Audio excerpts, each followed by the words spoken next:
Oh, good afternoon, kia ora, race fans, ladies and gentlemen. We're here again, night 2 of the North Island Superstock champs. We're here at the Awapuni Speedway, right on the east coast of the North Island in sunny Gisborne. Buck, my partner in crime tonight, we've managed to find the only piece of shade at the entire track. Yeah, I think everybody's got their gazebos up where they can around the track. And so, yeah, we're looking pretty hot out there tonight. Hopefully they've slapped and done all that. But yeah, thanks to BF Goodrich and Gisborne Eastland Tyre, for sponsoring tonight's event and last night's event. I mean, last night's event went really well. I had a quick chat with Peter Rees this morning, or sort of say this afternoon, and he wasn't very happy at all. He said he had one of those nights last night, so he's hoping to change tonight. So we'll see what happens with Peter tonight, because I think the only one that really shone out of those boys was Asher last night, and also Todd Hemingway and the 1NZ. They were the cars to watch last night. Yeah, absolutely. Peter Rees, he can't be good 100% of the time, so if he's got 80% of the time, we can live with that. But listen, we're about to get underway very shortly, in fact, with tonight's repechage. So, of course, we found our qualifiers last night from the blue and the yellow group, and tonight we're going to take 2 more drivers from the repechage. Now, this is going to be blown wide open because we've got a really stellar group of drivers coming out to race for those 2 spots in a moment, Buck. Yeah, no, I've got the list here actually of all the guys in the repechage here. So we've got Kai O'Brien in the 25B, Paul Vasey, obviously all that trouble with his wheel flying off in that first heat last night. Did not help. And Ross Ashby, 38M, Jesse Henderson, 45R, Paul Maybe, 71R, Sean Gooch, Jace Jones, the 2 Gisborne boys, Dave Anderson, also G on his, Brodie James, David Ellsworth, Tyler James and Brad McKee. And of course, I'll just thing out there, I think Brodie might not be racing tonight. I understand there's been a medical thing there going on there, so Brodie won't be racing tonight. Okay, apparently well, we'll see. He's in the hospital, so... That is not good to hear. We never like to hear that anyone's hurt either in or out of the stock car. So I'll see what I can find out for that. But Brodie, if you're watching, we do hope you recover well. That's the first I heard of it. I've got the information, but I don't want to put it out there. Yeah, absolutely. Just say that he's possibly not going to be here tonight due to being in the hospital. So yeah, like you say, best of luck, Brodie, in the hospital. Hopefully you get well soon and you're back out racing in that car. Yeah, absolutely. It is hot here, so Buck, you probably know this track better than anybody else. It is really, really hot. We haven't got much water on the track at the minute, so tell us what your expectations for the track are today. Well, I think they'll keep watering it while the sun's out, but as soon as that sun drops, because they'll have been soaking that track all day today, so there'll be a lot of water underneath. And so once that sun disappears, not much water, because it'll just start coming out of the track, and the track will get quicker and quicker as the night goes. It's pretty slow when it's a hot track like this, and it dries off way quicker than normal. So so let's hope later on tonight, when we have the last of the racing, that we get some quick times. We had some quick times last night, and I'm hoping for better tonight. Yeah, absolutely. Anybody that was here or watching on the stream would have seen how quick it did get. It just got quicker and quicker to the point where the drivers were saying there was absolutely no room for error whatsoever, because if you just muck up, just get off your drive line in the slider, that's it. Your night is going to be ruined. So Todd Hemingway's our top gun at the moment, 16.202. Wow. So that's the time we're looking at to try and beat tonight. But I think Todd Hemingway, the way he was driving last night, I think he's the man. Yeah, absolutely. Jason's just in my ear saying that Asher Rees had the fastest time, so maybe you can update on it. Yeah, maybe I've written it down wrong, because I've written it upstairs somewhere. So, but it was between Todd and Asher. So. Well, looking at both those drivers, they were both really, really quick. But if Asher was quicker than Todd, we can take that, but I would probably dare say it would be too close. Yeah. One was a .238 and one was a .202, so, what's that, 0.03 of a second? Who's out there with the stopwatch? Yeah, absolutely. Let's talk quickly about possibility of drivers coming through in this repechage. Last night, that 25B, Kai O'Brien, he was extremely quick, but he was winning at one stage in his second heat and just had to pull off for whatever reason. I wasn't quite sure. But I think I might just keep my eye on him in this repechage, because he had some pace last night. Yeah, so I understand it could have been an electrical issue that he had last night.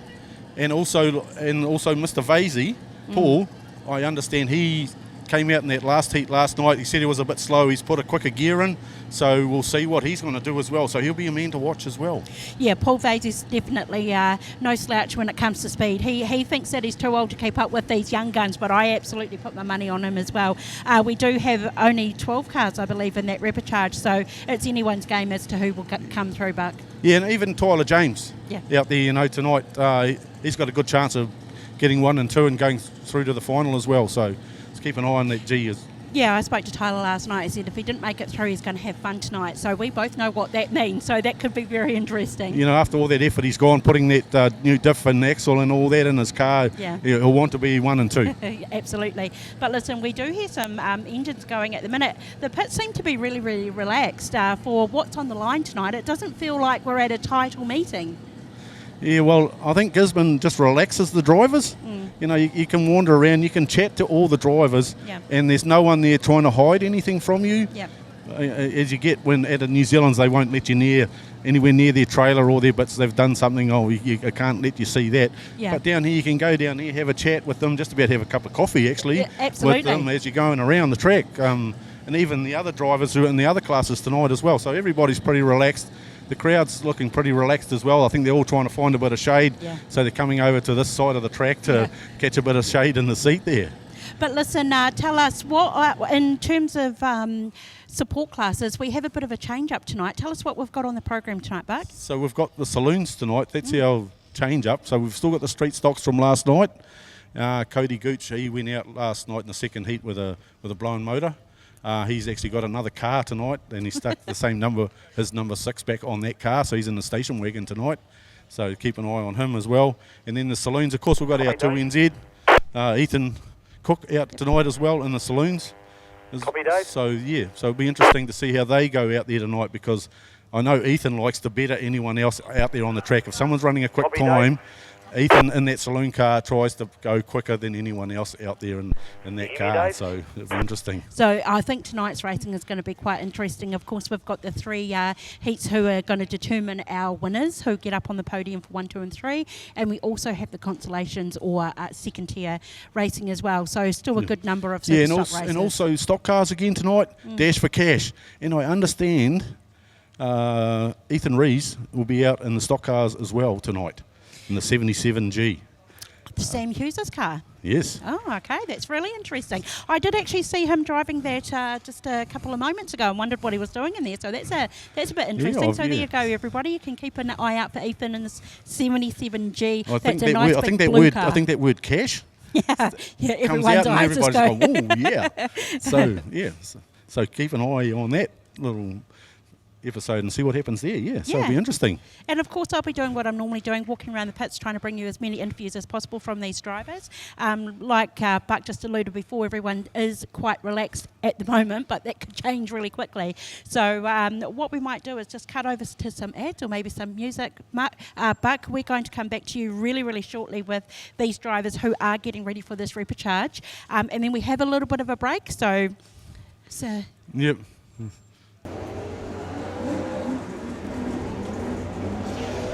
Okay, so welcome to MTF Awapuni Speedway. So we're just sorting out the repechage. So in position 1, 96G Brad McGee, P2 81G Jace Jones, P3 38M Ross Ashby, P4 7G Sean Gooch, P5 45R Jesse Henderson, P6 87G Brody James, P7 351R Paul Vasey, P8 71R Paul Maybe, P9 87R David Ellsworth, P10 25B Kai O'Brien, P11 82G Dave Anderson, P12 89G Tyler James. So those will be your 12 cars for the repechage tonight, ladies and gentlemen. Yep, and only 2 get through, Buck? And only the 1 and 2 get through, the rest are racing off, so Right, so they're just doing a little bit of warm-up. Not that the track needs any warming up, it's pretty hot out there at the moment. Certainly is another typical brilliant Gizzy day here. Yes, so hopefully they sort out my laps out pretty quickly there too, Rocky, mate. Yeah, yep. Got no screen on at the moment. No. But I'll just have to go off. So we'll just leave that with the technical gurus for now. Yep. And we'll just have to call the cars out. Lucky we've got these pieces of paper with us, Rocky. Yeah. The old good old backup, eh? Paper Yep, copy. mate. Yes. Well, there's certainly been a few drivers working hard on their machines all night. Yeah, and you can see how the track's going to dry off pretty quick. I reckon after about 2 or 3 laps, she'll be dust bowl out there. Yep, it certainly will be. But they've certainly put some time into that track today. Yep. Probably. Yeah, I'd say there's a fair bit of water going on. Yeah. Right, so they are lining up, getting ready. Old 89 out there. He certainly had a bad run last night, so hopefully he does well in the repechage. Yes. So yeah, and also the Tyler 2025B Kai O'Brien as well. A few dramas out there, and also the 351R of Paul Vasey. He had the wheel fall off in the first heat there, so and then he had dramas in the second heat. Did another DNF there, so see how he goes tonight. And of course, as I alluded to earlier, I think Brody is he out at the moment, unless he's.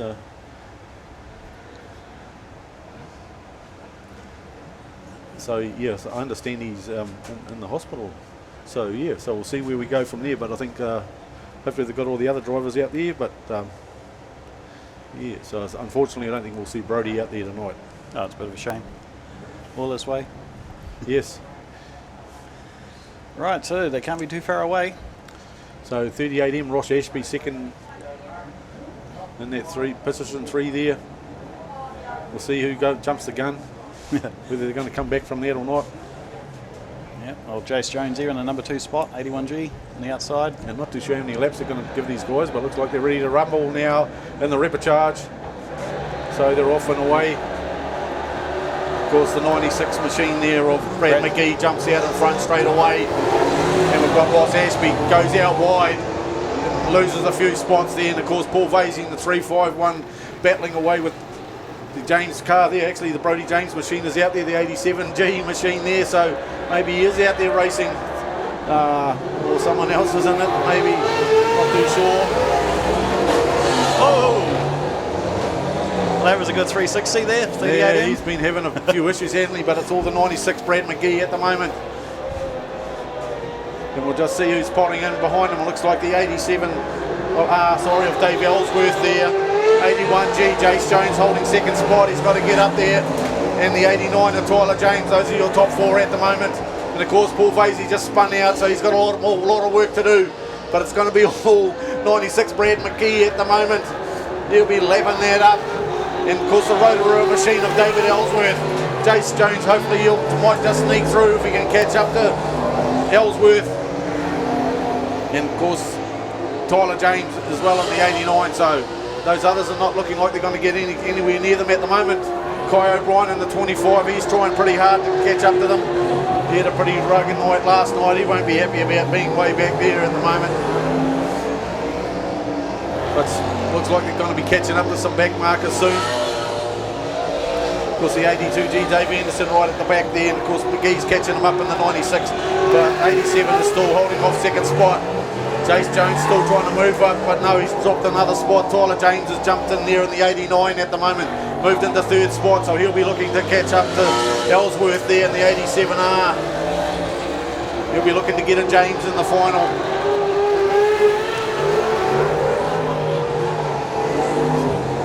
They're going pretty hard out at the moment. We'll just see where McGee is at the moment. He's just going past the start-finish line. Gucci's having a few problems here. He's just running on the pole line.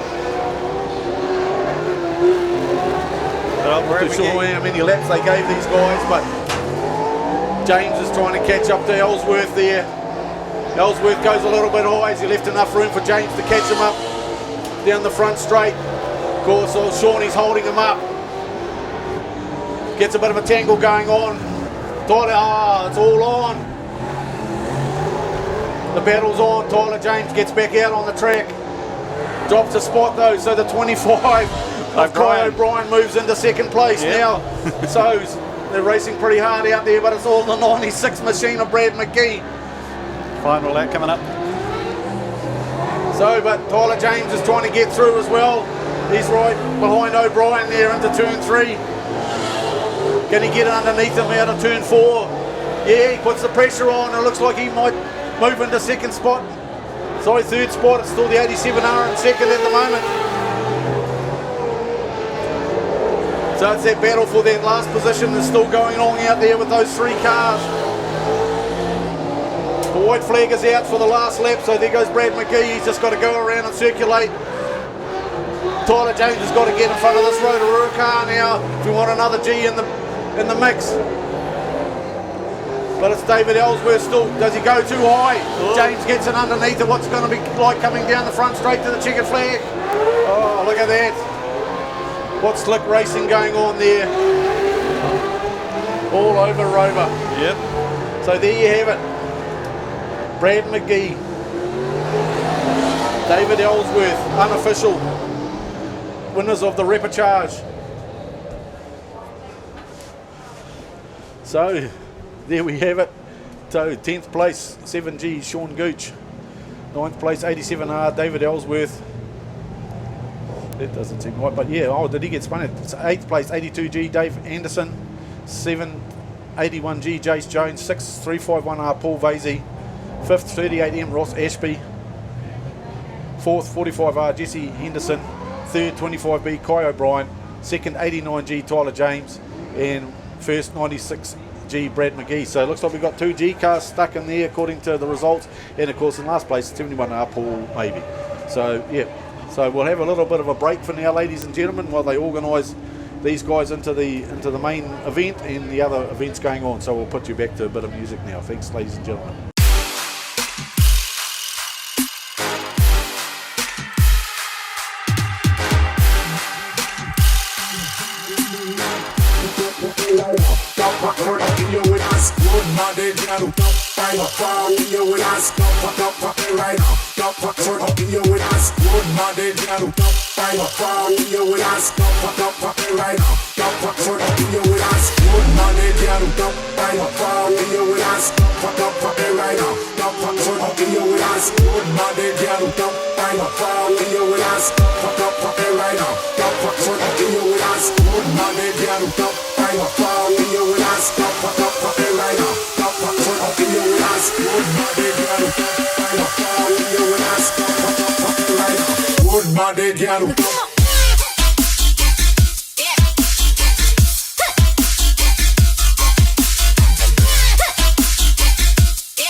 Alien intelligence that knows all.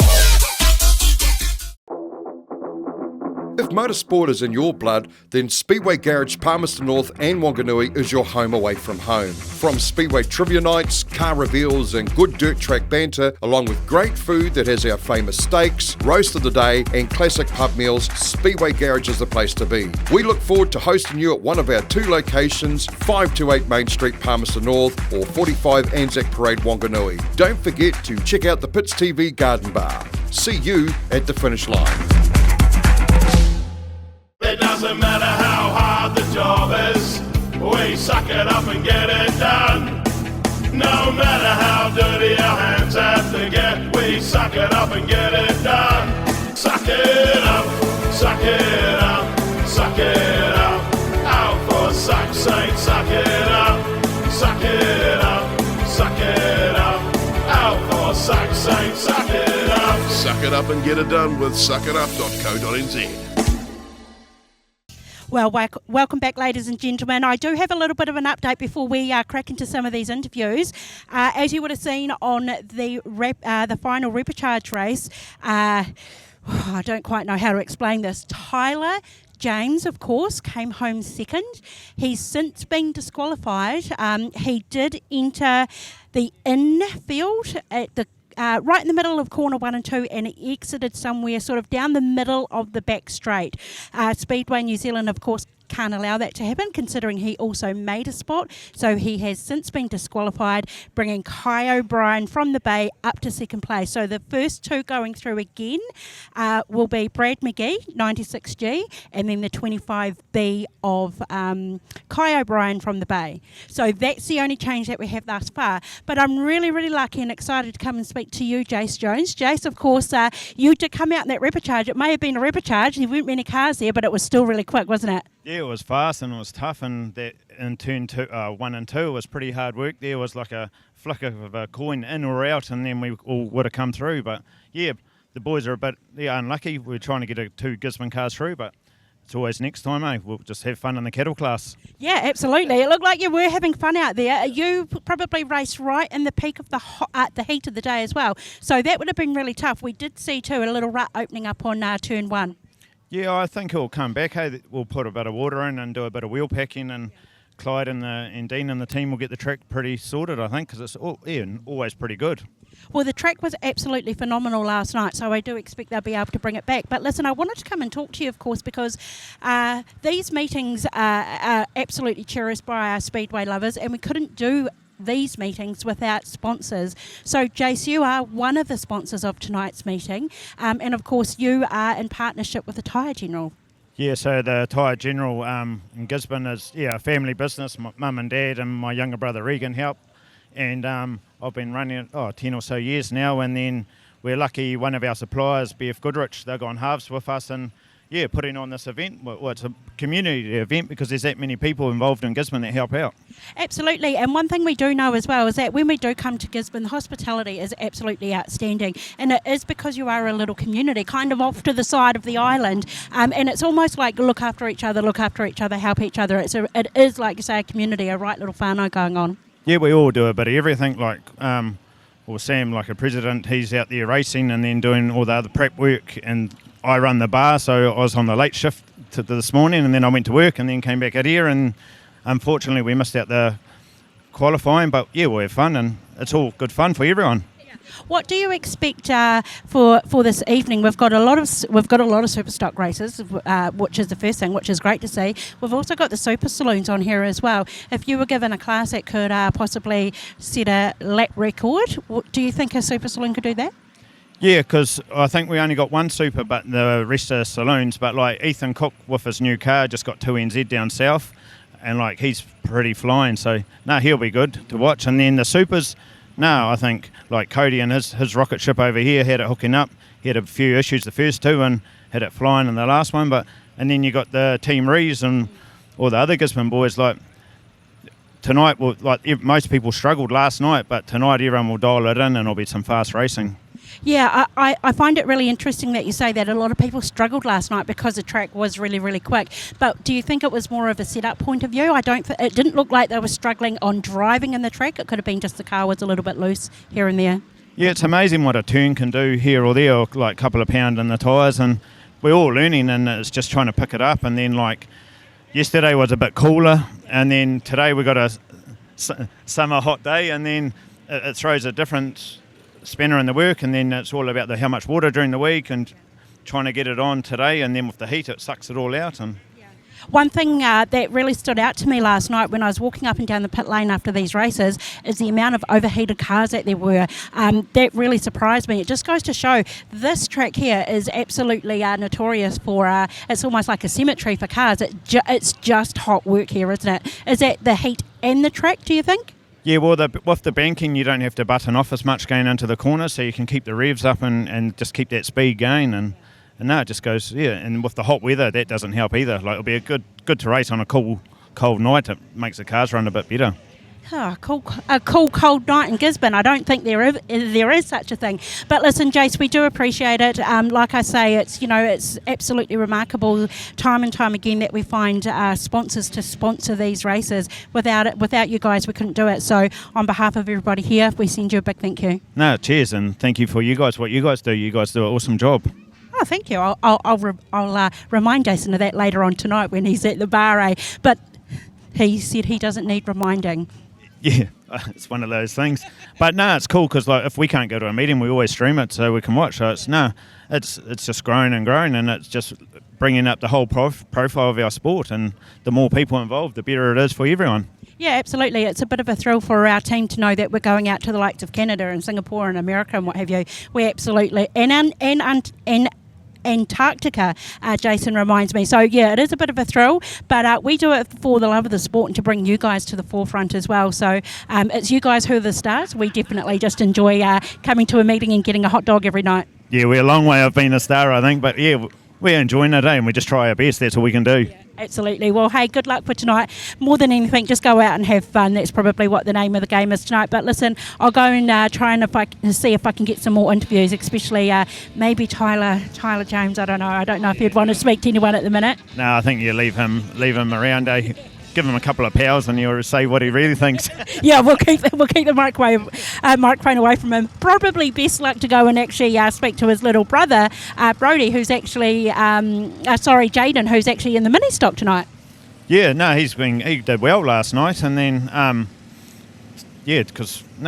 all the Ministocks, even my daughter, she did well last night, and then young Malachi McIndoe, his dad races the Saloon car, he's racing my daughter's car tonight, but Rodney's away down the South Island Champs with the Saloon. But yeah, Malachi will go well, so we're good. Oh, there you go, guys. You've got a couple of names that you can go and watch. But listen, we're going to shoot back to maybe some music or some ads, but we'll be back with a few more interviews. And I do believe that very shortly these street stocks are going to come out on the track. So we'll be back with you shortly. Of course, Joel Whitley in the 78 right at the back of the pack there. A lot of work to do. So we're pretty slippery when they drop the clutch, so it could be burned out bits and pieces unless they just ease it on. Alrighty, start car's going off. So we're looking for race one of night 2 here at the Goodrich Tyres and the Tyre General North Island Superstocks. Oh, Cody, good start. Yeah, no spin, wheel spin, got it around. The corner's a little bit greasy there. Jingo's around the outside there in the 18. Coon also sideways. Got the fishtail going, so yeah, 977 and 31. Got the fishtail on. Ingo's got a good line on the outside though, 18G. I bet you they won't be happy about the track being so wet for them. But it'll be interesting to see how Jingo goes into turn 1 there with a bit of pace on. I see a bit of dust on the outside though, so he must be, it's probably his line. I think Coon was pretty lucky, he just about nailed the wall there. But Bob's moved into second spot there, Bob Frater in the Toyota Sora there, the 31. Yeah, he's moved up. He moved up pretty quick actually. And Cody has obviously got some other issues going on there. His old Bob's on fire tonight compared to last night.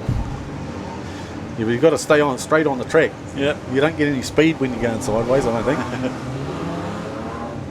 Well, at least he's limiting it to one fishtail per straight. Oh, well. Now he's got to keep, even though Cody's at the back, he's got to still get past them again now. Yep. Let's see if he makes it safely. So he's a little bit greasy out there. Yep. Oh, just puts their driving experience to the test. I think Jared doesn't want to pass him. I think he's quite happy sitting just behind Cody.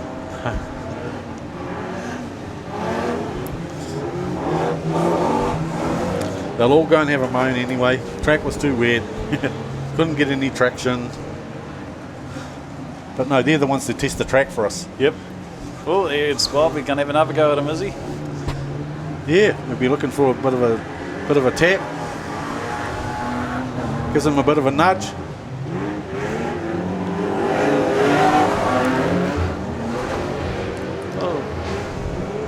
Oh, did Bob do it? No, he's around. Nearly mounted the wall there. Oh, and he's still in front. Good on him. No, he fishtailed there, and he was lucky to escape. But escape he did. Oh, he's got a problem, is he? No. Must be really slippery on that corner because it looks like they almost stopped. Well, Jared Ingo won't be happy about that. See if he can get him. Yeah, it's got a little bit of shade on that side. I think it's staying wetter than this side than the front side of the track. And you're going into this corner pretty quick. Oh, Did he leave the door open, did he? waiting to hear the rub. Yeah. Well, see if we can get him on the outside.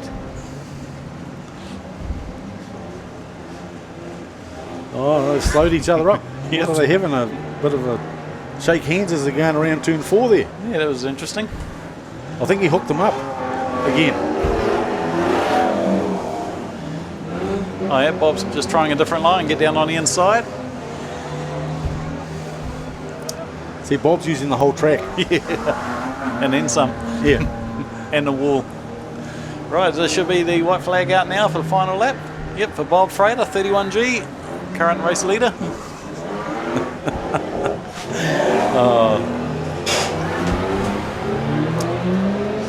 Oh, Cody having a go at Jared Ingo. He's a lap down, but it's not going to worry him. So coming around now to take the checkered flag in about 50 metres is 31G, Bob Frater and the old Toyota Sora. Jared Ingo in second. And should be Duncan Pearson third, I think. Yep, Duncan Pearson third. That's the top 3 in your street stocks tonight. And we just do them in reverse order. So 7th place, 78G, Joel Whitley. 6th place, 277G, Hayley Durston.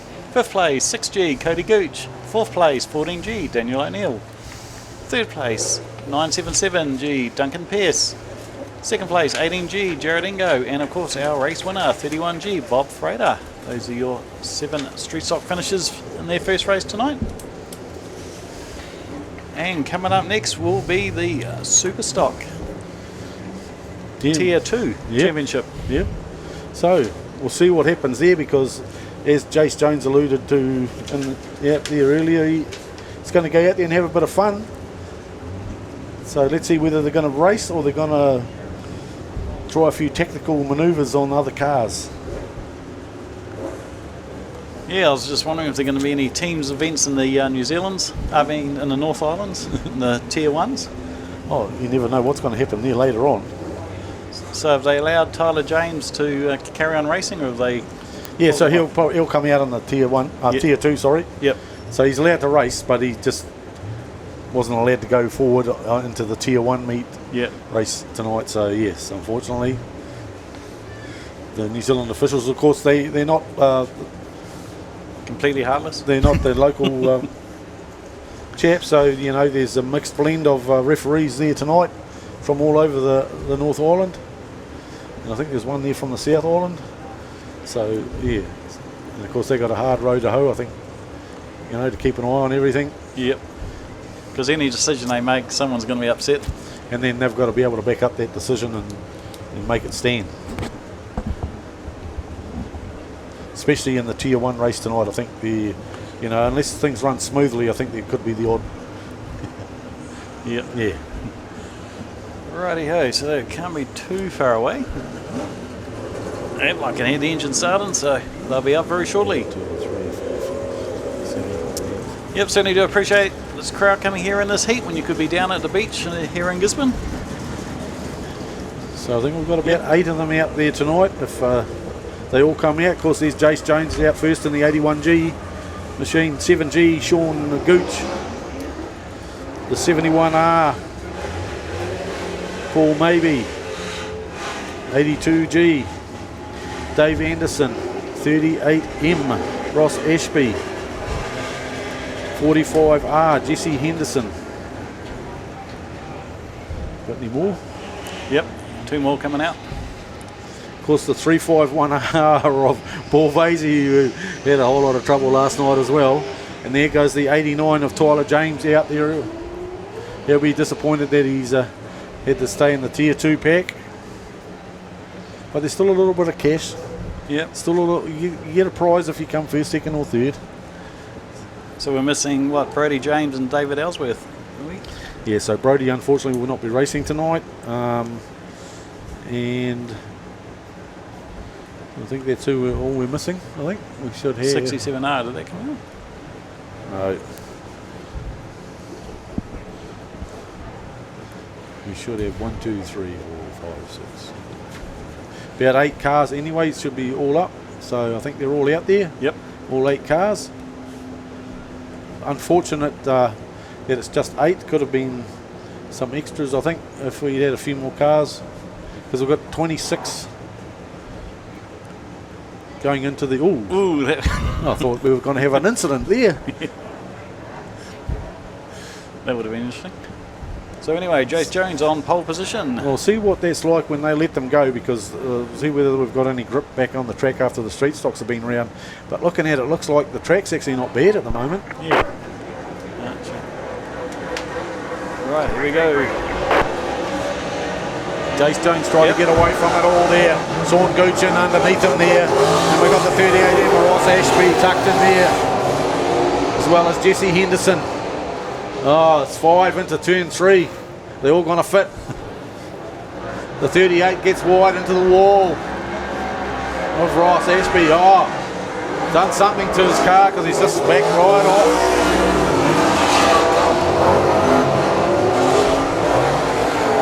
Jace Jones, Sean Gooch, Paul Vasey and Jesse Henderson. Oh, Jace Jones is flying now. There seems to be, when you get a bit of clean air on the track, Yep. yeah, you can get away from the other drivers. Probably wishes he was doing that last night. Yeah, and you've got to get clean air. Even Sean, you know, Sean's got a bit of clean air and he's got it humming along there. Yep. Tyler James is moving up the pack. The battle's at the back there. Oh, maybe getting a bit of tussle in there with the Ashby machine there. So Tyler James is going to move up to the 3rd spot shortly. He's probably still smarting. He'd be a man on a mission now. Yeah. We'll leave. I'll leave him alone tonight in the club rooms to himself, I think. Yeah.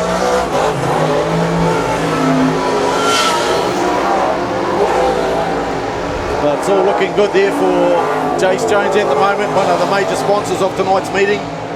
Mind you, Jace is a second slower than the 3 cars behind him, so I know he's just got up to 70 seconds. But they're not that quick at the moment. It'll be interesting to see when the Tier 1 comes out what sort of pace we got on the track. Yep. Right, so 5 laps to go now for Jace Jones, if he can hold it out in front there. I don't think he'll have to worry about any back markers. They're too far ahead. No, he just has to worry about it if it starts to overheat. Yeah. He certainly had some problems yesterday with it.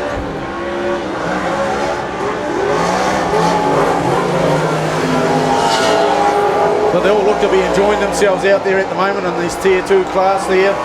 Brought to you by Metalco Recyclers. Yep, just a bit too far spread out to hit anything. Yeah, no one's going to touch anyone. Tyler James is trying pretty hard there to tax up the Paul Vasey, looking to get into 3rd spot. Oh, he might have him here going into turn 3. Tucks in underneath. Oh, Paul just went a bit hard. Paul gives him a bit of a nudge.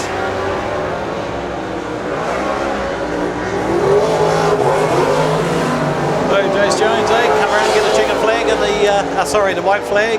Next time he goes past the start-finish line. Here we go, white flag out now. Yeah, no, he got a pretty good start there for the first race. There.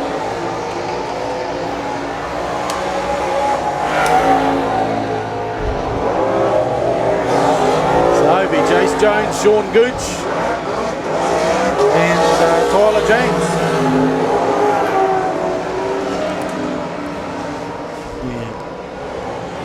Yeah, so there we have it.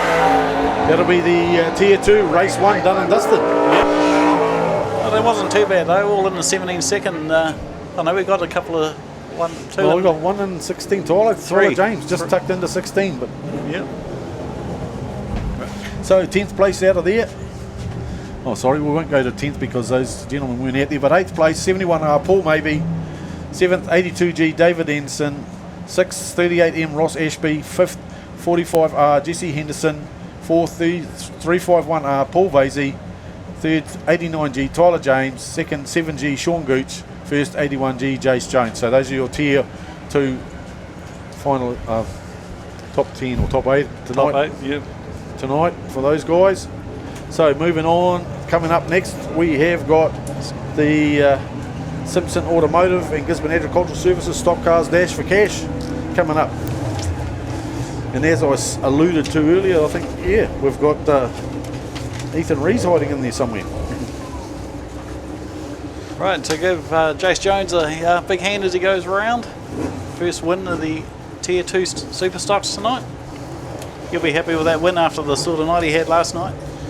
Oh, yeah, no, a few of them in that Tier 2, they could have been in the Tier 1. Yep. But unfortunately a DNF doesn't help. Yeah, unless you got 20 UK on the side of your car. Yeah, and you get some good points to start with, mate. You know, because he just had enough points. Yep. Hey, I'm Sean. Hey, I'm Jace. And we are Sign Solutions. Situated at 61 Preston Street in Invercargill, we can meet all your signage needs.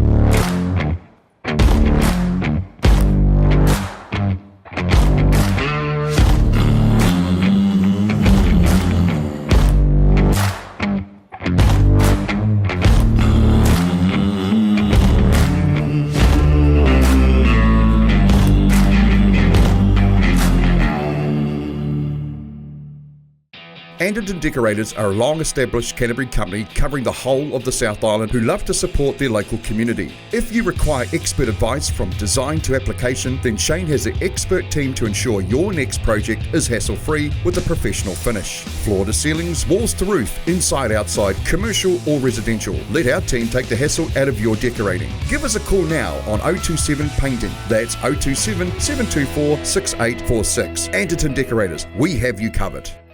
Yeah, so looks like they're going to delay a little bit of water just to keep it soaking in the track. And speaking of water, make sure you stay hydrated out there. It is certainly a hot day out here in Gisborne at the MTF Awapuni Speedway. Yes. Put on your sun hats. Good to see some people out there with umbrellas. Of course, unfortunately, we had to. The coffee man didn't have his extra card here tonight, so if you need a coffee, you're going to have to come into round by turn 1 here and come in through the gate and tuck down if you need your coffee fix tonight, I'm afraid, ladies and gentlemen. And if you've got overheating kids, he's selling slushies as well down at the coffee shop. And also, if you need a soft drink, turn 1 and 3, the Speedway Club do have people selling lollies and drinks in those. And behind the start finish line, we've got the Lions Club burger bar there, so support the Lions there if you need a burger, hot chips and whatnot. Right, so the stock car's coming out now.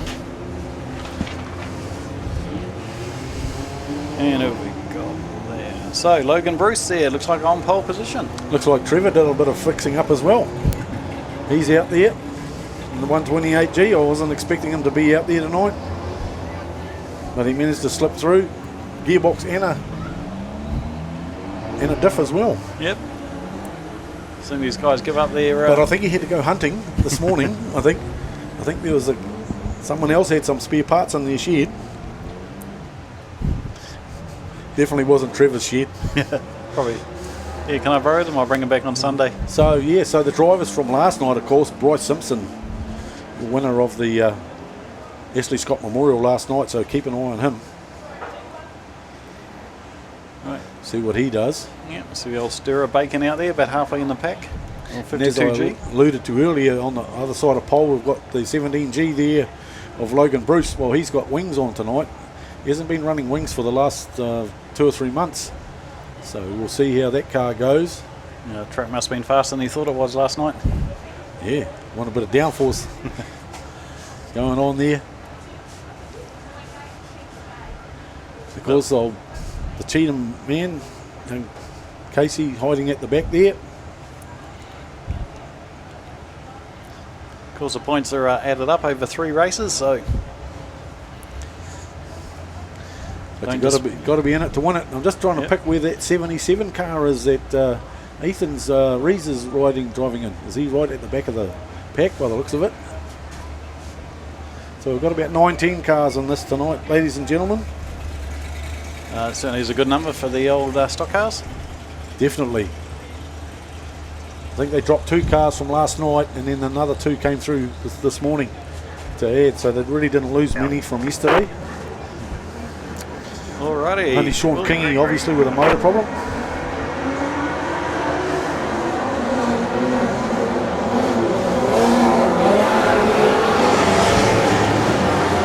So we'll get them all up on this screen so when they come around for their first run, ladies and gentlemen. But it's the 217s out in front at the moment with Bryce Simpson, the 98, chasing them down as they go past the start-finish line for the first time there. Got a bit of pace going there, but it's Dave Moore who won the Sturris Prize last night. Oh, he's out in front. But it's Logan Bruce, Bryce Simpson chasing him, trying to make sure it's a G that wins the dash for cash. The others have got a little bit of work to do there. Christopher Shingleton in there, James Marshall, Brittany Carpenter, Trevor MacArthur, Casey Cheatham, Jace Lovell. So I don't even know if Ethan came out. Oh, Bryce Simpson, moved into the front. He wants that cash. There, take home his dad's cash. Of course, Jace Lovell struggling a little bit in that 7G car there. I'm hoping someone's, because there's a big Sturris prize tonight too. I think there's a lot of money. Yeah, I'm surprised there. Of course, Bacon's not fast enough to catch them to hit him, so he's not going to win it. We've gone red. What did We've gone red. Obviously, someone's got a bit of issues with his seeing the red light. The 74 machine there, Tony Palmer. 73 here, locked up front wheel. So Zane Martin in the lime green car.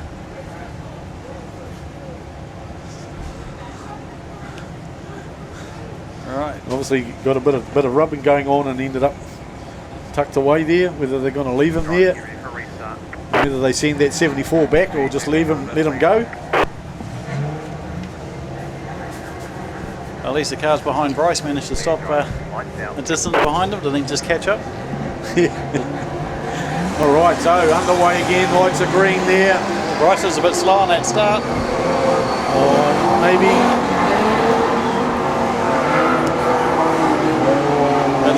There's a lot of left traffic in there. Yep, there is. So if you can stay away from the other cars, and of course that 10R Rotorua, he's doing a bit of blocking there, trying to get him out on the road, give him a bit of a serve. There, Caleb Marsh.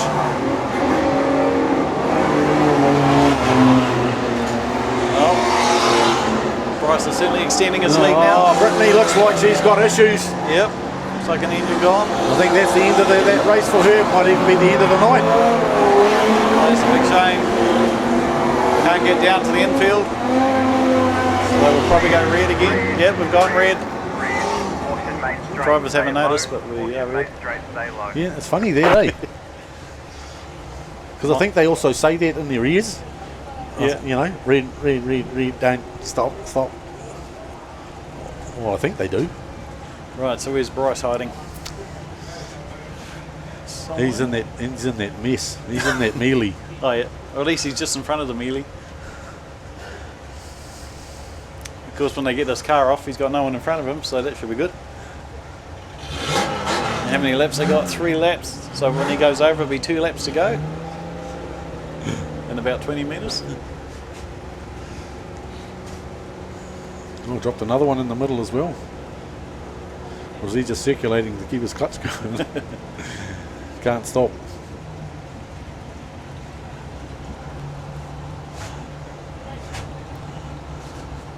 Right, let's have a look at the replay.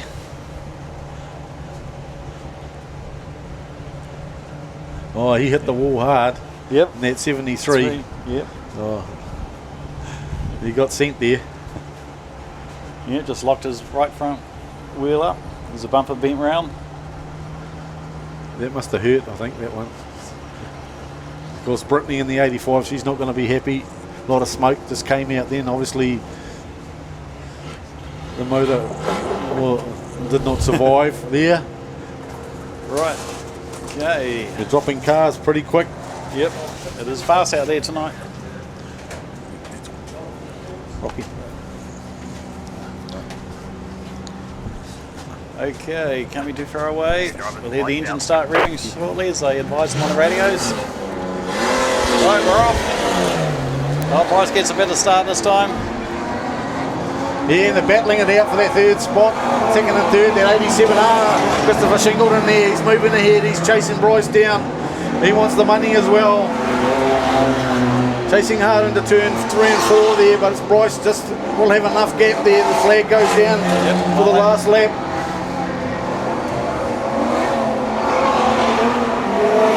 Well, 87R will probably have to settle for second place. So of course James Marshall in third spot at the moment in the 16 machine. And trying to come around is Dave Moore in the 17H to get a spot up as well. Look at that. I don't know if that wing helped Logan Bruce much. But there you have it, ladies and gentlemen.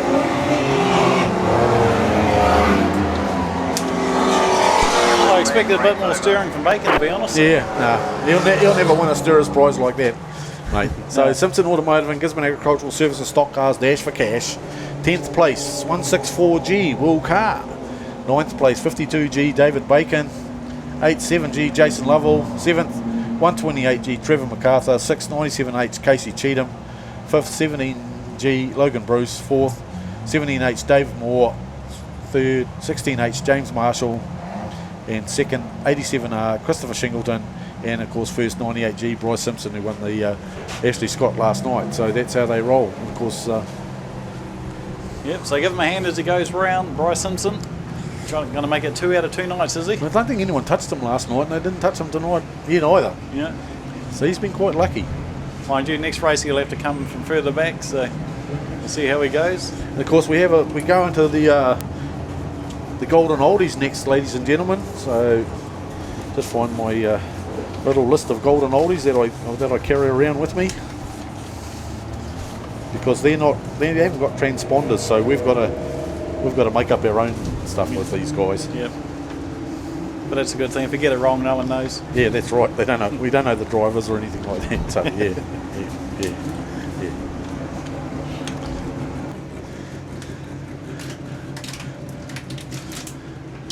But no, I think the track's holding up not too bad here, especially in turn 1. It's starting to break up a little bit there, but it'll be interesting to see when they have the tier 1s out. Yeah, those ruts could cause a bit of trouble. But I think you need the old tractor driver needs to go into the other end of that car. I think he needs to pick him up because his front end is bent up. He's got no steering. No. Yep. I thought he would have waved him round, to be honest. I thought he would have seen it. He was just parked there. Technical Welding Services Hamilton are specialists in the transit concrete mixer industry. From chassis drop-off to a full working concrete mixing, the team will take care of the job from start to finish. Full engineering services and general sheet metal work can also be undertaken.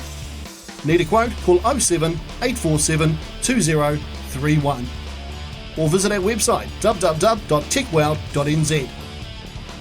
Technical Welding Services Hamilton, we are the experts. The St. Nicholas is a familiar sight around Bluff as she steams out to capture Can-Do Fishing's famous Bluff Kinner. Once caught, the kinner is brought back to the purpose-built factory in Bluff where it is processed, packed and shipped fresh to you. But that's not all that Can-Do Fishing can do for you. Try some of their green-boned fish or delicious power products and you will soon see why seafood from the Bluff is world famous. So head to your local fish market or supermarket and ask for Can-Do Fishing Kinner, fish or power. Can-Do Fishing, there's nothing we can't do for you. Yeah, so he gets his notification from someone else. They'll just tell him to move. And the flag's dropped. They're off and away there. It looks like Steve McCaff in the 75 machine gets a bit of a jump on there.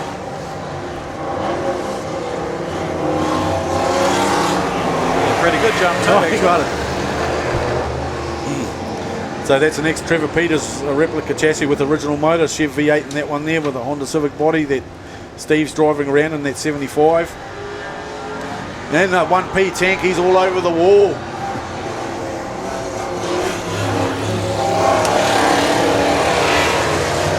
He's really trying hard. Yeah, has he forgotten he's a demonstration? Yeah. So it's 4-2-2-1 and 1P there, the old tank there, but geez, he's putting the throttle down on that one there. Then we've got Mr. Chips in behind him, old Speed, Chris Lovell in that 5M car there. So it's the original Mr. Chips machine. Oh, it's Nellie Irvine. So it's you got Marty McFadge in there and Lily the Pink.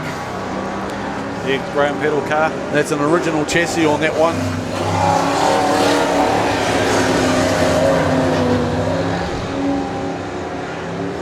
It's good to see they got their normal puffs of Oh, smoke there's coming out. a bit of smoke there, eh? Yep. On that one of Speeds, that 5. At least Reese gets it a little bit loose, leaves enough room for that tank to get past him. No? That tank's going in hard. I mean, he's looking to just about use his bumpers on that one. Wonder what year that 1P is. Yeah, I'm not quite sure on that one. Certainly throttling it down. It certainly is a bit wider than the other cars, but look at it.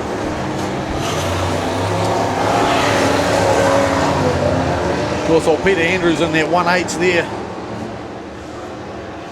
He's going all right, but it looks like Speed's getting further and further back. I think he's got a bit of motor drama going on there. I don't know. Well, Steve McCaffrey mapping traffic now. Yeah, he's getting hassled now by that tank. You know, Marty will just stay out there all day in that car, in that OG. Yep. Whether he's winning or not. He's happy. The tank going to try the inside line, is he?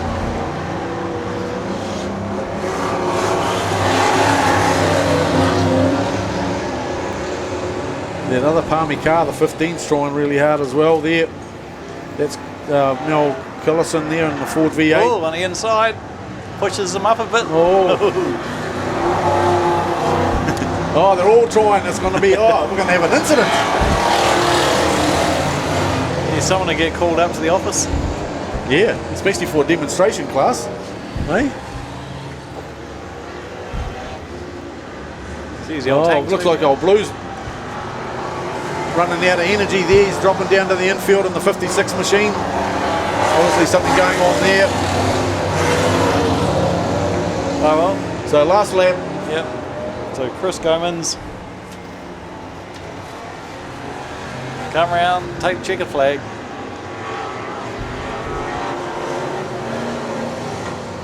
Wonder if the other drivers will have some words to him in the pits. Yeah, I think so. They'll slap him around and say, you owe me a box now for that sort of racing, eh? Yeah, you hit a few drivers. Well, a few cars. There's a bit of action going on there, eh? Yep. Give the wall a tune up as well.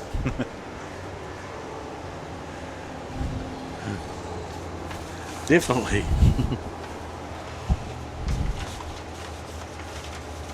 But no, pretty good racing there from the top guns there out on the agricultural looking cars, the old classic stock cars.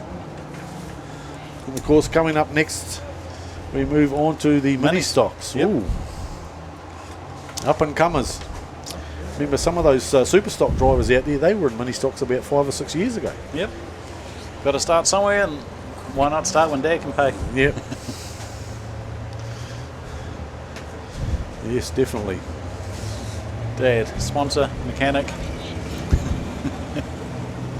Yeah, so don't forget later on at the end of the night you're welcome into the pits, but I think it's you got to be high vised up. I think in the pits.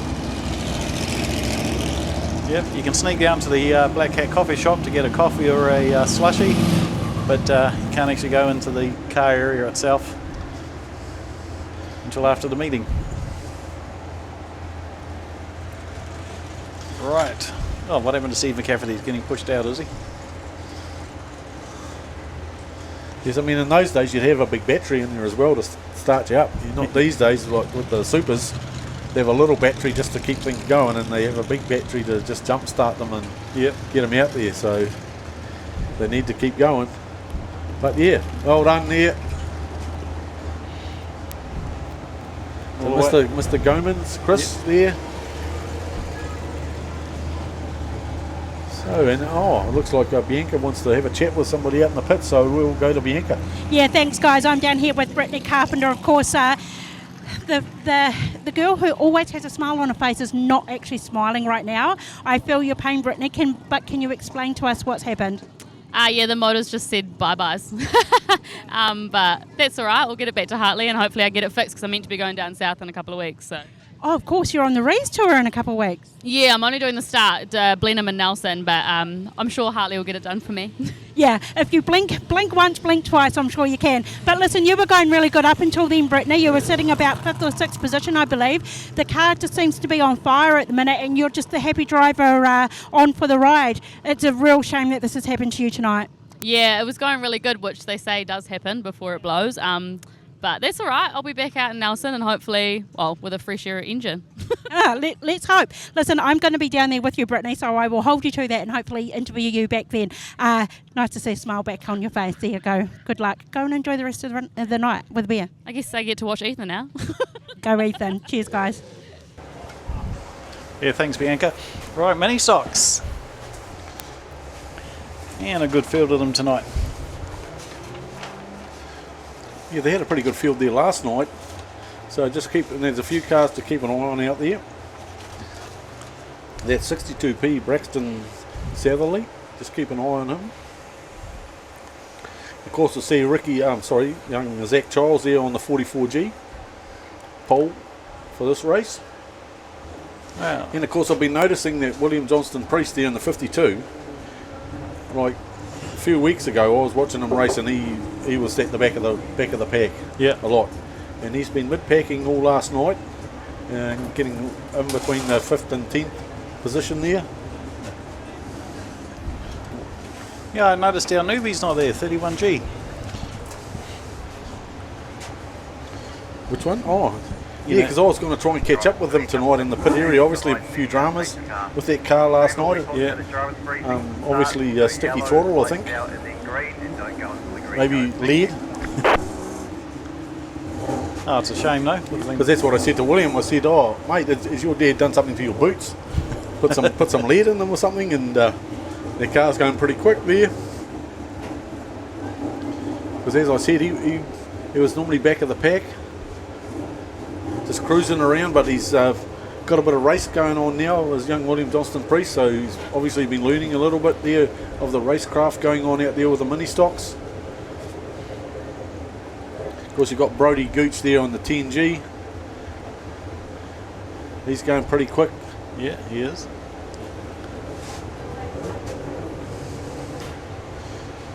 Right, there we go. So how many laps of laps? So it's quite amazing because like last season, when we had Ministocks, there weren't too many G Ministocks out there.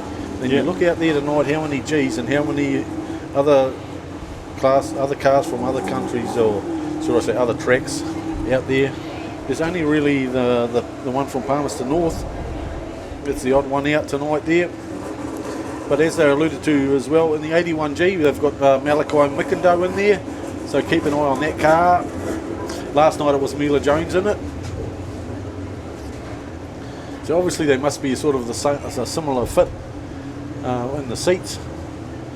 I know you have to do a lot of rearranging. You've got to have a good, comfortable, tight-fitting seat. Not allowed any movement. That is good of Jace Jones, though, eh? If Mila can't race, he'll let someone else have a go. Yeah, the car doesn't just sit there. No. And that's like, I think 2 or 3 of those cars out there are also owned by someone else, and he lets the young drivers race them as long as they fix them. Yep. Sort of thing. So, yeah. Of course, that's the same, I think, higher up the level as well, especially with the sprint cars now. Alright, so is Brody Gooch going to get the jump on this? Nope. Looks like, a bit slippery there, but Zach Childs got the jump on them all there by about 3 or 4 cars. Then we've got Brody Gooch, William Johnston Priest in there in the 7G. Josh Coates gets it all wrong and lets all the other cars past. As they head towards turn 3, they're pretty well bunched up at the mid-pack there. So they're all going to get it. Gets it all. It's going to be. Oh, you missed did him. you see that? Yeah. 85, mate. That was just squeeze them out material. So that was Zach Davies in the 85G. Well, 16G, George Rogers is out. Yeah, I wonder what happened there with that car. Yeah. Right, well, we saw our current race leader though, 44G, Zach Charles. Brody Gooch in second. Yeah, you don't really like turn one's not very helpful to them tonight. No, they could stay down low on it last night, but tonight it looks a bit lumpy there. I suppose they could hook their tyre into that rut and swing it around. Well, I might just train track them around the corner. Yep. Of course, old Campbell Mule there is going pretty quick as well in the 71, but he's backed off a little bit there. So it's Zach Charles, Brody Gooch, William Johnston Priest, Campbell Law and Troy Peach out there in the 23B. So we've got a Bay car and we've got a Palmy car. They're the only strays, I think, out there tonight. Well, the track can't be too slow. They're all under, well, most of them are under 20 seconds. Of course, the 12G there, Noah Starr, apparently, he got driver of the night last night for the Ministocks. They have this ongoing thing every night, the Ministocks race, they get a driver of the night award. They get a little keepsake and they get a major trophy that they got to bring back to the next meeting. So, all sponsored by Mangapapa Garage there. Yep, certainly are long time sponsors of this track, old Mangapapa Garage. Yes. They're just starting to single file up now, these guys. Not too many close quarter contacts going on, so it's all Zach Charles. He'll be pretty happy. I think this will be his first checkered flag on this track. I know he's been close. Oh, they'll get the white flag next time he goes around, final lap. So, yeah, 3.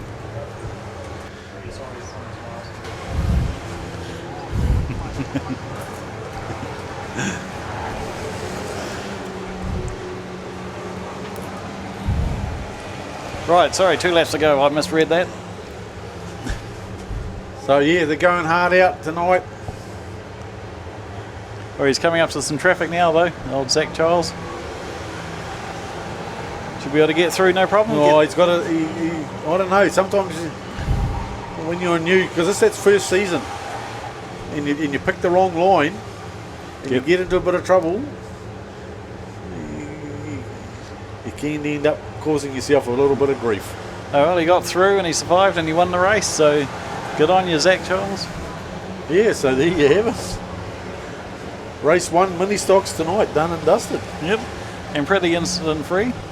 So in 10th place we had 6G Conrad Gooch, 9th 377G Stevie Durston, and of course it's Stevie Durston's last meeting tonight as she goes out to 17 this week, so that's her last meeting tonight. 8th place 81G Malachi Mickindo, 7th 95G Zayden Gooch, 6th 189G Jaden James, 5th 23B Troy Peach, 4th 52G William Johnston Priest, 3rd 71G Campbell Hall Moore, 2nd 10G Brody Gooch, and of course first 44G Zach Charles.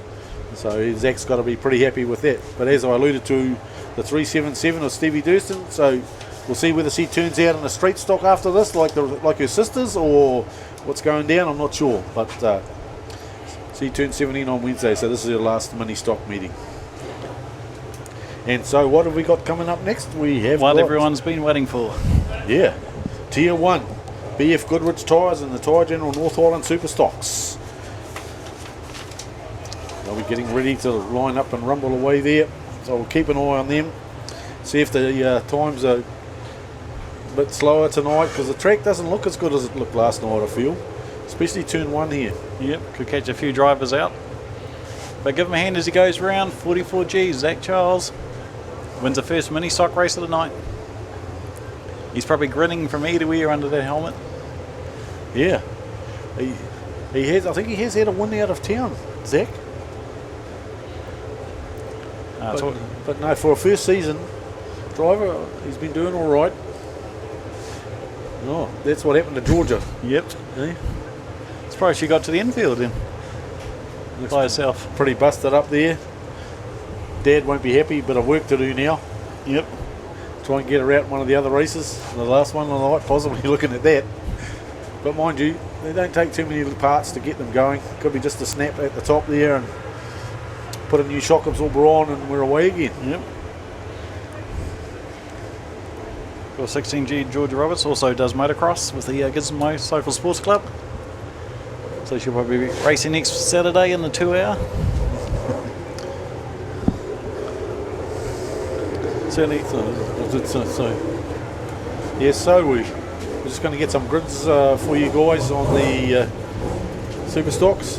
So P1 tonight, first race is 126G Asher Rees, P2 422B Dylan Ashton, P3 96G Brad McGee, P4 96M Dylan Towler, P5 20 UK Liam Gilbank, P6 77G Sam Hughes, P7 99S William Hughes, P8 57V Dylan Marshall, P9 38V Zane Dykstra, P10 156P Trent James, P11 144G Tim Ross, P12 10G Peter Rees, P13 235G Regan Penn, P14 6R Liam Marsh, P15 127 Ethan Reed, P16 94V Matt Buckley, P17 5G Josh Prentice, P18 72A Cody McKee, P19 77M Luke Alderdice, P20 1NZ Todd Hemingway, P21 76B Ben Milne, P22 198R Mark Costello, P23 118R Bryce Steiner, P24 25B Kai O'Brien, P25 15V Ryan Marshall, and right at the back P26 85S Brad Uhlenberg. So those are your 26 cars in the BF Goodrich Tyre General North Island Superstocks Tier 1 final tonight. So to be honest, last time we saw 26 stock cars on the track. It's been a while. Yeah. I think we just about had it with the Dash for Cash last year. Yep. I think it was just over 20, 21, 22. This is going to be good. And it's going to be loud. Yep. It's what everyone came for. So the racing points over, I assume? Yes, points over 3. Yep. So keep an eye on Peter, because he, as he alluded to me earlier on, he had a pretty crap night last night. Car didn't run very well, so hopefully he's got it sorted. But of course Asher and Todd Hemingway, Asher Rees, Todd Hemingway, those were the quick drivers last night. And of course I had a chat with Tim Ross on the 144G last night and this morning, and this afternoon, after I said he wasn't doing very well, and he basically told me off, because he has been doing well away. He's had a few podium finishes there, and that, but I think it sparked him up, got him going anyway. I'm glad to see 25B Cale O'Brien out there. He had such a shocking night last night. He'd be so pleased that he got in. Yes. And of course with Asher on the front row there, he'll be looking for a good start, because as we noticed last night with the racing, if you got out the front and got away from the others, you get further and further ahead. Yeah. You've just got clean air. Do you think there's going to be any teamwork here? I don't think it'll happen in this first race tonight, but we'll see what happens in the second and the third. Yeah. So I think it'll be more of we need to go out, we need to get some points. Unless your car's running like crap, and then I can see stuff going down somewhere. Yep. You know. So it's 422B. Have they called the 3 minutes? Have they? Dylan Ashton? No, they don't. It doesn't start till. Okay. They've got to wait. Yep. Also till the pit crew come out, I think, before they start the time as well. Okay. Now. Right. Hopefully nothing major. Like last night. Probably just to tighten the straps up, I think. Yep. Crank them up a bit.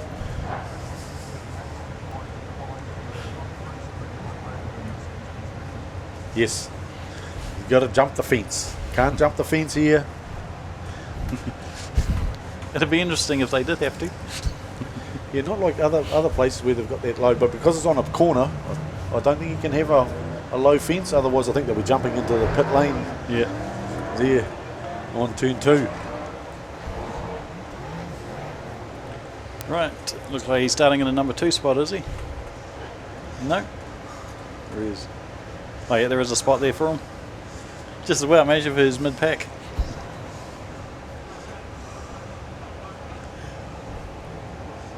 Right, so as soon as Dylan Ashton gets lined up, we should be away. That's an impressive lineup, eh? Looking like that. Yeah, it'd be good if you just had a still of that. Add to your collection, really, Yeah. See if I'm fast enough. Get a good shot of these guys before they get going. I see the photographer's taking one, so we should be right. Oh, you reckon, Rocky? Oh, he's down there taking it. So. Oh, I add it to my Facebook page later on, mate. Yep. Get in trouble with someone or something, posting all these Facebook pictures of the Speedway. But anyway, so Banksy in the pace car, waiting for his orders.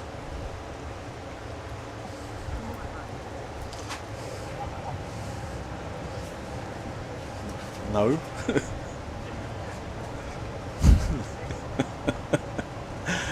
Oh, okay, so just waiting for the official to get to the end of the pack. Guys, he's got further to go now. He's got another 4 rows to get out the end into the side beside there and get off the track. Of course, coming out, because normally as they come out of turn 2, they hit the sun, so it'll be interesting to see whether that sun's just going to peek in on them. It looks like we're ready to run by hand. Look at that. Yeah. Will they get out of there in time? Dylan Ashton confers in the corner. 4-2-2 spun around. It's all action there. Oh, it's mayhem. We'll wait till they all go past the finish line now, if they get there. They seem to have got away with it.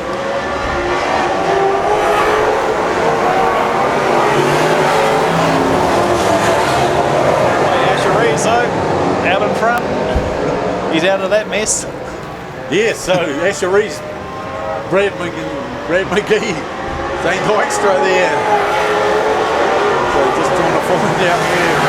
Yeah, so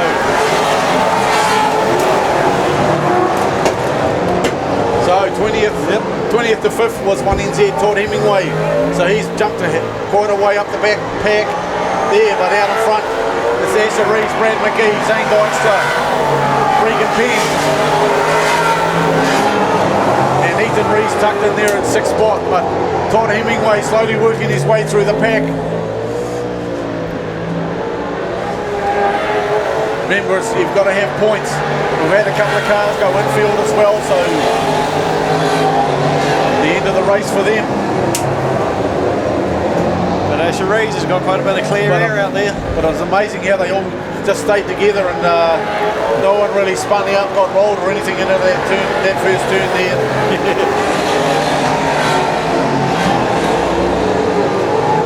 Oh, spoke too early. So 4-2-2 won't be happy about that. Dylan Ashton, of course, he was off the front of the pack. He's just slowly working his way down to the back. I'm looking for Tim Ross is about mid-pack as well. Oh.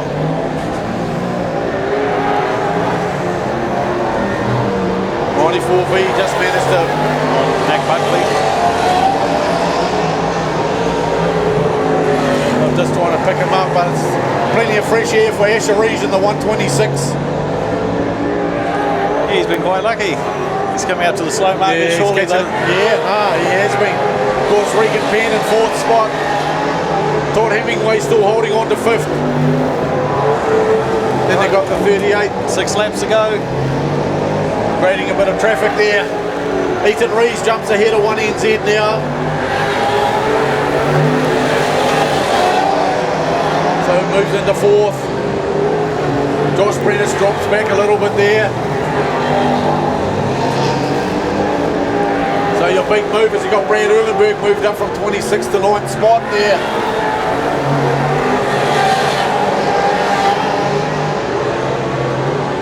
Because all the others seem to be dropping back a little bit. I'm looking for Peter Rees in there as well. He's sitting on currently on 15, so he's dropped back from where he started.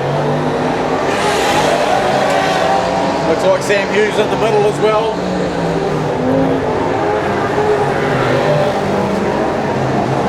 Looking for a place to rejoin. Yep, he's got to wait for a break. But it's getting into the back markers now. So just trying to stay there.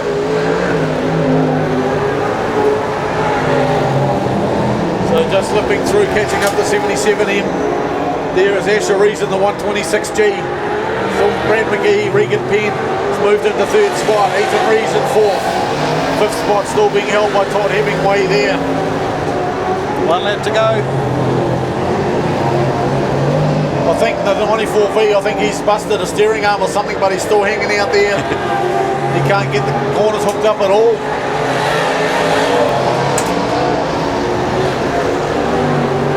So we'll try and pick them out. There they go. The flag, checkered flag's gone. Slow Asher Reeves.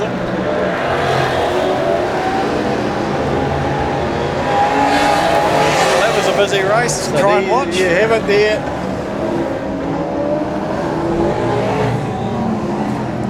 So it was a pretty hard and fast race, that one. So 10th place out of there. 38V Zane Dykstra. 9th 57V Dylan Marshall. 8th 85S Brad Uhlenberg. 7th 156B Trent James. 6th 5G Josh Prentice. 5th 1NZ Todd Hemingway. 4th 127G Ethan Rees. 3rd 235G Regan Penn. 2nd 96G Brad McGee. And first 126G Asher Rees. So those were your top 10 drivers in that race. So it's pretty hard fought there. Some great driving coming out of turn 2 in that first lap, going down, battling it out towards turn 3 and 4, and they still managed to be staying in a straight spot there. But I see 2 or 3 cars in the midfield there. Unfortunately, young 20 UK Liam Gilbank and 99S William Hughes and Bryce Steiner on the 118R all ended up in the infield there. So, but there he is, Asher Rees. Give him a round of applause as he goes around the track. Ladies and gentlemen, winner of race 1 tonight in the BF Goodrich Tyres and Tyre General North Island Superstocks North Island Champs. And coming up next, we have Saloons coming out.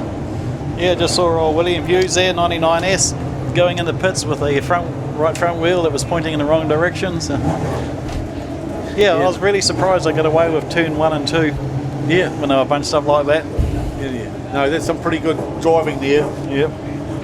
Well, you don't get a Superstock if you can't drive. Because that 422, I mean, they give it to him, hey, Dylan. They had him sideways in here, and they were all piling up against him, and he still managed to get around and still face the right way and get done. Man, that's I wouldn't like to be in the middle of that bunch looking at the replay. No. I suppose you just close your eyes and hope for the best. Oh, you can't be like that, Rocky. I could. It's pretty major there. But I suppose you got to see who's going to stay the full throttle into the turn, and who's going to jump out of it, and put the brakes on. Who's got the nuts to do it, stay in that corner. And it looked like they all did, really. They all just kept the throttle on. They did. So now you can just open your ears a little bit now, ladies and gentlemen, out there on the track, and for the Saloons. I don't think they'll be as loud, but it's interesting to see how quick they are. So Brad McGee was our quickest time in that race with a 16.483. Yeah, so the track is still pretty fast. But yeah, not quite as fast as last night. So whether it comes on again later on, because even Asher, he was down there in the 16.5s as well, one stage. So we'll see what happens there. Yeah, but they're only 0.2 of a second off the fastest time last night for the Superstocks. Oh yeah. I think you're just a bit harsh, man. Oh yeah, got to be. Hey, But yeah, so hopefully you're enjoying it out there, ladies and gentlemen. Hopefully the sun will be out of your eyes, not too far away for those on the finish straight side of the track there. And of course all the others on the other side enjoying those new seats and a bit of shade going on over there. And unfortunately we have to ask you to walk all the way around the track if you want a cup of coffee. At Mag & Turbo Christchurch, we are New Zealand's largest Cooper tyres dealer. Made and tested in America at Cooper's purpose-built test facility, Cooper tyres are one of the best brands in the world for both their on and off-road capabilities. We have Cooper tyres in stock to fit all small to large four-wheel drives and constantly see customers getting up to 100,000 kilometres mileage from them. So if you want the highest quality of tyres for your vehicle, backed up with the best after-sales service around, get down to the number 1 Mag & Turbo Tyre and Service Centre. Everyone has accidents, but thankfully, there is always someone there that can help fix your problem. Fraser and the team from Elite Wheels in Christchurch can put your wheels back to the way they should be with state-of-the-art equipment and operators that will have you back motoring in no time. Custom fabrications is their specialty, from wheel manufacturing and whitening to suspension manufacturing and modification. Elite Wheels have you sorted. Elite Wheels is also the preferred repairer for all major insurance companies. Drop down and see the team at Elite Wheels, 240 Annex Road, Christchurch.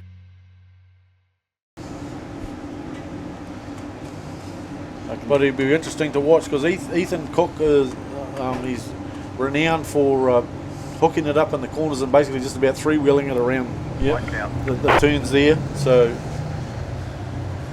all right, lights are out around the starters orders. But Sean Robinson gets out as well. He's pretty hard to get past in that 16G when he's got their car dialed in. But he's forcing the old. Right, we're racing. Oh, good jump there by Sean Robinson. So then Evan Mooney in second spot, forces O'Brien out a little bit wide. As I said, alluded to, O'Brien's new to that Super, so he's probably having, few testing it out a little bit.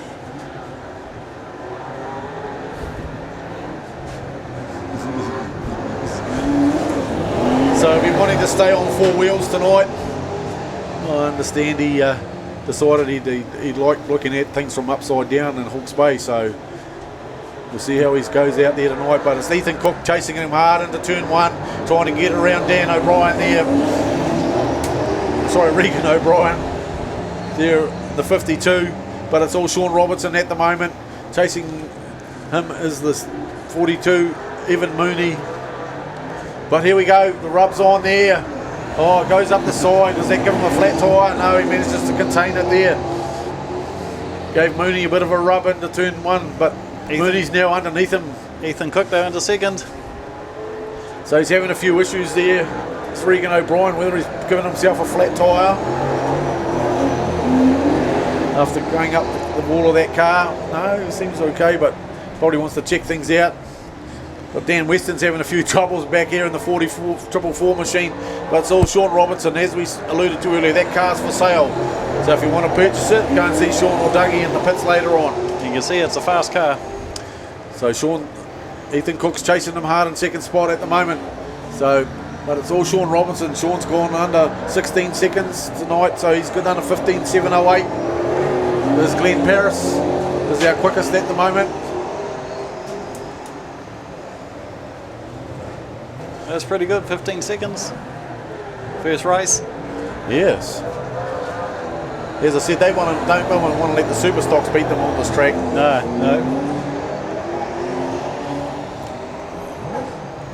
Right, coming around now, be 2 laps once he goes past the start-finish line. 2 to go. Looks like Ethan Cook just can't quite catch him. No, because I think Sean got the good jump. Yep. On the start, and Ethan had to work his way through the pack, but they just seem to be stalemating there at the moment. Oh, 1 lap to go there, Sean Robinson. Just keeping the same distance. Looks like we've lost half our field, 4 of them on the infield. Right, so here he comes now to take the checkered flag, 16G, Sean Robinson. 2NZ, Ethan Cook second. And 42G, Evan Mooney. That's your top 3 there. Right, so we'll say from 7th place, 52B, Regan O'Brien. 14G, Glenn Paris. 444G, Dan Weston. 227B, Wayne Melling. 42G, Evan Mooney. 2NZ, Ethan Cook. And of course, 16G, our race winner, Sean Robinson. So your Saloon's finished in their first race tonight. Certainly looking forward to them coming back out again. Yes. So coming up next is the street stocks. Have we done a round already, have we? Yes, so that's one round done and dusted. We're moving on to round 2 tonight. So let's hope there's no runoffs tonight. They had a couple of runoffs last night there. One in the Supers, one in the stock cars.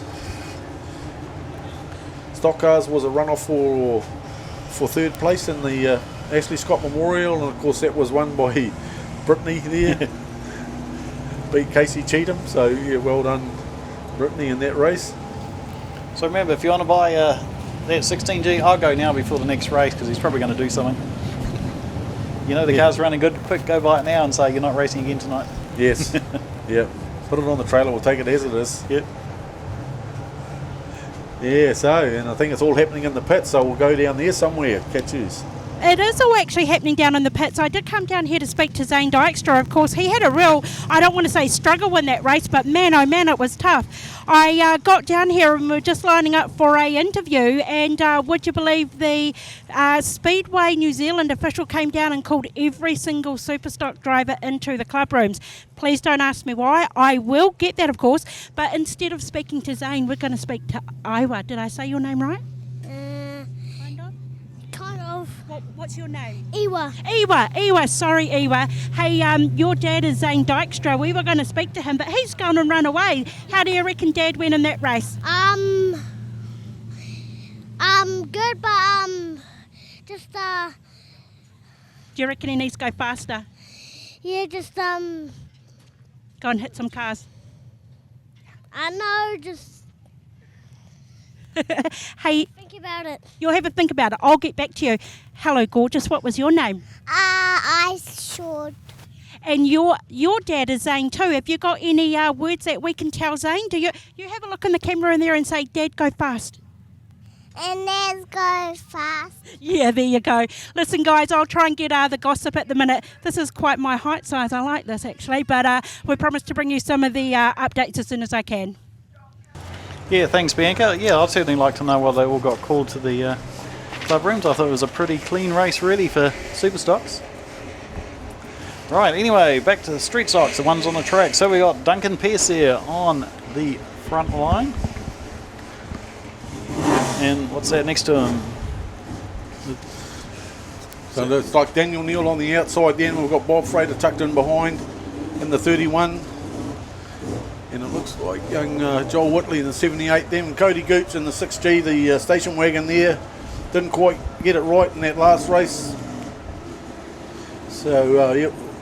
So we'll see what happens. 277. Haley Durston out the back. And then we've got Jared Ingo as well. Yep. So I wonder if Bob Frater's going to make it 2 out of 2. Well, let's see if he can keep it on the track. It's a little bit greasy. You can still see a little bit of shine on there, so there's a few spots where they could end up skating it. They've got the green flag because they'll be hating because their track was wet for the first race, and now it looks like a skate park for the second race. Cody goes down inside and spins Duncan around, doing a nice little pirouette there and still facing the same way, so that was well done in the 977 there. Yeah, Duncan's had a lot of practice at doing 360s. Right. As I said, the track's a little bit shiny there. Cody just manages to get past Daniel O'Neill out of turn 4. And then we've got Jared Ingo's moved into third spot, but I think it's still a little bit greasy because they seem to be heading towards the wall as soon as they hit the turn 1 and 2. And yep, I think we've got a, what do they call it, how they organise dances and their manoeuvres. And that's because it looks like 31 and 977 have been practicing together their fishtailing. Synchronised dancing, is it what you believe? Yeah. Synchronised ballet there. Oh, well, whatever problem Cody Gooch had in the first race, he's certainly got it sorted now. Yeah, well, maybe he likes going that way. Yeah, or maybe the car likes slippery surfaces. Yeah. He's certainly getting a good lead on him.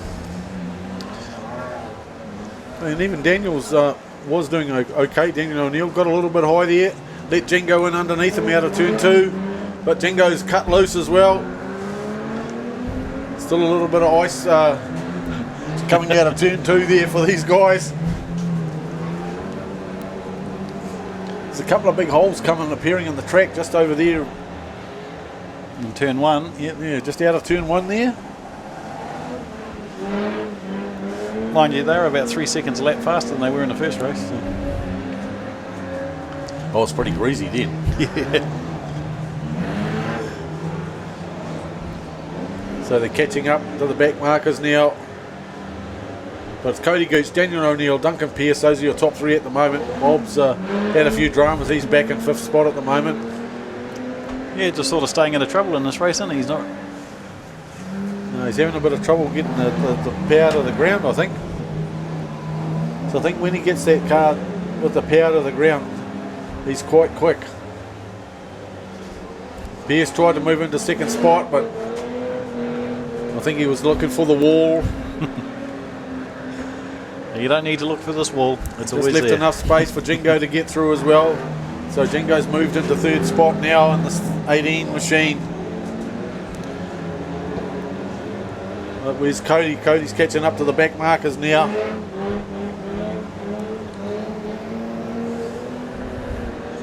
So he's obviously got it sorted. I think that goes better than his green machine actually. I think it looks better in orange.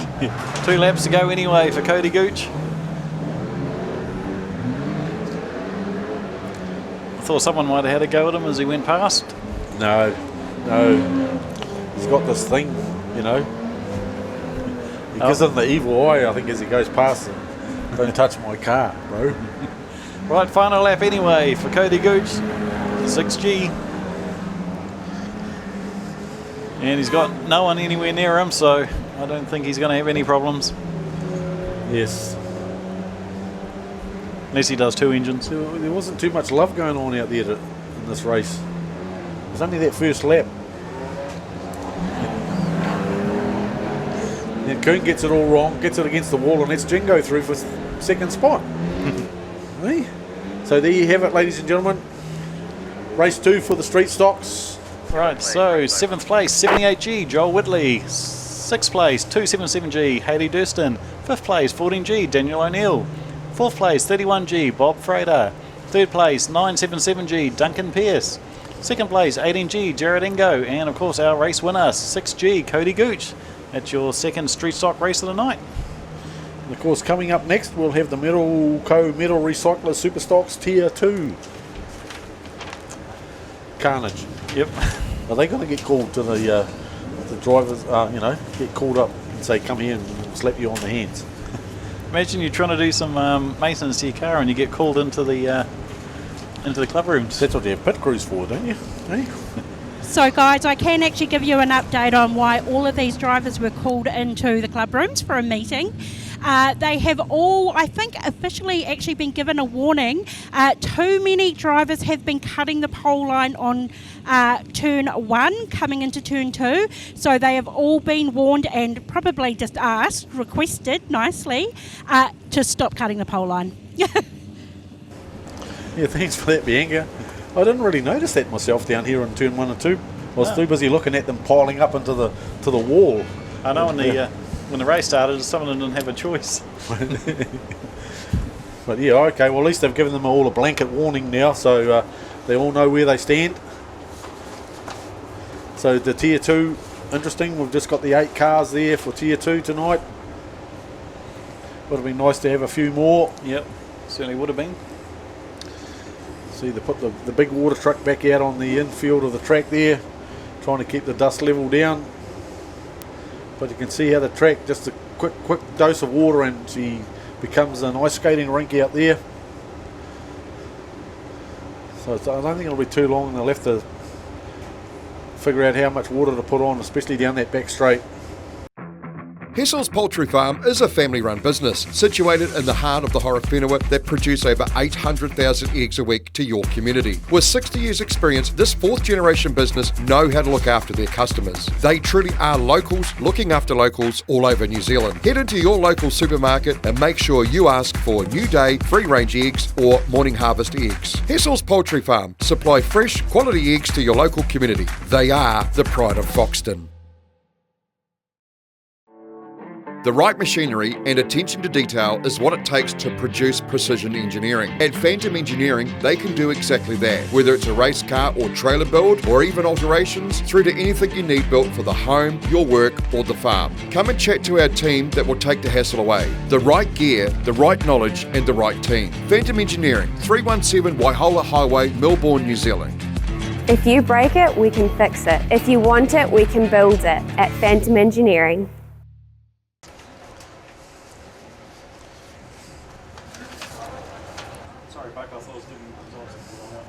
They're just giving us races. It's just like, well, not too sure what's going on there.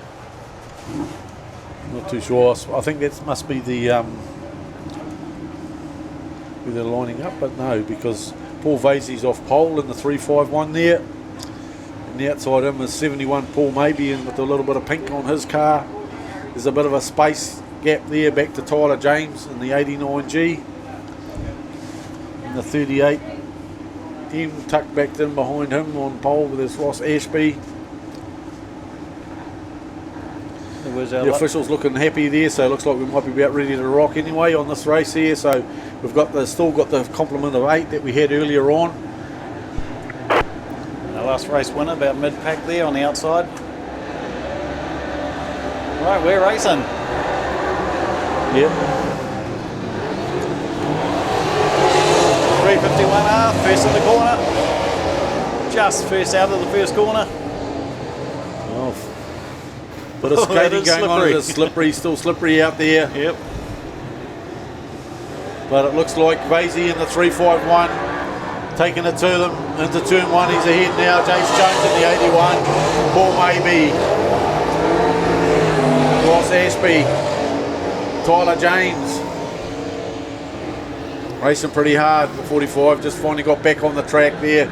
So be a lap or two down now.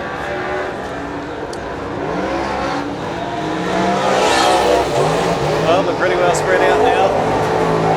I think it'll just be a drag race now to the finish with these guys, unless they can get close enough to tag someone out and get a bit of a spot.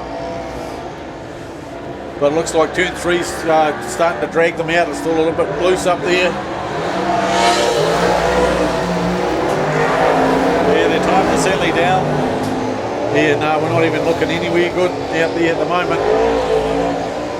Daisy gets pretty high by the wall. Jones chasing him in second spot. Then you got Ross Ashby in the 38, Paul Maybe the 71, and Tyler James. Then we're looking to move up a spot as well. Sean Gooch trying to tuck in there under Tyler James as they come out of 2.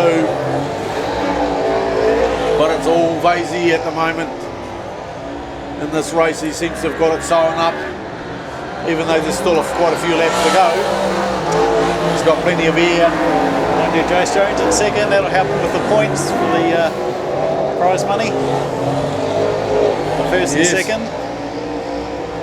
Yeah, I think they get a little bit of money there for tier 2. So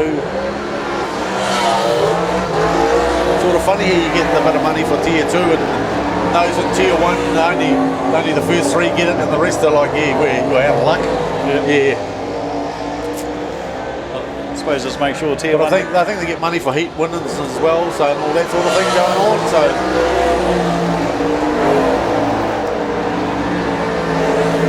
But he's trying hard. Sean Gooch has moved up into 4th spot. Got a little bit of work to do though, Shawnee.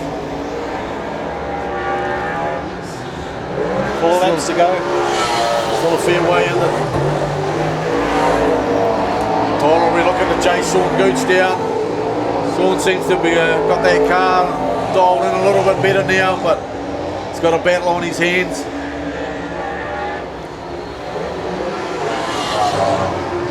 Well, then there were three laps. Jace. Oh no. I think he just blew the tyre off his one. So, there you have it. Coming around now, heading towards the checkered flag. Is it? No, sorry, we're looking for the white flag. Right, so 1 lap to go. After a really bad night last night, Paul Bailey will be coming around very shortly. pretty clear though. Nothing, doubt anything's going to happen. So there you have it. Race 2, Tier 2 winner. Paul Vasey, Ross Ashby in second spot, Tyler James in third. Just pipped Sean Gooch out of it there. So there you have it. That's your race 2 winners there. So up on the board there, we've got 8th spot, Jace Jones in the 81G. 7th spot, 45R, Jesse Henderson. 6th, 82G, Dave Anderson. 5th, 71R, Paul Maybe. 4th, 7G, Sean Gooch. 3rd, 89G, Tyler James. 2nd, 38M, Ross Ashby. And 1st, 351R, Paul Vasey. So that's sort of opened up the points table a little bit there with Vasey winning that one there. And of course, Jace Jones will be unhappy there, DNF. Yeah, he will be. Oh, he's still got points for 8th though. No, do they give them to him? I don't know how they work that, eh?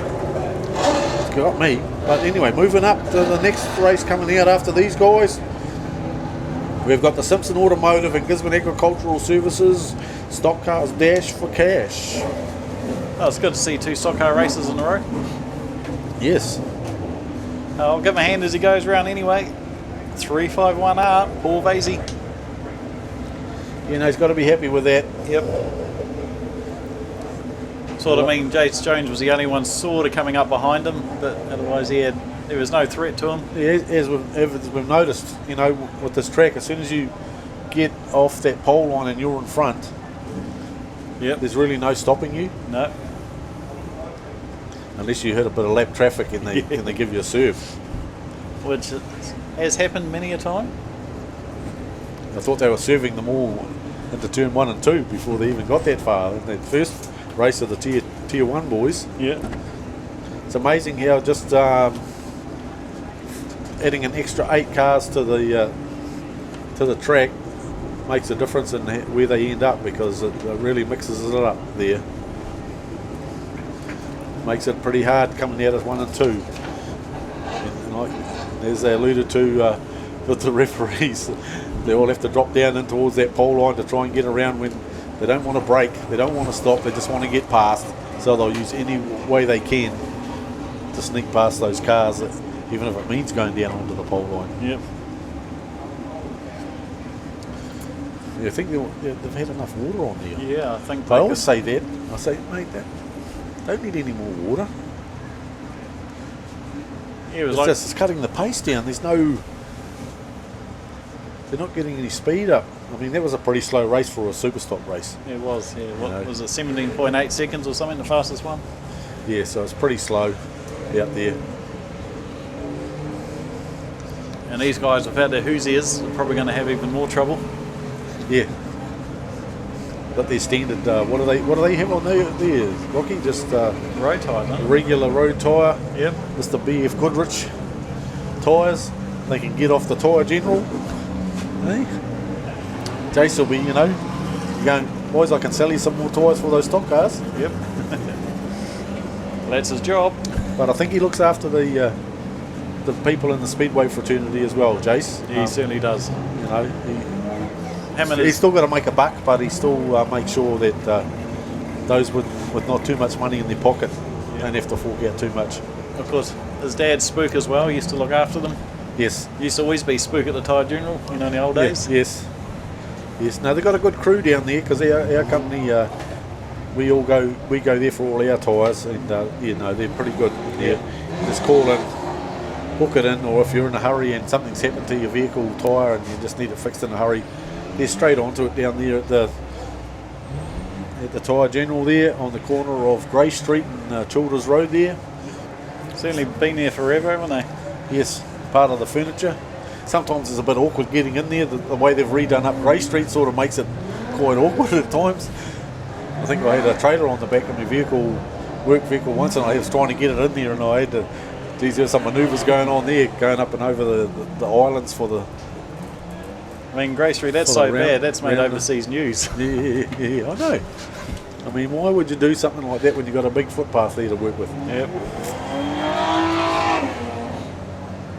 Right, I wonder how many laps are going to give them to take the track down a bit. Yeah, just to take the shine off the track. Actually, I'm quite surprised. Turn 1, those ruts really haven't got any worse. The track sort of seems to have settled down a bit. Yeah, I was just looking at those ones just after the start-finish line, eh?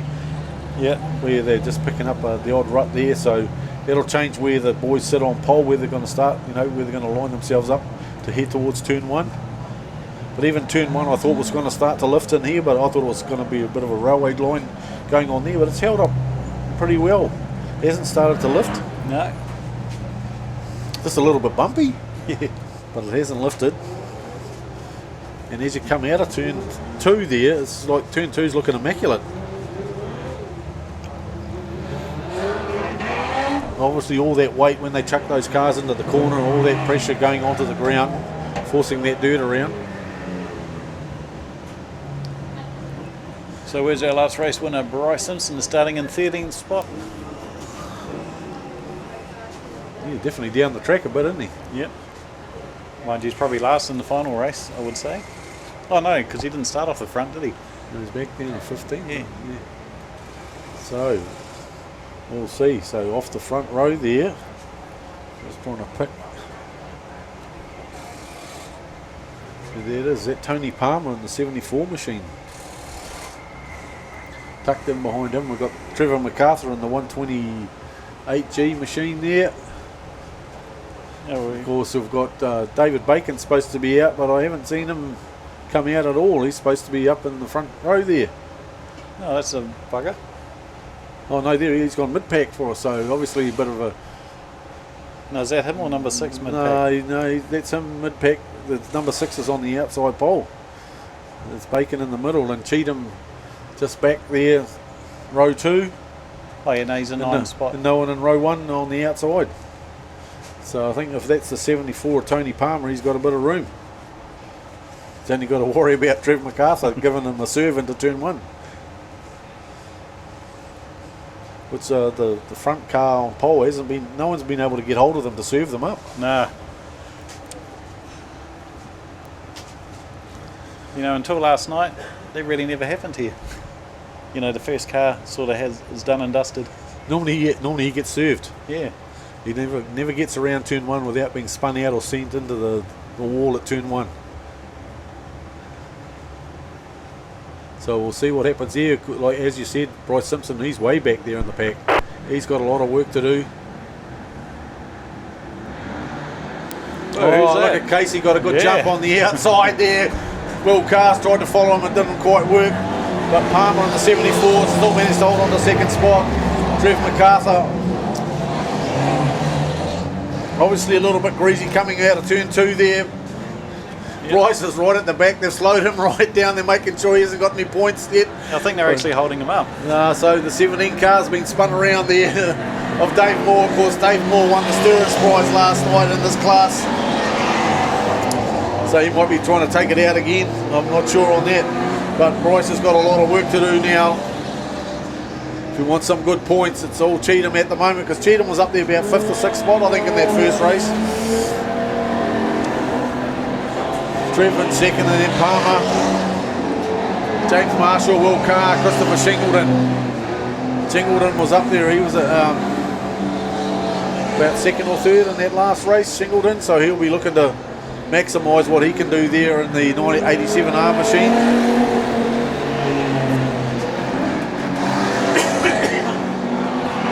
At the moment though, Casey Cheatham still out in front, hitting some of the slower cars. Oh, he's coming up to the troublemaker. Can he get past? Yep. Yeah, he'll be wanting to win that Stirrers Prize again. Yep. Well, Dave, he'll be giving it to them. Look, see that? Puts old Trev up the wall this time. Let old Casey go, because a couple of Huntley teammates going on there. Casey Cheatham in the 97H, and then you've got Dave Moore in that 17H, currently a lap or 2 down, but I think they're going to serve him up now. There goes Trev, sneaks through. It's about 3 or 4 Huntley cars out there actually. They'll be wanting to win a prize, because the only prize they won last night was the Stirrers. Oh, Bryce Simpson, he's moved up to 9th spot. There's Cheatham at the moment, Trevor MacArthur, James Marshall, Tony Palmer. Those are your top 4 drivers. Oh, who's spun around? Logan. Logan Bruce in there in the 87 machine of Christopher Shingleton, who will drop back a little bit now.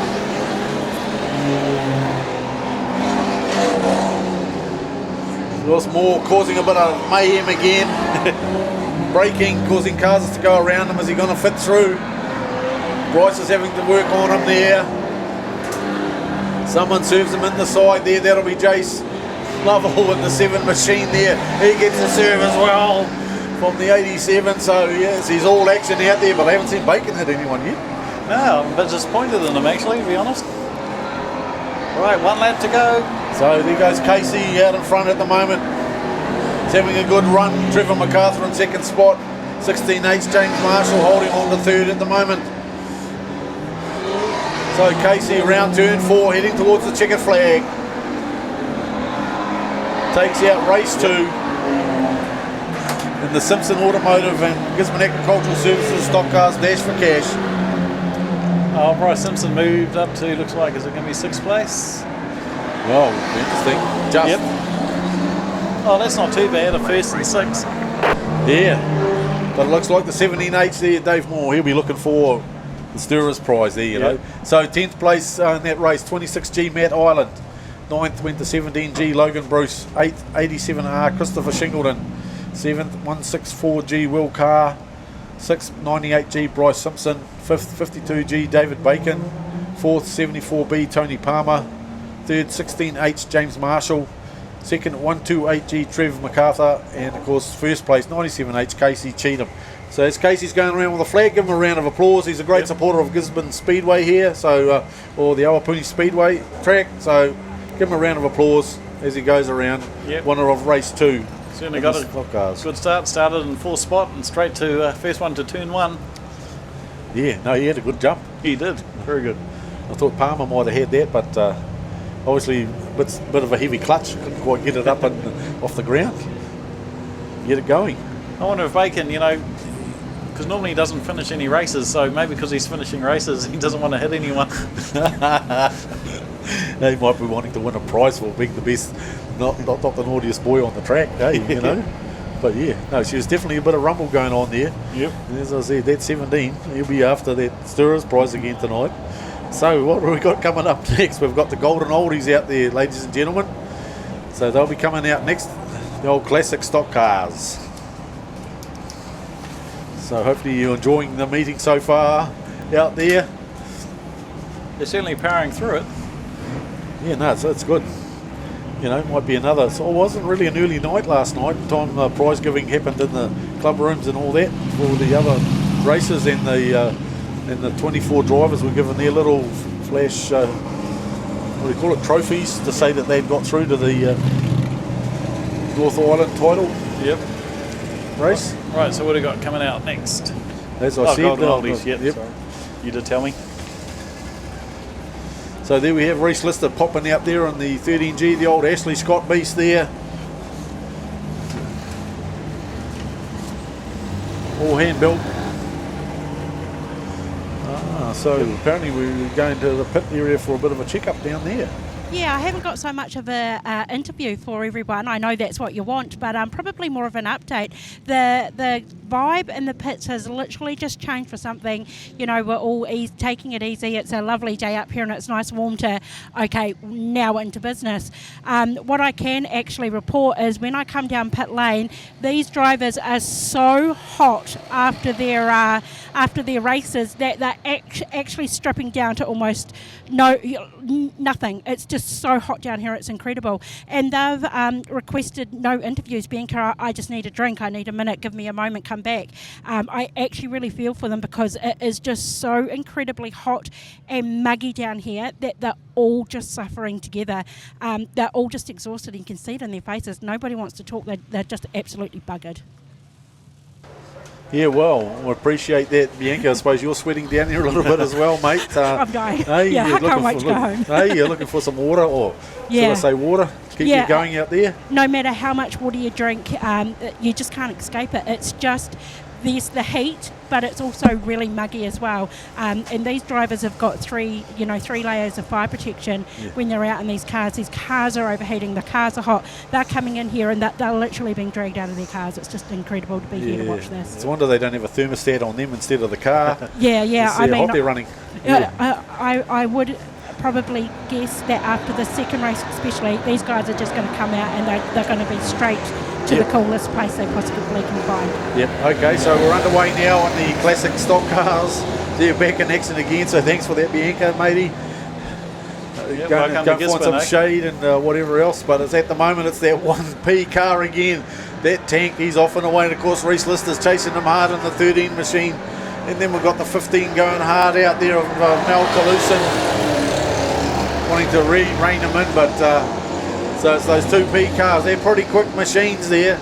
Of course, speed out on that Mr. Chips, still blowing a lot of smoke out of that Mr. Chips. It must be just what that car does. Yeah, it just means he's got oil in the sun. Yeah, and he's just a bit of smoke screen from behind, stop him from seeing him and that sort of thing. But then you got Peter Andrews there in the 1H there, original Kevin Free machine Chev V8. The 11H there of Pa Bear or Jackie Miller as he's normally known. Just got a visitor here from Beef Goodrich. Make sure you're doing the right advertising for him. So we're going pretty hard out, but these guys are commentating. They do all the advertising, all the promotion.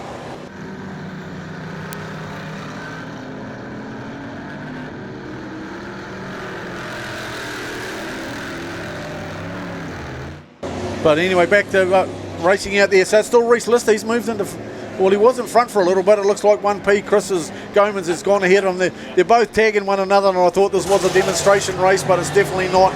We're going to give it the rub up going on here. Mate, those two are just battling it out. Reese gets it all wrong. Out of turn 1 and 2. He blew it. Oh, he blew that one there. So the 15P goes back out there. Old Mel Calusin there, off and away, enjoying the racing out there. And then you got Speed in the 5 chasing him, and then the 1P, 1H or whatever it is out there. But also battling away, we have 79 and 11. So Andrew Ross in the 79 machine. 11, like as I said, Jackie Miller. And of course down here we've got Marty McFadgen in the lily with the pink there, the OG. Someone's pointing the wrong way. And, oh, that's the 89 FM machine. Look at that. Nana Woods. So that's the original 89 FM. I don't think they have 89 FM anymore. I think they changed it to something else. Yep. That was a while ago. But it's all that 1P at the moment there, revving away, and looks like Speed in the 5 machine has moved into second spot ahead of the 15. Battling away, and of course Reese, he's just looking aggro out there. You can just see it, as he's chucking that 13 into the corners. He wasn't happy with the way he rotated around out of turn 2 and lost a whole lot of spots there. I mean, these guys, it's a demonstration class, but I don't think they like to win. These guys like to win. Yep. Now I'm trying to find old Steve McCaff. Did he not come? Didn't pop out for this race. Hey, I thought I saw him come out. The 75 machine, haven't seen it all night, all race. Oh, maybe I'm wrong. Has happened before. Yes, no, I think unless he's parked himself and he's hidden in the middle somewhere. Of course, the 15P there, so that was the end of the race there. They're parking up. So I think your race winner was on the 1P machine again of Chris Gummins there. So Reese will be a bit unhappy about that. So moving on from the Golden Oldies, we go to the Ministocks. So change of pace. Yep. The up-and-comers will be coming out. Of course, Zach Charles won race 1. We'll see what he can do in race 2. We'll see where he starts in the pack. Of course, Georgia Rogers there with the broken, looked like broken shock absorber on the front right of her car. So she'll be looking to get back out again on that. But yeah, talking about the heat though, we've got our aircon going up here, so she's all going good for us up here. So sorry for Bianca out there in the heat at the moment there. But yeah, a lot different temperature out there tonight compared to last night. Last night was just nice, not too bad, but tonight, yeah, she's really pumping out there, the humidity. Big sunny day. So as they roll off, are they going to add much water for these Ministocks? Hopefully not. Because the shade's come now, so there's no sun on the track, so now it's the moisture to come out of the track now rather than be put in the track. So give him a round of applause there. Old Chris Goman's in the 1P there, the old tank. He's a bit of a fiery beast. He looks like he's a bit of a fiery driver too. Hey, you take no prisoners. So, yeah, one of their golden takeaways in Palmerston North still exists. Well, just every city has a golden takeaways, doesn't it? Yeah, something golden in it. Yep. Something that's golden. Well, won't want to be washing the Toyota tonight. Oh, they just have the water truck drive past it. Yeah, give it a hose. Oh, I thought those firemen would want some bit of practice with their hoses, and they just turned them on it. Right, looks like they're not putting any water on, which is good. So it could be a fast Ministock race. Yeah, and hopefully after that we'll have the move on to our BF Goodrich tyres and the Tyre General North Island Superstocks, the race that's after this. And hopefully the track's starting to come on and we get a little bit more speed out of the cars. Geez, old Georgia Roberts shot out the pit gates there. Oh, she'll be testing that new suspension. Yep. And that, so yeah, we'll see how that goes with that one there. She'll want to make up for the last race, the DNF. Oh, you don't really like that, do you? So yeah, and of course in this class, as in a lot of the classes that we've got out here at the Speedway, you'll find a gooch driving a car somewhere. So we'll see what happens there. Well, what happens is it looks like we lost our mile laps. Yeah, oh yeah, I know. So don't know why, but yeah, we'll try and get in there and get a bit of connection so we can see what's going on out there. But hopefully someone, we might have to make a couple of phone calls to our techie guys and tell them we've got no mile laps anymore. Right. Alrighty, Brad Bacon. You know, having a surname like Bacon, you know, you couldn't be a vegetarian, could you? No. When I first met, you know, Dave Bacon, everyone calls him Bacon, I just thought that was a nickname. So anyway, so we've got Georgia on pole there, Bacon on the outside, and behind there the 222-1 machine there of Jenna McCabe. So this is her first season out as well on that machine. But I'm trying to see where Zach Charles ended up. He must be about mid or towards the back row at the moment. Oh, we have a jump the gun. Back it up, troops. Yeah, I'll put it in reverse and we'll start again. Yeah. You should have dropped the flag while they were reversing. Yeah.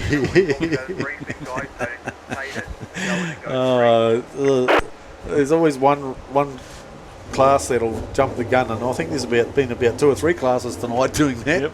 So yeah, it's not the only one. So yeah. So there we go. We're back up in action with our mile laps. Managed to get a bit of a connection going. I don't know what was going on there. I think they're just trying to test us up here in the announcers box. But yeah, so it looks like we're ready to rumble. The light's gone green this time, and they're away. Georgia gets a good run on the 16. Of course, if she gets away from these boys, she'll clean them out. So there's a lot of work to do. And of course, the 23B there, Troy Peach tucked in behind her, Brad Bacon, O'Connell, was it O'Connell Bacon? Something like that. Yeah, O'Connell Bacon, Brad. These hyphenated names that get me, especially William Johnston Priest as well. You know, I prefer that they just have one last name. I mean, nothing against people having hyphenated names, but yeah, when you're trying to announce them at the track, it just makes it so awkward. Yellow. They're on yellow. There's a bit of a skirmish down the back end there. Oh, looks like she's off the track, Jenna. She'll join at the back. Doesn't matter, they'll have to make him. Yep, all line up again. Yeah, Josh Coates has been having a lot of skirmies. And of course, a bit of he's got the old tyre up. Look at that, he got served. Old Braxton Sutherland, the 62P, looks like his left front tyres are stuck on the what the wheel protection guard. What do they call those bits of metal hanging on there, protecting their back tyre? Yeah, I know what you mean. Can't remember the name. But there's a lot of sparks coming off it.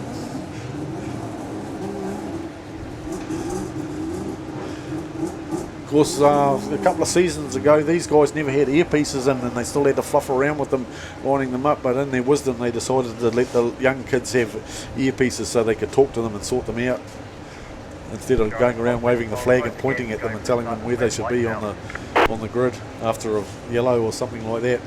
Yeah, that's one of the best things, eh? These radios save so much time now, these one-way radios that they all have. Yeah. I think we should have one as well, Rocky, you know, so we can listen to what they get told off for. But anyway, we've gone green again now, so it's Georgia out in front again. It's chased by Troy Peach, Jaden James in the 189, Conrad Gooch there. And of course, Zach Giles there in the 44, sorry, we've got two Zachs up here. One's 85, geez, Zach Davies, he was pretty close to Zach Giles as well as they came out of turn 2, but we've moved on from now. And it's still Georgia Rogers getting chased hard. Only just. So we've got that front pack of 5, and then we've got the rest at the moment. So Georgia Rogers, Troy Peach, Jaden James, Conrad Gooch, Zach Giles, Brody Gooch as well, trying to catch them up in the 10 machine with Malachi McIndoe in the 81 and 85, Zach Davies. But these Georgia's getting the rub from Troy Peach. He's just managing to hold the line enough that Troy can't get past her. Jaden James is certainly trying to get past them too on the outside. He's going to try the inside now, is he? Yeah, so, look at that bit of rub. Oh, look at that. Georgia again. Gets the wall rub going on, gets it all wrong. Zach Giles moves into the hole as well. Never touched anyone, but slipped in there as well. And, of course, the 189, Jaden James, he tucks in underneath Troy Peach, so he's going to come out of turn 4 looking or smelling of roses, should I say. But the battle's on, and look at Zach trying to get in underneath into turn 1, so the battle's on. Troy Peach trying to cut down, so they're just sort of hanging on to one another. Oh, someone's stuck in the track. So, the 77 machine, yeah. The 71 there of Campbell Homemore parked up before turn 1 there, so they'll move him out of the way. Yeah, get rid of that. Yes. So now they'll all run around their own little circle until the pace car can get in front of them and sort them out. But it's Jaden James at the moment in the 189, Zach Giles, Troy Peach, Georgia Rogers, and then you've got Brody Gooch there in the 10 and Conrad Gooch in the 6G with young Malachi McIndoe in the 81. And I'll just line them all up there. Of course, I wonder how Banksy's going on in that pace car, because he's just used to that old Dunga Holden that they normally drive around, and that truck's a bit flash for him, I think. But yeah, obviously something going on here. Having a chat with the young fellow, I'm not quite sure what happened there. Didn't quite see the incident, whether he tipped, rolled, or just hit the fence. But so it looks like something's broken. They're picking a few parts up off the track. Yeah, they are.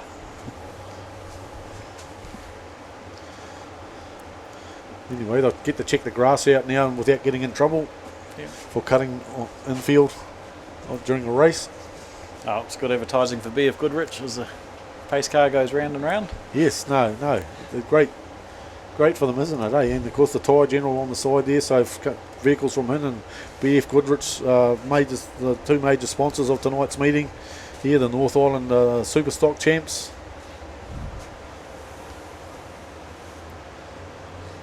Of course, so they're whipping them off. Yep. He likes to go pretty fast, but I think he forgets he's got to use some brakes sometimes. They're picking up a lot of stuff. I wonder what it was. Might have been his brakes. Yeah, no. So yeah, lots of little bits there. Maybe someone chucked out some Z nails on the track just to slow them down a little bit. But no, the weather's quite nice out there. It's going to be cooler later on tonight. I can sort of feel it. It's going to be, but as Bianca alluded to earlier, it's quite hot out in the pit area there. Well, they've got 4 laps to go once they start again. So once they go past that, we'll start to line up again. Get the other vehicles off the track. So yeah, they've got quite a few vehicles infield tonight, hey, as service vehicles. Yep. Compared to what they normally have. I wonder what that yellow beast is for. I've never seen that one out there. That might be to pick them up like on a forklift and then throw the vehicles away if they're not doing any good. Alrighty, so turn 2, the BF Goodrich Tyre General vehicle pace car should pull off. As long as they're happy with the order. Yes. You're looking out there on the back straightaway. Those seats over there, they're pretty chocker. Considering like the old days, we only had about 3 or 4 wooden seats, and everybody was jammed in on those. But with all those seats, I think we've got a pretty good crowd here tonight. When you look around the turn 1 and the front straight as well. So hopefully they've been enjoying themselves out there tonight. Being pretty thirsty though. They're pretty thirsty work sitting out there watching these guys. Oh, look at that. We're going to go orange there. Brody will get a slap on the hand for that. Jumped the gun there. Thought he could pass. Thought he could pass. They'll get back in line. Yep. Remember, you haven't got the Gisborne refs here tonight. Yeah, you got to wait. You got to wait until the first car goes. You can't start passing until you get past that little imaginary white powdered line they usually chuck on the turn 4 as they come out. Once you pass that line, then you can start passing the cars. I remember too when they used to have a referee's box down on turn 4. Yep, I remember that. The hot box. There they go again. Are they going to do it again? No. Thought it might have gone green, but orange or something, but no, they let them go this time. Oh, look at them. Oh, we're going to have an incident here. Are we? Oh, Georgia, she wants that. Oh, no, sure. Oh, a lot of grass there. I don't know if they're going to let her do that. But anyway, we'll see what happens there.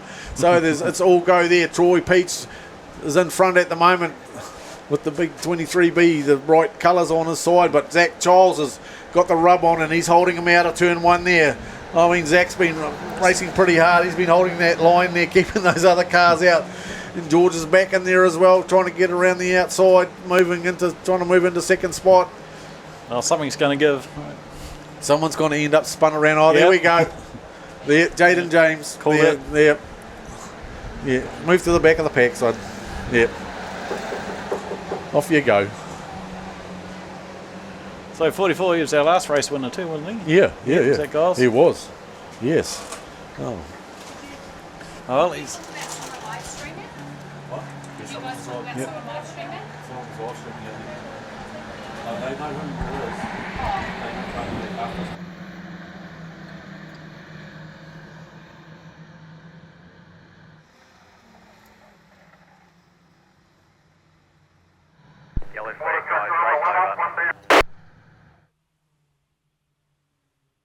Alrighty, so Zach Giles there takes out that race. Okay, so 10G. Oh, sorry, 10th position, 85G, Zach Davies. 9th position, 377G, Stevie Durston.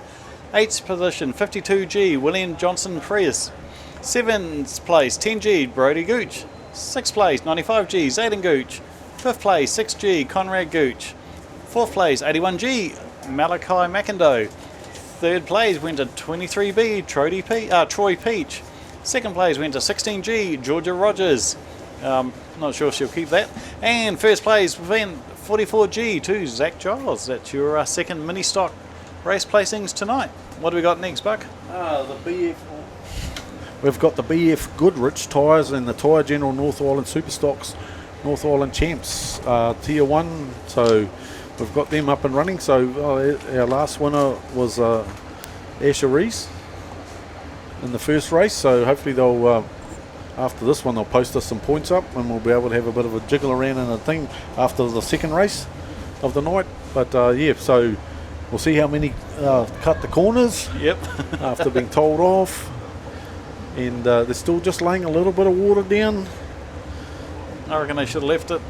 I mean, sun's gone down and moisture's coming back up through the track. All you're creating is a nice skating rink out there, but we're not the officials. We don't know much about track work and whatnot. Nope. We leave that to the experts. But when you look at it from up here, you can see the shine on the track, and as soon as they're out there and they put that horsepower to the ground, they get a lot of slipping there. But yeah, so, and there's Zach Giles comes around here past the pit side there. Well done to Zach. winning that race. It was pretty hard fought. I thought there was a bit of a battle. I think about 4 or 5 of them will probably be going to the referee's room for a bit of a tango. But yeah, there was a few spin-outs in that race when they're looking at the replays. Hey, I'm Sean. Hey, I'm Jace. And we are Sign Solutions. Situated at 61 Preston Street in Invercargill, we can meet all your signage needs.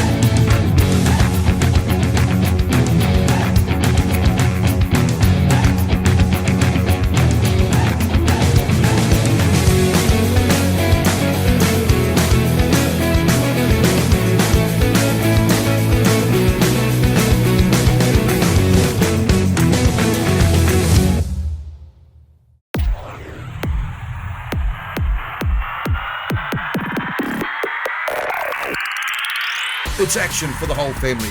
With 23 tracks around New Zealand, there is no better way to spend your weekends than at a Speedway New Zealand track. Here they come to the start-finish line again. There's something for the whole family. Sprint cars, saloons, stock cars, sidecars, midgets and much, much more. Pack up the family and make a trip to adrenaline-filled, action-packed bashes and crashes that only Speedway can deliver. Visit www.speedway.co.nz to find out the track nearest to you. Speedway, it's our summer thing. Yeah, so we'll wait for them to line up and come out. So looking at it, hopefully we'll have a pole positions for you shortly, ladies and gentlemen, and we'll be able to tell you where they're going to be sitting on the grid. So race 2, we've got P1, 6R Liam Marsh, P2, 127G Ethan Rees, P3, 94V Matt Buckley, P4, 5G Josh Prentice, P5, 72A Cody McKee, P6, 77M Luke Alderdice, P7, 1NZ Todd Hemingway, P8, 76B Ben Milne, P9, 198R Mark Costello, P10, 118R Bryce Steiner, P11, 25B Kai O'Brien, P12, 15V Ryan Marshall, and P13, 85S Brad Uhlenberg, P14, 126G Asher Rees, P14, 422B Dylan Ashton, P16, 96G Brad McGee, P17, 96M Dylan Towler, P18, 20 UK Liam Gilbank, P19, 77G Sam Hughes, P20, 99S William Hughes, P21, 57V Dylan Marshall, P22, 38V Zane Dykstra, 23, 156P Trent James, P24, 144G Tim Ross, and then P25, 10G Peter Rees right at the back, also with him on 26, 235G Regan Penn. So those are your 26 cars out there for race 2. So hopefully after round 2 we'll have some points to put up, unofficially of course. Yep. Results we'll be able to give you after race 2, where they're sitting at.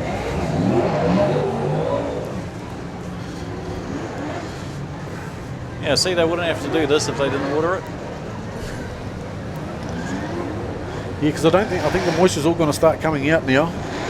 So we'll just see. So these guys have got 15 laps. Yep. Each round.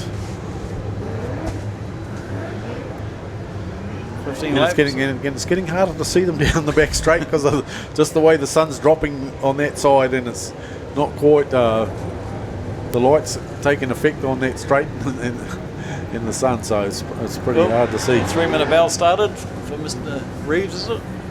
No, 77. So that's Sam Hughes there, getting a 3-minute bell. Not too sure what's going on with Sam, whether they're tightening the belt or whether there's a bit of suspension adjustment going on there.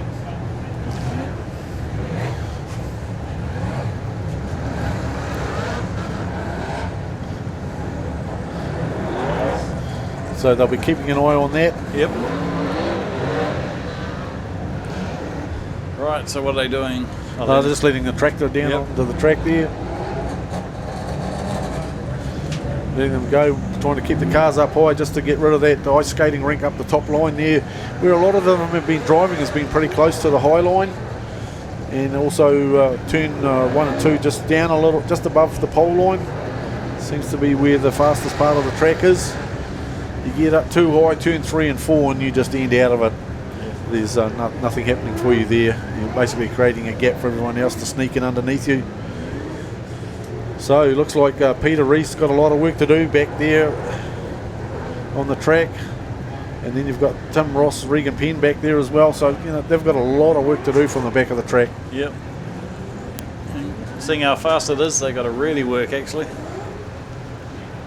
Yep, even Asher, you know, he's be mid-pack this race.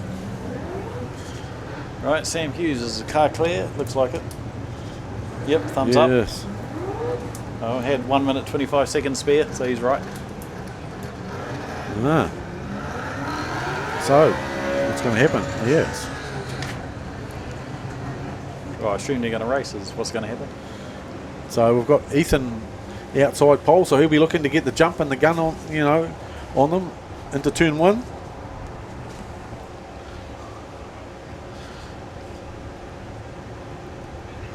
Of course, they'll all be, you know, behaving themselves this time and staying off the pole line grass there on turn 1 and 2. But mind you, she was pretty bunched up. She was probably like about 5 or 6 wide. Yep. Out of turn 2, heading towards 3 there. And they all managed to stay facing the same way, so it was pretty good driving.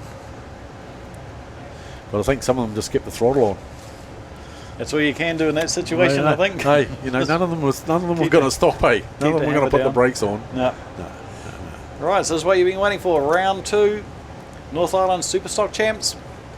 Yeah, brought to you by BF Goodrich Tyres and the Tyre General. Should be good. I'm pretty sure the track's a bit faster than what it was in the first race too. So there we have the side-by-side clearing the track. So hopefully not too far away from a start, ladies and gentlemen.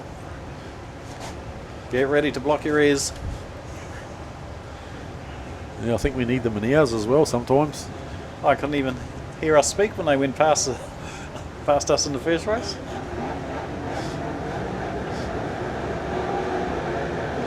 There they go there. Who's going to get out of there first? Reese. That's just there, but they're forcing him a bit wide there. Oh, 6R spun around there. Up and over. Oh, they'll be going red here.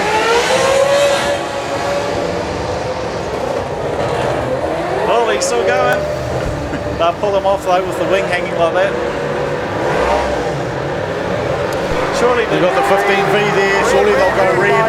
Oh, with that piece of steel on the track. No, it's still got a car stuck down here in turn 1. That took them a long time. Especially if that wing's sitting on the track. Of course, Asher will need a new wing for his one. See, they all went wide this time. No one wanted to get penalised. They paid the price. Yeah. The old wall sucked them in. But yeah, no, she was a pretty hard-fought battle going out of turn 1 and 2, so we'll see what happens there. You look at Asher there sitting on by the start-finish there in the 126. The roof looking a bit light there, the old... Yeah, did you see him go up and over? It should be hopefully a replay shortly. Is someone spring?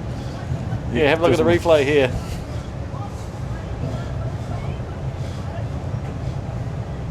There we go. Up and over. Oh, look at that. Yeah. Bit of a pirouette going on there. Lands down on his wheels, mate. That was, you know, that was luck. Yep. Obviously didn't realise his wing was ripped off though. And of course, I'll just give him a quick check over because he was, because he's got bits dangling off his vehicle.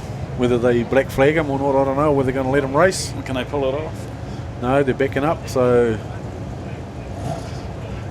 just making sure. Guys, I just want to bring your attention. I don't know if anyone can alert the track staff, but there's actually a shock sitting right in between corner 1 and 2. If anybody can hear me, or if anyone can alert the track staff. Yep, so I think he's got it. There it goes. Yep. Thank you. Right, just remove that spring off the track. Someone's spare part. Yeah, thanks to live streaming people for noticing it.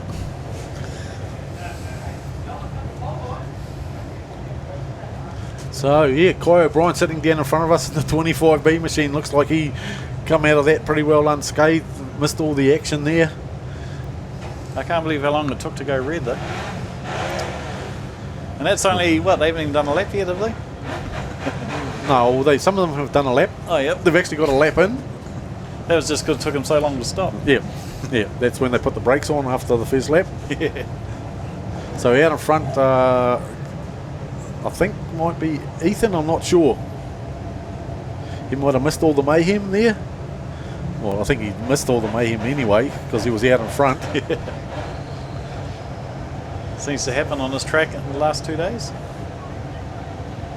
Right, what are we waiting for?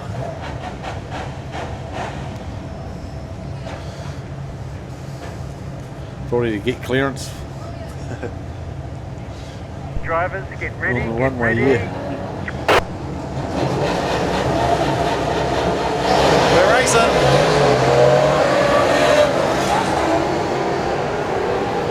Oh, someone stalled. Hasn't started there. Well, they're going to be there. They're going to go. Gone red, beware. See how much the track goes past them. Beware in turn 1. That's not a place to sit. Yeah, of course, he was still running before he stopped beside his mate and then he stalled out.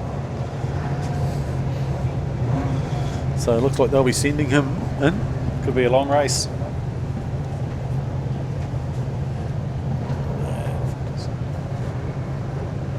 Well, hopefully they'll get him off the track and we'll be back up and racing very shortly. Is that 57B, is it? Is it Dylan Marshall? Yep. So Dylan Marshall will be out of this race, unfortunately. Mind you, that would have been pretty scary sitting there hoping, quick, put the lights on. He would have been going thumbs down rapidly. Yeah, of course, sitting down in front of us as well, we've got Todd Hemingway in the one edge. He's sitting in about seventh spot according to the screen, but to me he looks like he's in 5th spot. Unless his brakes are sort of weren't working too well when he parked up here, but might have got past some guys there. So we'll see what's happening now. So yeah, starting to lose a few, aren't we? Yeah. So I said race 2 to race 3, there'll be a bit of dynamics. Could be a long race. Yeah. Right, we're moving.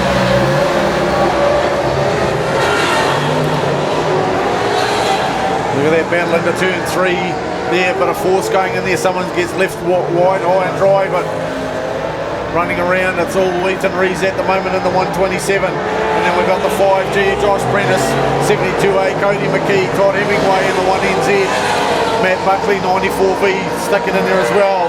And then we've got Asher Rees way back here. He's got a lot of work to do in 20th spot to work his way back up the track. But it's all Ethan with clear air at the moment. Actually, Peter Rees is up there, moved up to 9th spot as well from 25th. So how's that? 25th to 9th. Yeah. Peter Rees moves up the track. And I'm trying to think who else was sitting back with him on the 26th spot there. I think that was Regan Penn, and I'm just trying to see where he ended up. He's mid-pack as well. But it's all the 127. Oh, now at the moment coming through. Of course, Liam Mars tucked at the back of the track there. Liam Gilbank in the 20 UK machine. Oh, 94 spun around in front of us, so that's him tucked around and behind. That's Matt Buckley there. He won't be happy. He's trying to restart the car now. Can he get it going? Yep, he's going. Yep. Ignites it up and ready to rock and roll. And that there. I can't believe that link's still hanging on that car. That's quite amazing. Good engineering. Oh, look at that. Hey, he's just rocking through there. And of course, Josh Prentice up in the 2nd spot. Oh, try to use the wall. Don't work here. I think he's broken something. He hit him pretty hard. We got pushed into him pretty hard. We're dropping a few. We're dropping a few here. He manages to get his car in field. Regan Penn moving his way through the customers on the track, because man, it's pretty tight out there. I don't know if you call it a battlefield or what out there at the moment, but it's a war of attrition going on. Oh, Regan gets it all wrong. We're going on the roof. Look at that. The 96 is up and over, and he's back on his roof. Does he go again? That's the 96 team. Dropped himself in front of us there. Dylan Towler, Regan Penn. Just got it all wrong in turn 1. That was lucky there for the 96M. Yeah. I think he's trying to see if he's going. They'll check him over and see if he wants to go, I suppose. Yep, thumbs up. check for a few ruts in the track from that. You know. Yep. I think he was trying to be joined part of Rocket Lab down there on Mahia Peninsula there, launching a satellite or something going on. But it looks like Regan has been backed up, checked over, I think. Oh no, they've sent him back to the... Right, so our second place, 5G Josh Prentice, the fastest lap so far in this race, 16.40 seconds. So they're not too far off the 16.2. No, they're just getting there. And with this many cars on a track, that's actually but they've just got to check. They've got to check the roll cage over, make sure it passes the muster before they'll let that car go again. Yep. So it looks like he's got the old. There's something broken, so he's out. So they'll put him on the tractor and get him off the track. Oh, he's got a puncher anyway. Yeah, I think that's why they sent him in. Right outside tyre, always a black flag. Off you go, Sonny Jim. Hard luck for 96. It wasn't his fault for the action going on there. Here's a replay. But here we go there. You can see Regan Penn got it all wrong. Spun out in front of 96. 96 clipped him and just launched himself into the air. And those other cars just dodged 96, man. You know, yeah. So he could go and join Rocket Lab now. In that 96. And he'll be all good to go. So it looks like it's a bit of a rumble. We've got another car just rolling off the track now. Looks like this one here's died an ugly death. I'm not too sure which car that one is, but he's just sort of rolled off before turn one there. Look at all the cars on the infield. It looks like they're lining up for a second. No, yeah, so it's 99 that's rolled infield there, so yeah, you won't be happy about that. And off again there. I'm trying to see where Ash is hiding. I mean, Ethan must be just up in here, tucked in front of us there, going out of turn 3 now. Be Ethan Rees. It's coming up to the 20 car at the moment there, the UK, so Ethan's catching him up. He wants to get past him. We've got Josh Prentice in behind him, Cody McKee, Todd Hemingway, Luke Alderdice. Those are your top 5 at the moment. We've still got just over 3 laps to go. Make that 2 now. Ethan sneaks in front of Liam Gilbank there in the 20 car. Josh Prentice is going to suck in beside him as well. Takes him out into turn 3 there. Working hard, but we'll be coming around for the white flag there for Ethan Rees in the 127. Josh Prentice. Cody McKee, Todd Hemingway, Peter Rees up in 5th spot from 25th. Man, Peter must have been flying to get up in there, but there we have it. Checkered flag's gone through now. There's your race winner, 127G, Ethan Rees. And the rest is just a war of attrition. Yep. What a race so Buck. That was a stock car race. Hey, that was action. Yep. So yeah, everybody was trying hard there. So 10th place in that race went to 126G, Asher Rees. 9th place, 85S, Brad Uhlenberg. 8th place, 96G, Brad McGee. 7th, 422B, Dylan Ashton. 6th place, 77M, Luke Alderdice. 5th, 10G, Peter Rees. 4th, 1NZ, Todd Hemingway. 3rd, 72A, Cody McGee. 2nd, 5G, Josh Prentice. And of course in 1st place, 127G, Ethan Rees. Start to finish for him. And unfortunate for the rest of the drivers out there. So I can't believe how many cars were sitting on the infield. That was, well, it must have been 50%. It must have been close. What have we got there? So we had 13 drivers finish and 13 drivers DNF. Yep. So there you go, half the field DNF. So there was plenty of action out there. So it's hot and hard racing out there. So Ethan's best time of the night obviously was the 5th. See what happens when you don't touch the pole line? Yes. Turns to mayhem. Oh, mate. Action going on there. Yeah, it was. There's a lot of repairs going to be going on now. Yep, I don't think Bianca's going to get to talk to anyone. And of course, I think Asher Rees has got a bit of work to do to his wing there because it ended up at the back of his car. So, we're up here and I think watching the replay there and it was just there. Yeah. They're in it to win it, these guys. Take no prisoners.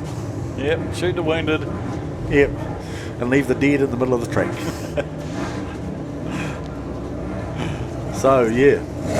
So there we go. So anyway, we have some points from the Tier 2 Supers. And of course at the moment the Paul Vasey's up in that one there, but at the moment on 17 points, and then Tyler James and Sean Gooch both on 16, Ross Ashby on 14, Jace Jones on 13, Jesse Henderson on 10, Paul Maybe on 9, Dave Anderson on 9, and then we've got I think that's about it. I don't think you get 2 points when you don't race really, but yeah. But anyway, so what have we got coming up next? Saloon's coming up next. Righty, hey.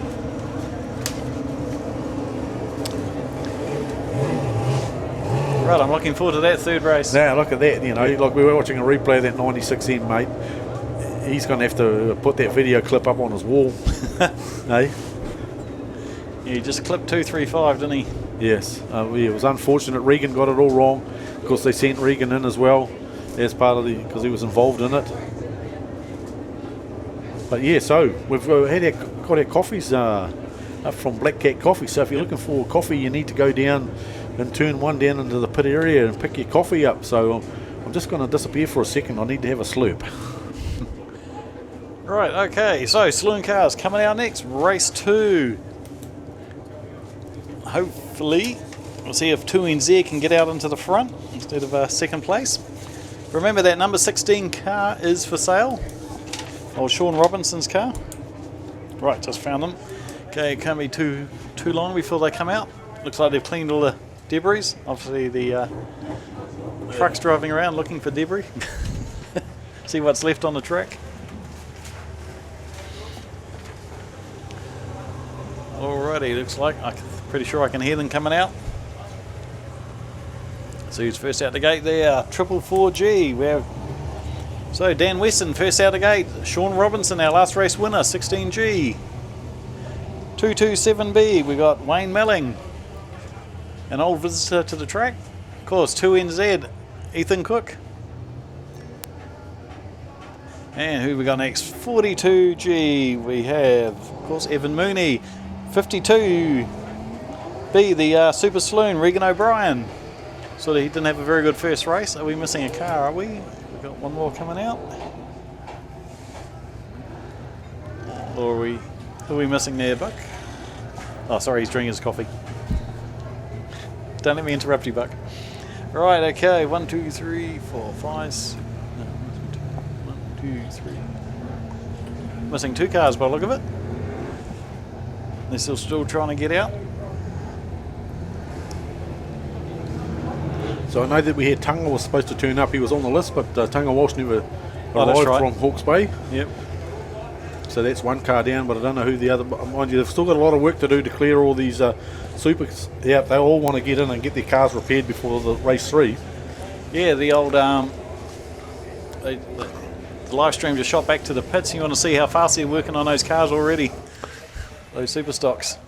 Yeah, amazing the amount of spares that they carry, and also I know that the Rees team there, they also pack a whole lot of spares in that truck that they bring around with them. So that if you've got a Rees car, there's plenty of spares there somewhere for you. Get you out again. Yep. So they'll be working on Ash's car. I know Peter did all right, so he stayed upright. And then you've got Ethan as well. Josh Prentice looked pretty good out there. But unfortunately for Regan Penn, he was going so well too, staying up there, and he just got it all wrong. Turn 1. So unfortunate for Regan. He's a pretty good pilot, but just not today. While we're waiting for them to clear the dead bodies off the track, I wonder if we should look at the unofficial results. Oh, we'll have a look and see if we've got anything up there. I don't know if they'll have anything unofficially for us. What do we... so we're looking for... what have we got hiding here? Let's see if we've got anything. Tier 1. Right. Tier 1. We've still got 3 cars to get off the track. So if we have a quick look there. So at the moment, Tier 1 looks like this. Unofficially, guys. Unofficially, because we're not allowed to say it's for real because they've got to go through the umpires and all that sort of stuff. But unofficially, Ethan Rees, first place on 49 points after race 2. 5G Josh Prentice on 46 in second place. Third, 1NZ Tyler Hemingway on 45. 96G Brad McGee on 44. Asher Rees on 42 in fifth. Cody McGee 72A on 40. Brad Uhlenberg on 37. 235G Regan Penn on 36. 10G Peter Rees on 35. Well, actually, they just dropped Regan Penn. I thought he was up a little bit high there. So, like I say, it's just unofficial.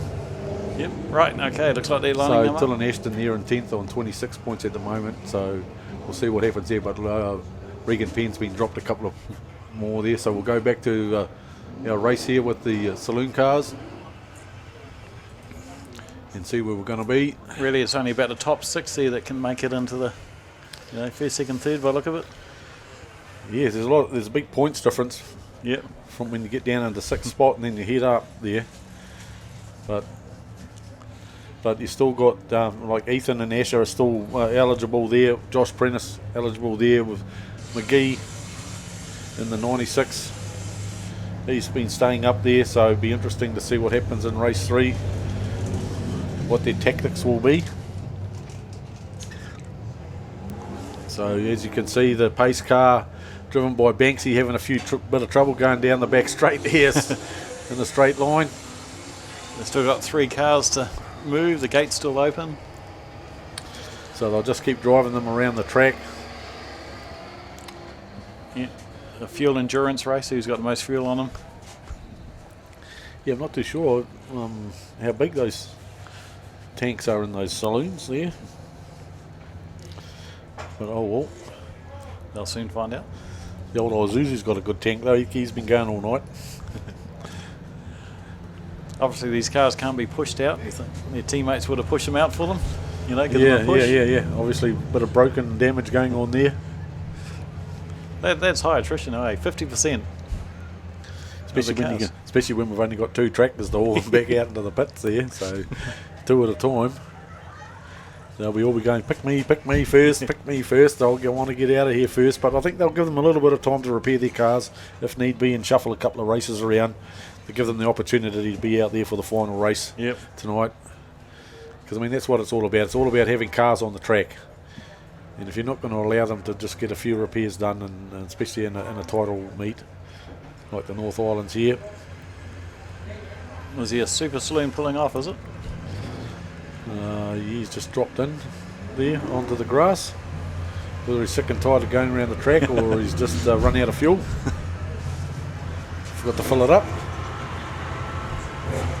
He probably thought, 12 laps, enough fuel for 12 laps maybe. Oh, geez, I must have put the jinx on Tim Ross tonight. I told you he was doing really, really well, and look at that. Last night when I said he was a really bad driver, he was going hot wheels, but no.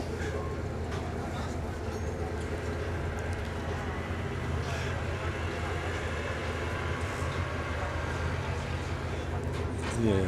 So, yeah, looks like Bianca wants to actually found someone to actually talk to her tonight, so we'll leave it with her. Yeah, guys, I'm going to be as quick as I can because there's a lot of work needed on this car.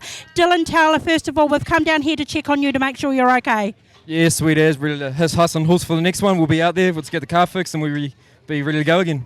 Tell us, is it all cosmetic at the moment? Because it looks a little bit squished, but the engine and the chassis still okay? Yeah, if it wasn't for that right front being flat, I was gonna carry on. But, yeah.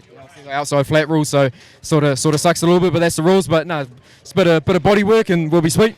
Hey, tell us, I did see you give the thumbs up when you were down there, but tell us what's on the back of your T-shirt, because you're actually living up to what's the slogan on the back there. Yeah, got the old race it, wreck it, fix it, repeat, which is, as you can see, what we do. Absolutely. What are you going to do in your third and final? Go and have some fun or try and get on the podium? We're going to go see where the points are at, and we'll see what happens. See if any of the boys are up there. See if I can lend a hand. Might go spin some laps. I don't know. We'll see what happens. No matter what happens, good luck. We're glad that you're okay. Cheers. Thanks for talking to us, Dylan. Alrighty, so it looks like we've going to carry on. They've closed the gate, so those last 2 supers have got to have to hang out again for a little bit longer. They're going to let these guys go. They'll be fuming. Yeah, especially if they've got major repairs on their cars. Hopefully it's just a minor hiccup there for those guys. Nothing too major. Maybe a motor or a gearbox or something, who knows, that they can swap over there in the pits. So we've gone green out in the front. We've got Dan Weston, tries to have a run for it, gets it all wrong. But out, we're just trying to pick the number of the car that's out in front. It's the 227B of Melling there. Off and away. Chased hard by the 2NZ of Ethan Cook. Into turn 3 they go. Get a little bit wide, a little bit loose does Ethan though, so it gives them some room. Oh, a bit of rubbing going on there. Is that Mooney in third spot at the moment in the 42 Beast. Oh, Ethan trying to go around on the outside. And of course the 16G, Sean Robertson, tucks himself into fourth spot now. We've got Regan O'Brien starting off the back in the 52 at the moment, but Ethan's jumped into first spot now and he's just going to start throwing it around, so let's see what sort of times we're going to get pulled by Ethan Cook now as he moves into the front row there and just starts throwing that car around the corners. He loves this Gisborne track, and I'm sure that car just sticks to it like a magnet, I think, as it goes around the corners. Setting it out front inside wheel off the ground like he normally does. Yes. So let's see, just watching the times, but Melling's having a few troubles with the Dan Weston there. Oh, sorry, Evan Mooney. Sean Robinson giving him a hard time. He's just trying to keep them out, but you see how far Ethan Cook's moved ahead of the whole pack there now. He's just about a half a lap ahead of the boys there. They're not even touching them. They're all about 3 or 4 seconds behind them. So there goes Ethan there with a 15.103. That's his quickest lap so far. That's the quickest lap this weekend as well from Ethan. See if we can go one more. So still about 3 or 4 seconds difference between the cars. So they're about 6 or 7 seconds down on Ethan now, and he's catching up to the back markers with about 4 laps to go. So is he going to end up going past the Super, because the Super's having a little bit of trouble out there as well. So the battle's on. Look at that. He's just around the outside of Weston there. Out of turn 2. Hooks it into turn 3. Chasing young Regan O'Brien there in the 52 machine now. Is he going to catch up to him and get past him? Chucks it into turn 1. Look at that. He's just hanging it around and fanging it as well. Pushing O'Brien there into turn 3. So he'll be coming around now looking for the white flag for Dan Cook. Yep, 1 to go. And the others are, where are they? Oh, I think they're just about 3/4 of a lap down, so they're well down the pack now. We'll just see how far behind they are when they come past there. They're 11 to 12 seconds behind Ethan Cook as he comes around now for the checkered flag. Race 2 for the Supers. Done and dusted. For the Saloons, you mean? Yeah, mate. Race 2. Yep. Woo. Look at that. 15.103 tonight from Ethan Cook. Yeah, considering the track's not exactly smooth, he's doing, it's quite impressive.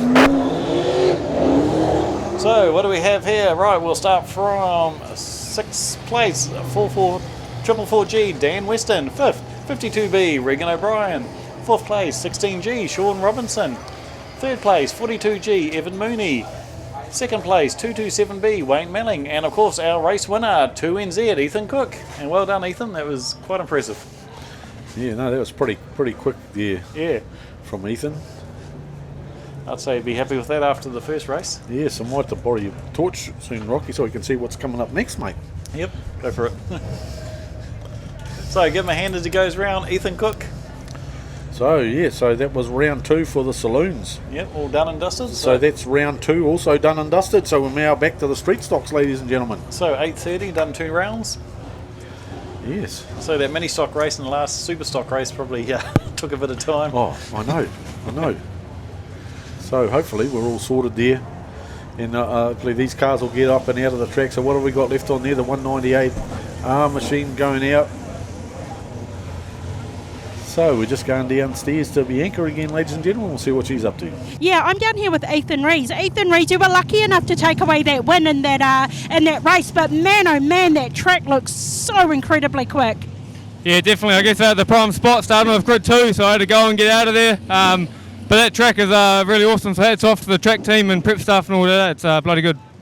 It seems to be, and we were just talking about this just now, Ethan, that if you manage to get ahead of a couple of cars and get clean air, you just manage to take off. It seems to be everybody else who's suffering when they get caught up in that traffic. Yeah, it's one of those tracks, like I say, once you get a good clean break and you're out of there, it's hard to keep up with you. I guess, yeah, if you're off the back, you've got to push hard and try to get up there as quick as you can, really. Ethan, tell us, you're kind of the spokesperson for your family right now. I went down to see Asher. He's got a different foil on his car. He did a beautiful pirouette on the track there, but can you talk us through any possible damage? No real damage in all the cars. We're just doing just subtle changes, trying to get cold tyres on them and whatnot. And luckily Ashley grabbed Brittany's wing because she's obviously out for the night, so put her wing on Ashley's car to get him going. So yeah, it's all good. We're all right. Well, you did trick me because I knew her car was there, but I seen the wing down there and couldn't put the two and two together. But listen, Ethan, tell us, where are you coming from? What grid position, are you coming off in your third and final? Grid 23, so the best part is on the inside, but the worst part is right at the back. So a bit of work to do, but it's been done, so we'll just go hard and see what happens. Yeah, absolutely. Ethan, probably the good thing that you have on your side at the minute is that there were 13 DNFs in that race. So that's a lot of people who probably might want to stop you, but first of all, they've got to catch you. Oh, in the day, it's an NZ title, so if someone wants to have a go, I say good on them. I mean, we'll give it our best shot, and like I say, grid 23, so I think I'm the furthest back out of the top point scorers, so like I say, got to work cut out, but we'll be going hard, and if not, we'll see what happens. Yeah, absolutely. Ethan, I think having 13 DNFs is blowing this title wide open, and it's going to be an exceptionally busy third race. Absolutely, and it's going to be, real busy and hopefully entertaining. I mean, regardless, if there's no crashing, it's still entertaining because how fast the track is, so we'll be into it. Absolutely, I can't wait. Good luck, Ethan. Thank you. Right, here we go. Looks like Superstocks going clockwise. Always seems weird saying clockwise is the wrong way. But yeah, let's see if young Bob Frater in the 31 can keep that one in a straight line tonight as well, because he won race 1, but let's see if he can pick up race 3 as well. Cody's tucked back a little bit this time, so he's got a little bit of work to do from behind Jingo there. Of course, Jingo, if he gets away, his car's pretty quick as well. I'd say if they didn't water the track, old Bob Frater would be able to keep the back behind the front. The track's not too bad at the moment. It's just got a little bit of... I think they must have given it a quick run over because there's nothing really on the track now. It'll just be the moisture coming out of the track. I was too busy watching Bianca's interview to see what they were doing out there. Yeah, no, interesting to see what's happening out the back there. Yep. Yeah, with the foils, keep the old aerodynamics to get the old pressure of the back tyres back down on the ground to keep the power to the ground. Right, what are they doing? Is everyone on the wrong side or something? I don't know. Maybe they are. Or they're going to have half. Maybe go the other way. someone got it wrong. Because sometimes the first one out goes pretty close to the wall, and the other one's has got to go around the outside a bit. But yeah, it looks like you're right. Looks like the old pole position changed there. So we've got 78G Joel Whitley. Looks like he's down on pole with Bob Frater in the 31 tucked beside him. Old Sammy Durson on the outside there. Yep, and then of course Daniel O'Neill in the 14 back a little bit. So Jared Ingo and Cody Gooch also on the other side with Haley. So yeah, so it's pretty hard to come down from that last Superstock race. Yep. And also that Saloon run there from Ethan, and then we were up with the street stocks. I mean, they're pretty entertaining, etc., but just the pace of the action that's out there going on. Yep. From the cars. Right, so see who will be, Joel or Sammy? So look, there's a bit greasy getting off there, but Bob Frater's tucked down low as well, and behind Joel as they head into turn 1 there, coming out of 2, it looks like Whitley will be in front there. Oh, Bob does a loop-de-loop. Misses everyone. And Whitley does the loop-de sideways or whatever, and lets Haley away there in the 277 machine. Jingo tucked into second spot. Kuhn trying to get around the outside and stay off the wall as he heads down the front straight there. Gooch is in the line as well in the 6 machine. Gets it a little bit high, a little bit loose. Manages to come down out of turn 2. But it's Jingo now, moves into first spot into turn 3 there. And the rest of it's 3 wide. Bit of rubbing is racing going on there with the street stocks. I suppose they're trying to make sure that all of them actually finish this race. I'm not sure. But Dingo out in front. Gets a little bit loose, forces Coon to go out high. Oh, Dingo. Just ruined it. So, I mean, every race they've been out and it's been pretty slick out there for these guys. So I think they've done pretty well to keep the cars on the track out there. But it's Gooch there with Coon rubbing the wall. But it looks like Cody's moved ahead now. Oh. No. Oh. Cody just couldn't quite hack it coming out of turn 1 and 2. Left it for Coon to sort out. He started off last too, so he's doing pretty well. Old Duncan Pierce. Yeah. Of course, Bob's still got a lot of work to do back there in 5th spot at the moment. It was Cody. But it's all fun and action down turn 1 and 2, which normally is up this end of the track, but when they go around turn 1 and 2's down the bottom end of the track tonight for us in the street stocks. But they're going pretty quick. These guys are putting the throttle down there. Jingo's got a little bit of more work to do now, but it's all Coon at the moment. Let's see if he can stick it together. Last time I said he was probably going to take the checkered flag. I think he lost it in the last lap, and Gooch or someone else took it all off him. But yeah, you got to stay straight into the corner. See, what did I say? Oh, yeah. Hey, commentator's curse going on there, mate. Yep. Commentator's curse. Well, at least you can say he was out the front for a while. Yeah. He was looking good. Good.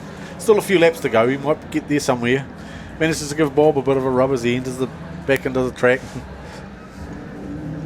Of course, Cody's basically got no one on him at the moment. Jingo's trying to catch up with him, but that's not happening. So it just seems pretty loose out there, the way they seem to drop down towards the pole line there as they're going along that front straightaway towards turn 1. Even O'Neill looks like he's all over the track there. Oh no, sorry, that's Joel Whitley there. Got the fishtail going. Had to pull down low. Oh,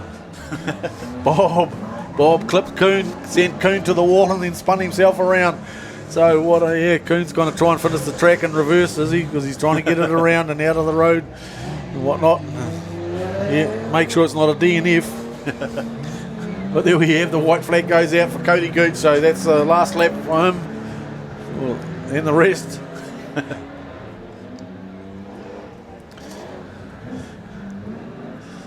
Oh, looks like everyone's going to miss it. Oh, Cody trying to stay on the track. Yep. Trying to make sure he doesn't get it wrong. He gets a checkered flag again in the wagon tonight, so he's got to be pretty happy with that. Yep.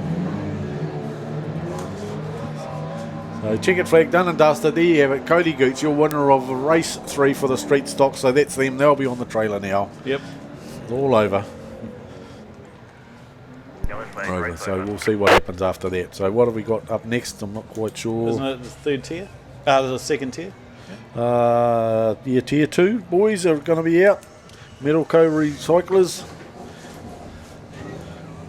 They're out there for the tier 2. Okay, so we have 7th place, 78G, Joel Whitley. 6th place was 14G, Daniel O'Neill. 5th place was 977G, Duncan Pierce.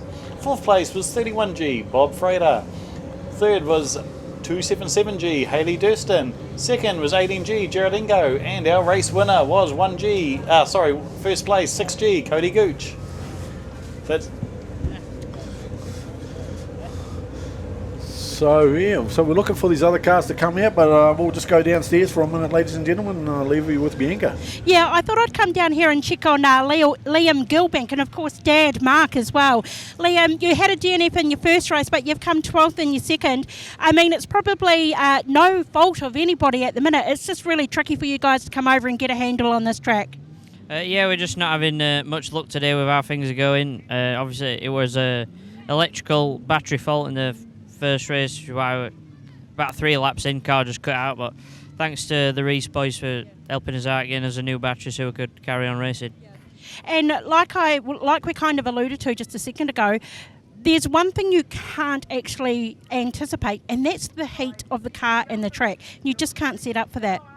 No, that's it. You just got to take it as it comes. I mean, it's the same for everyone. Yeah, absolutely. Listen, Mark, it's a pleasure to bring you to the stream as well. You've probably got a big crowd of people watching from home. But tell us, how do you come over here, adjust to the heat, adjust to the track? This is a car that you've purchased, so you can come back and race it again. You guys have come over from the UK, and you mean business. You haven't come over here, borrowed a car, wrecked it and left. You've actually come over here. You're very committed. Now we're a little bit different to everybody else that's coming over to try it.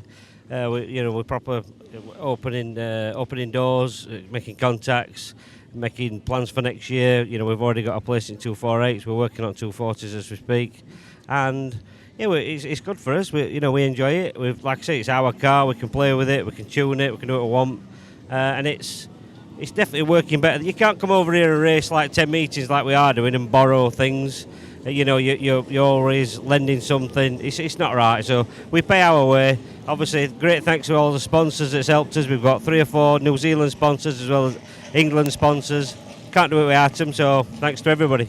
Absolutely, and I mean, you guys, like I say, you actually mean business by coming over here and purchasing us a car, but I love that you're already making plans for the season next year, and I can absolutely guarantee that our Speedway community is going to welcome that with open arms, because not only is that great for New Zealand Speedway, it's great to bring our Speedway to the world stage. Yeah, we can't wait. Keep it rolling. Can't wait to have you back. Liam, you've been here for a couple of weeks now. Just quickly, one last thing. What's probably been the highlight of your trip so far? Probably a highlight of my trip was winning the consolation race, a Saturday at teams, in a packed stadium.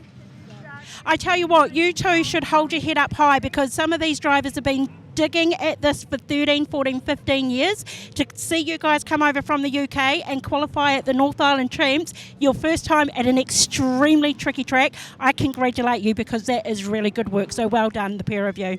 Cheers. Thank you, guys. All right, listen to the rumble out there. Yep. Okay, thanks, Bianca. And yeah, so we're getting ready for Tier 2 race, their final race of the night, to see how they go. So, while they're rumbling around doing their thing, we've got we've just been posted some points, as I alluded to earlier. So, first place, Ethan Rees on 49 at the moment after race 2 in the Tier 1, brought to you by BF Goodrich and the Tyre General. Second spot, 5G, Josh Prentice on 46. Third, 1NZ, Todd Hemingway also on 46. Brad McGee, 96G, in fourth on 44. Fifth place, Asher Rees on 43. 72A, Cody McKee sitting on 6th spot for 38 points. On 37 points, we've got 7th spot, 85S, Brad Uhlenberg. 8th spot on 36, we've got 10G, Peter Rees. 9th place on 28 points, we've got Luke Alderdice. And 10th place, we've got 422B, Dylan Ashton sitting on 26. Regan Penn sitting on 24 and 11th spot in the 235G. 12th spot going to 156P, Trent James on 20 points. And 13th spot, 77G, Sam Hughes on 20 points as well. And then next down there, the 14th, 94V, Matt Buckley on 19. 15th, we've got Dylan Marshall on 18. Zane Dykstra on 16th spot on 17 points. Liam Gilbank, the 20 UK, there sitting on 15 points in 17th spot.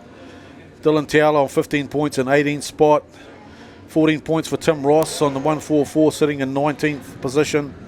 20th spot going to Mark Costello on 12 points.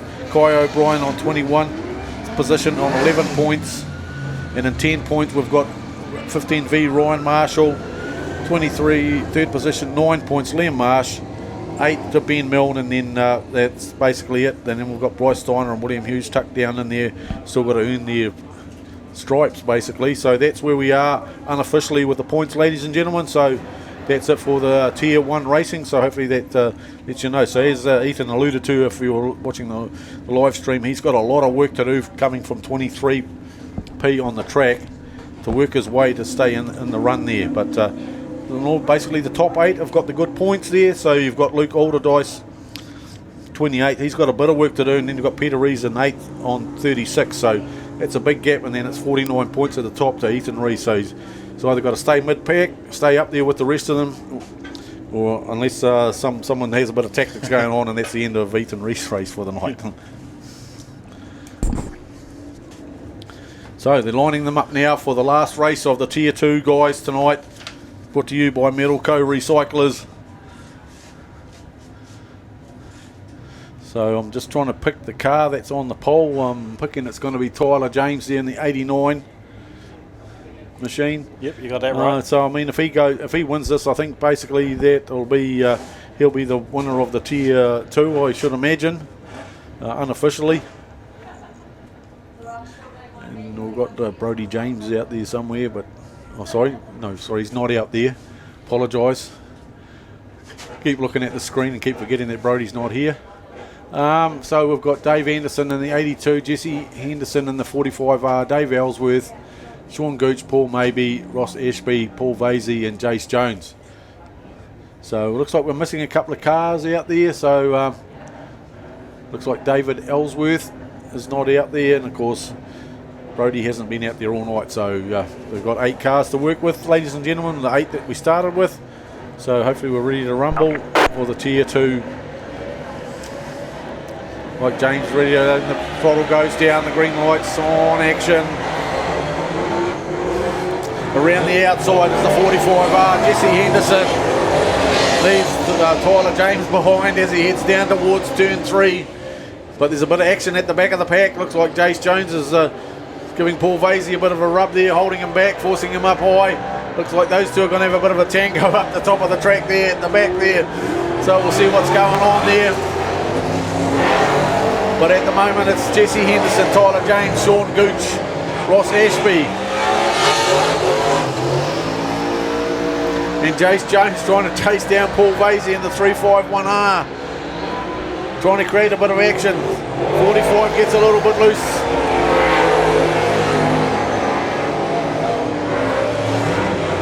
They're pretty single now. But they're rumbling around pretty quick at the moment there, but still not. No one's down into the 16s at all with these Tier 2 boys. 45R just about gets it wrong again. So what's happening there? They're going to get it wrong. They're all still chasing that 351R. He managed to slip around the outside. Jace Jones looking to get through as well. Still trying to chase Vasey. He's got work to do.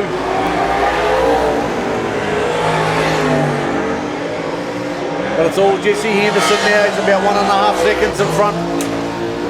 We've got a driver stalled out on turn 3, so we'll see if we go red or carry on racing there. Yeah, because there's still 7 laps to go. Won't manages to get it going.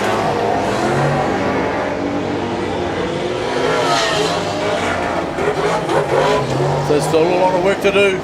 Yeah, they're all pretty spread out though.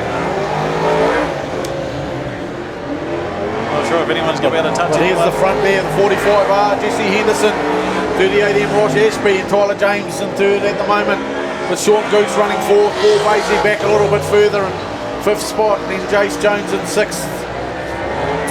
And the 2 back markers, 82 and 71.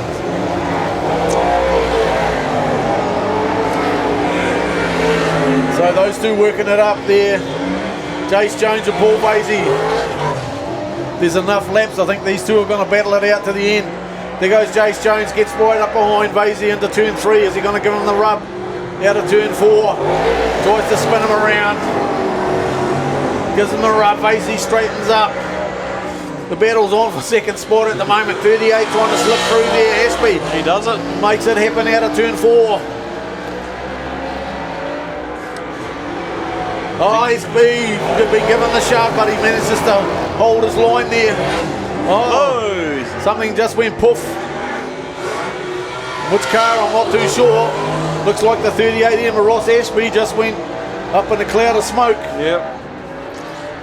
So, there we go. So we'll be coming around this time with a 45R machine. Be looking for the white flag.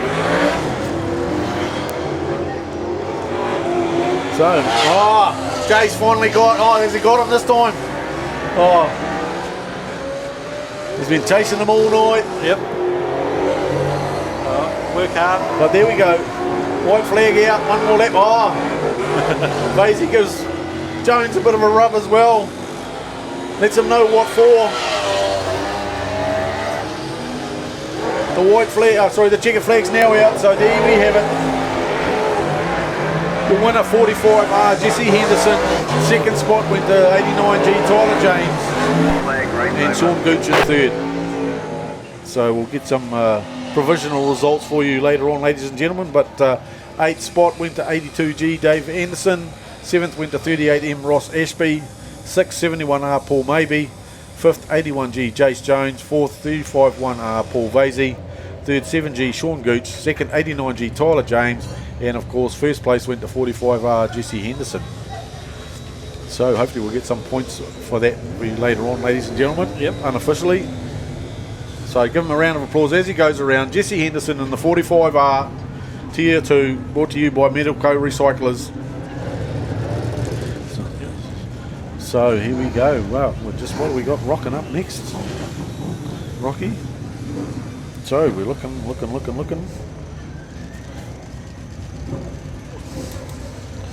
So what have we got next? So next up we've got stock cars now. Simpson Automotive and Gisborne Agricultural Services Dash for Cash going on there with the stock car boys. There's been a bit of rumble, but not as much excitement as the supers tonight, these boys, but they've been trying hard. Yep, they certainly have been. Okay. So Bianca's going to give us an update on some stuff, so we'll catch up with her, we'll let her go. Yeah, guys, I'm down in the pits. As you can see, there's a ton of work going on behind me. I just wanted to give you guys a quick update.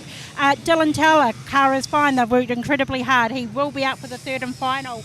We've got Todd Hemingway, the current 1NZ, lost brakes in that last race. So they're working feverishly to try and get that done. I've spoken to Kendall, his partner.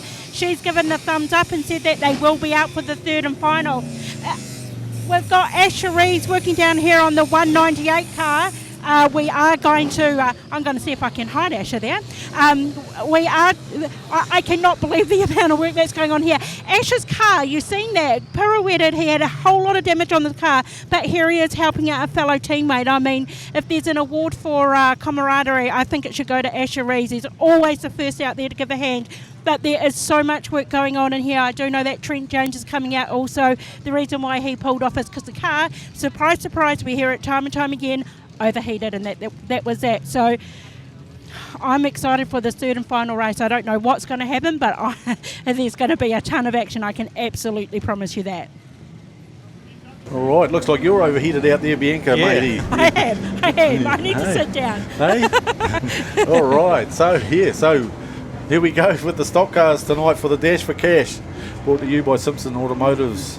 Yeah, I think old Bryce Simpson will be fairly well up there. Will he get a first and a fifth, did he? Yeah, no, he was pretty close, so we'll see how he's going there. We didn't really check the results on these guys, so we might be able to have a sneak peek, eh? We'll see what's happening there. So, what do we want? Stock cars reseeding. No, we got nothing there for those guys tonight. Oh, we might have results. What have we got? So, just provisional results there from after race 2.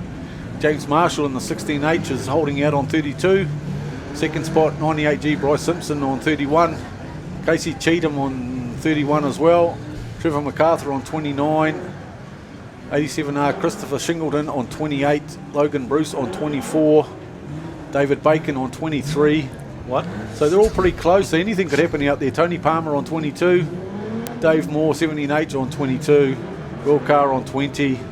Matt Island on 15. Simeon Whitley on 13. Ethan Rees, well, he never really, I don't think why he's got any points because he's never really been out there. Jason Lovell on 10, so that's basically it. The rest of zeroed. So let's go back to our race tonight for these guys there, which is, which one were we looking at? I think it was Stock Cars Race ED. Geez, David Bacon only 9 points from the leader in 7th place. That is incredible. I don't know why they called it a feature race. That was found on the walkway. Right, so they're just going to look like they're doing a couple laps just to get the track all nice and flat for them. Yep. Right, so it sort of looks a little bit slippy. Some of the cars down there in turn 3 sort of sliding down the track.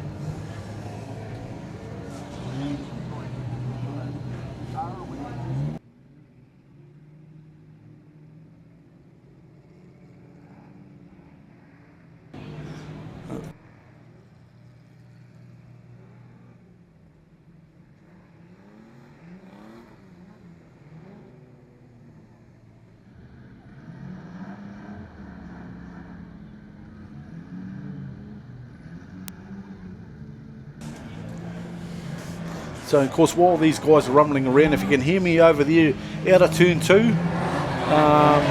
we had a phone with a driver's license with it as well, last name being Hammond. I've got it up here in the announcer's hut, so if it's yours, tell me what your name is. I'll be able to hand you back your phone and your driver's license and everything else, Mr. Hammond. So yeah, come and spot us in the tower. Yeah. Righty-ho. Yeah, so yeah, just about ready to rock. And yeah, that doesn't look right. I'm sure we've got more cars in there. There's something funny going on with our screen at the moment. Just need to work it out. So we should be... No, 12 cars, that's right. There's only 12. Only 12? Yep. Must have a high attrition rate. Oh, I thought they'd lost... Oh, okay, so they've lost a few. I thought they had quite a few more than that when they started. Yeah. Yeah, I think it was 18, wasn't it, when they started? Yes, yes. It was pretty close to 20. Oh, well. And Casey's up there as well, and of course he's on the outside pole, so he'll be looking to make that work for him. I'm not too sure where Bryce is... He's not there. He's not on the list. Hiding, unless he's broken down. So we'll see what's happening here. So... Right. Oh, it's a bit shame if Bryce Simpson isn't out there. He was doing so well. Alrighty, can't be too far away. Pit gates are closed. Just move everything into the middle.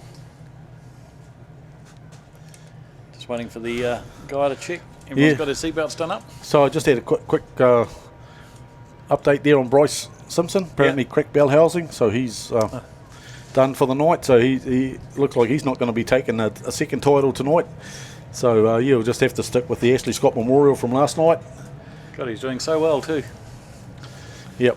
So we've got Mr. Cheatham there on the outside. Lights out. Yeah, so they've bunched them right up in this race. Oh, they're going to have to go on. Yeah, they're going to give them a slap for that, surely. It didn't even like... Yeah, send them to the back. Hey. What are they going to... Oh, that's going to bug Casey off. To get it all wrong like that. And so blatant. It's not like Casey's a newbie either. No. So what are they going to do? Are they going to let him get back his pole spot, or are they going to stick him in the back of the row? You know, back of the grid. I don't know. I haven't actually seen them send anyone to the back for a while. No. They used to do it quite regularly.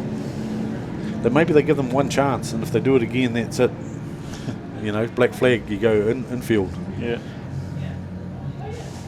And that sort of thing, but yeah. No, there's been a bit of a war attrition amongst these guys. Where's Bacon hiding? Is he out there as well? I'm just looking for him on the list there. Oh yeah, he's out there. Mr. David Bacon out there. And of course our big stirrer of the night in the last race, 17H Dave Moore, he was giving it to everybody out there that had a G stuck on their car, was just getting slammed by David Moore in the 17H. Yeah, he's still going. Oh, you know, David Bacon, if he finishes this, he's going to actually do quite well. Whether he'll get up on the podium, that's another story, but he'll be pretty close. Yeah, probably his best finish though in a competition. Yeah, so Shingleton's got a chance now as well after Simpson was out. So yeah. Where's that phone? Yep. Alrighty. Surely we're not too far away. How long does it take to line up 12 cars?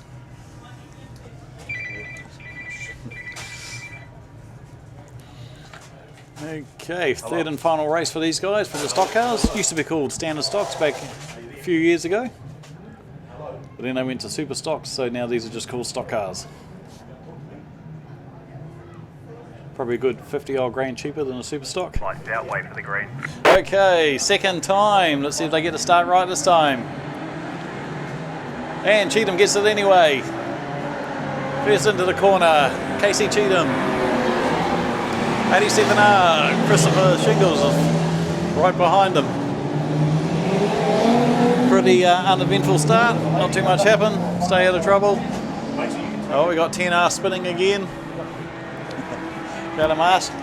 But where it matters is Casey Cheatham still winning in the race, still leading the race. 87R coming second. Let's see what's going to happen. Are these slow cars at the back waiting for anyone? No. Looks like they're fighting amongst themselves. Yeah, it looks like, yeah, man, in 17 he's given it again to the drivers out there, but it's Casey Cheatham at the moment. You know, there's a Rotorua opposition there chasing him hard into turn 2. So they're going to serve it up because he's getting slowed down by the car in front, forced out wide. Can he get out of turn 4 safely? Yeah, looks like it. So he's got it dialed in now, so it's Casey Cheatham, Christopher Shingleton, James Marshall. Those are your top 3 at the moment. Trev's a little bit back off the pace at the moment, so he's got a lot of work to do. He was up there on the points as well. Bacon's still out there trundling around. He might have another record going. Oh, look, they're serving it up to Cheatham. Will Carr's in there. Cheatham slips through. Look at that. Oh, mate. Good piece of driving there. Mate. They had him nailed. They had him sorted. And he's gone. James Marshall's at the back door now. So he's right out of it now. But it's still Casey Cheatham working his way through. Gives Simeon Whitley a bit of a rub there in the 6G machine. Still slips in there. Oh, Trev MacArthur slips into first spot. Don't know where he came from. Cheatham's got a bit of work to do now. Oh, it's just such a change of positions as they're going along there. Cheatham gets in underneath Trev. Can he give him the rub? The 87, Christopher Shingleton still going up. Oh, into a traffic jam. Oh, look at that. Who came out best? Trev MacArthur, Cheatham.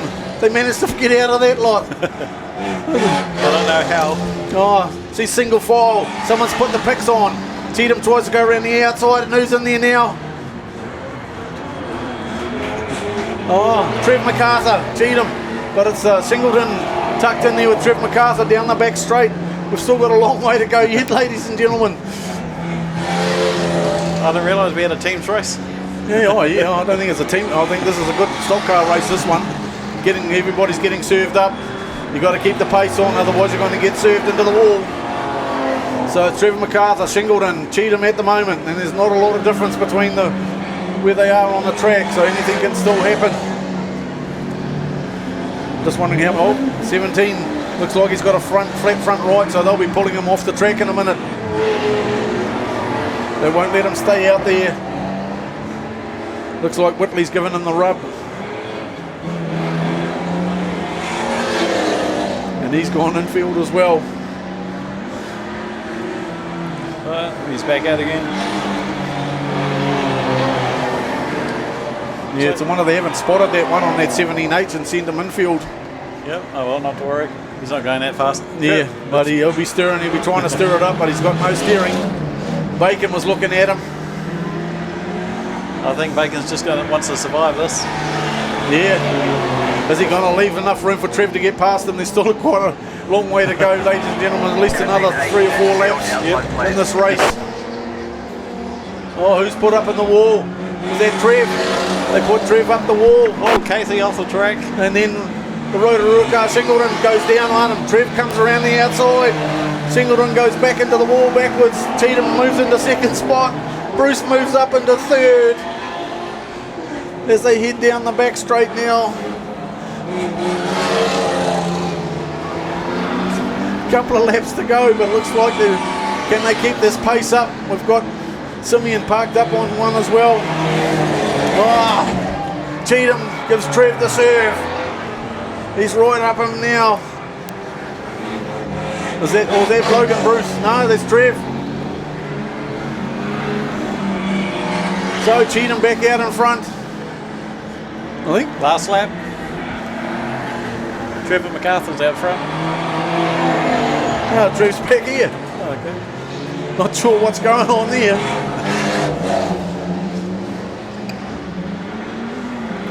Well, we'll see who gets the checkered flag, shall we? Yeah, I'm not sure what's going on there. The Casey gets spun out and a few go past him or something. I'm not sure what's going on there. I got lost there for a minute. But heck, what a race. Yeah, it was. Just trying to figure out now. So according to the My Laps there, we've got in 10th place David Moore in the 17H. 9th place 26G Matt Island. 8th place 16H James Marshall. 7th 164G Will Carr. 6th place 52G David Bacon. 5th 128G Trevor MacArthur. 4th 97H Casey Cheatham. 3rd 74B Tony Palmer. 2nd 87R Christopher Shingleton. 1st place 17G Logan Bruce. So so they all were pretty close on points. So we'll wait and see what the provisional points results will be from the stock car race there. They classed it as a feature, but I thought it was still part of the main event, the Dash for Cash, over 3 rounds. I actually thought Logan Bruce was let down. No, he was up there and amongst it. So yeah, so according to this, he got 15 laps in, like everyone else up there, apart from Bacon, he only did 40. I don't know. But I know they've given the checkered flag to 97H. Yeah, I don't know what's going down there, but yeah, okay. I don't know what's going down there. No, well, that's totally different. Is anyone arguing the point? No. No one's arguing the point, so they've given it to Casey Cheatham. So there you have it, ladies and gentlemen. Now My Laps is incorrect. Yeah, it's got Casey as 4th. So yeah, so I thought he was up the front row there. So obviously bit of lap scoring mayhem going on there, so they can sort that out. Yeah, we'll worry about that. So it'll all be provisional according to us, and now after that, because nothing seems to match. Oh well, that was a good race though. I enjoyed that. Another good stock car race. Their third and final race for the night. Yes, so what do we have now? Just the old golden oldies, is it? Must be. Golden oldie stock cars coming up next for us, ladies and gentlemen. So yeah, I'll just leave it with you for a couple of minutes, Rocky, maybe. Yep. Okay. I need to go down on this, mate. I need a pit stop. Right, the golden oldies. Where is my golden oldie list? Since I don't have any transponders. Right, so the good old stock cars, back from when men were men, steel was steel, and you're allowed the stock car be as noisy as you wanted. I can still remember when I saw it on TV, I think, in the early 80s, when they decided that Speedway was too noisy and they started bringing out noise restrictions on cars. Obviously someone in government didn't want people having fun, so they brought out the noise restrictions. Alrighty, they're lining up for their third and final race tonight, or third and final demonstration race tonight. Certainly it's good to see some of these old cars. I know old OG there, with Marty McFadden driving there, the old Graham Pedal, Lily the Pink. That car was sitting in a paddock for probably good 10-15 years. It took them a lot of work and a lot of help from other people, donating time and parts and that to get it up and running. And I'd say quite a few of these other cars would be the same. Someone just found them sitting in a paddock, in a shed or something. Of course, they weren't just driven and then parked up. Probably engine missing out of them or something like that. But it's good to see these guys spend all that time and labour getting it all ready. Right, gates shut. Just cars going off, lights are out. We'll be racing, lights are green. Let's see who's first up into the first corner. And who's it going to be? The Volkswagen 79C with 11H there. The old Hillman body. Shooting out to the front there. Jackie Miller. Actually, Jackie Miller is flying. That car is really going out there. Remember, these cars aren't meant to hit. They're meant to give each other plenty of space. But we got 1P who doesn't seem to have a problem with hitting people. Just moving up into the third spot. We've got the 89 FM car sitting in second in the moment. He's got the tank and 1P right behind him. But geez, a car at the front right now, the old Hillman body. Probably not too many people here that can remember the old Hillman. Old Jackie Miller. That's flying. What's he put some nitrous in it or something? He said he wasn't that far ahead in the earlier races. Old Marty McFadden, he's quite happy. I don't know what David Bacon's car is doing out there, 52G. He must have given someone else a ride in it. But still currently out front, Jackie Miller by quite a bit, almost a whole straight now. The 1P still sitting in third, is dropping back a bit.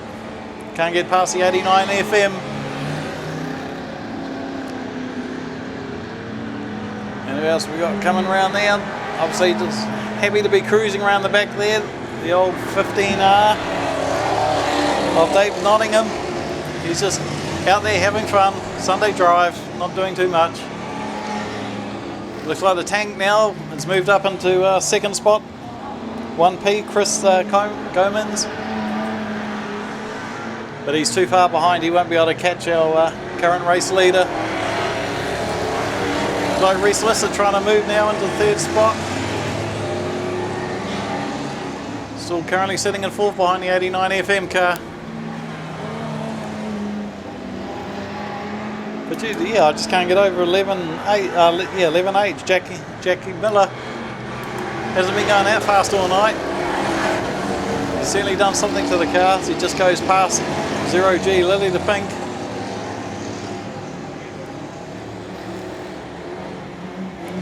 Right, not too sure how many more laps they got to go since they have no transponders this class.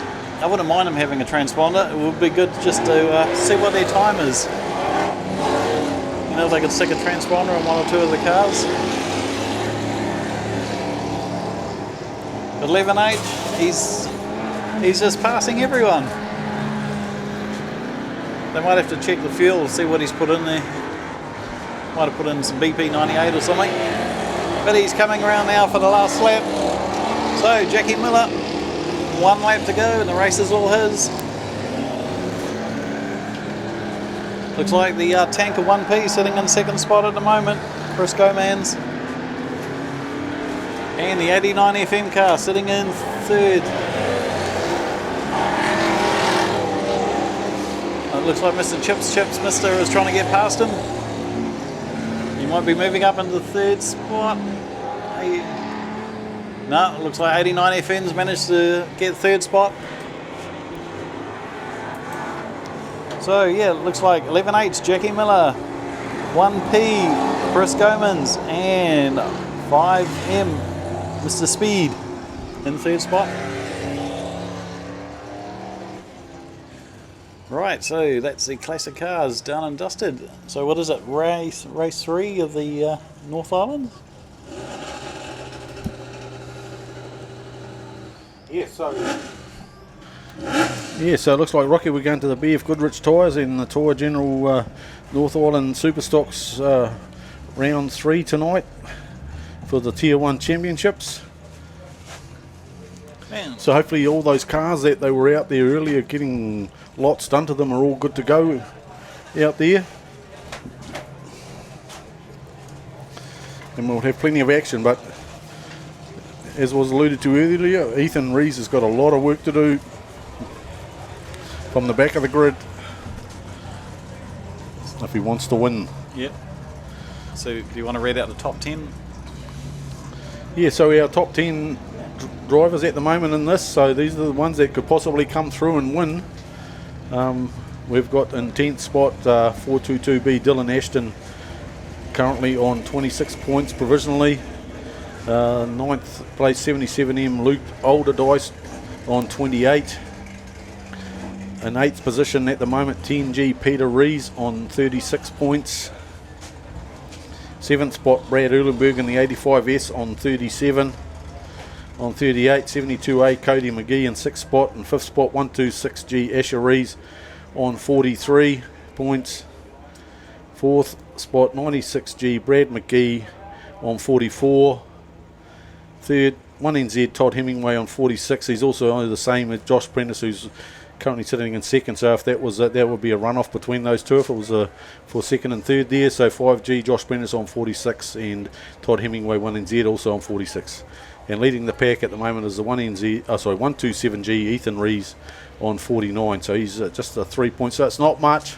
So you've just got to get in there, get some points, and you could still win it. Those top 10 drivers. So anyone's in with a grin there. Yep. Well, look, we got it wrong. Ministocks. Oh. Trouble is oldies, eh? Getting hard to read. Well, I didn't really see them on the. They might be trying to give the others a bit more They time. must have forgot to put it on the print cycle there, Rocky. Must be giving them another opportunity. Mind you, this will only be their third race, won't it? Yeah. For the Ministocks tonight. Obviously, on our sheet that gives us our race order, they deleted that part of it. So yeah, so Ministocks race 3 tonight there. So keep an eye on that 44. He's getting quicker and quicker, Zach Childs.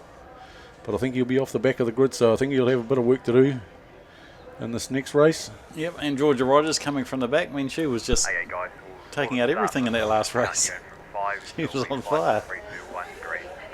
Yeah, and the track's looking good. So let's see what sort of times these supers can pull in their last race later on tonight as well.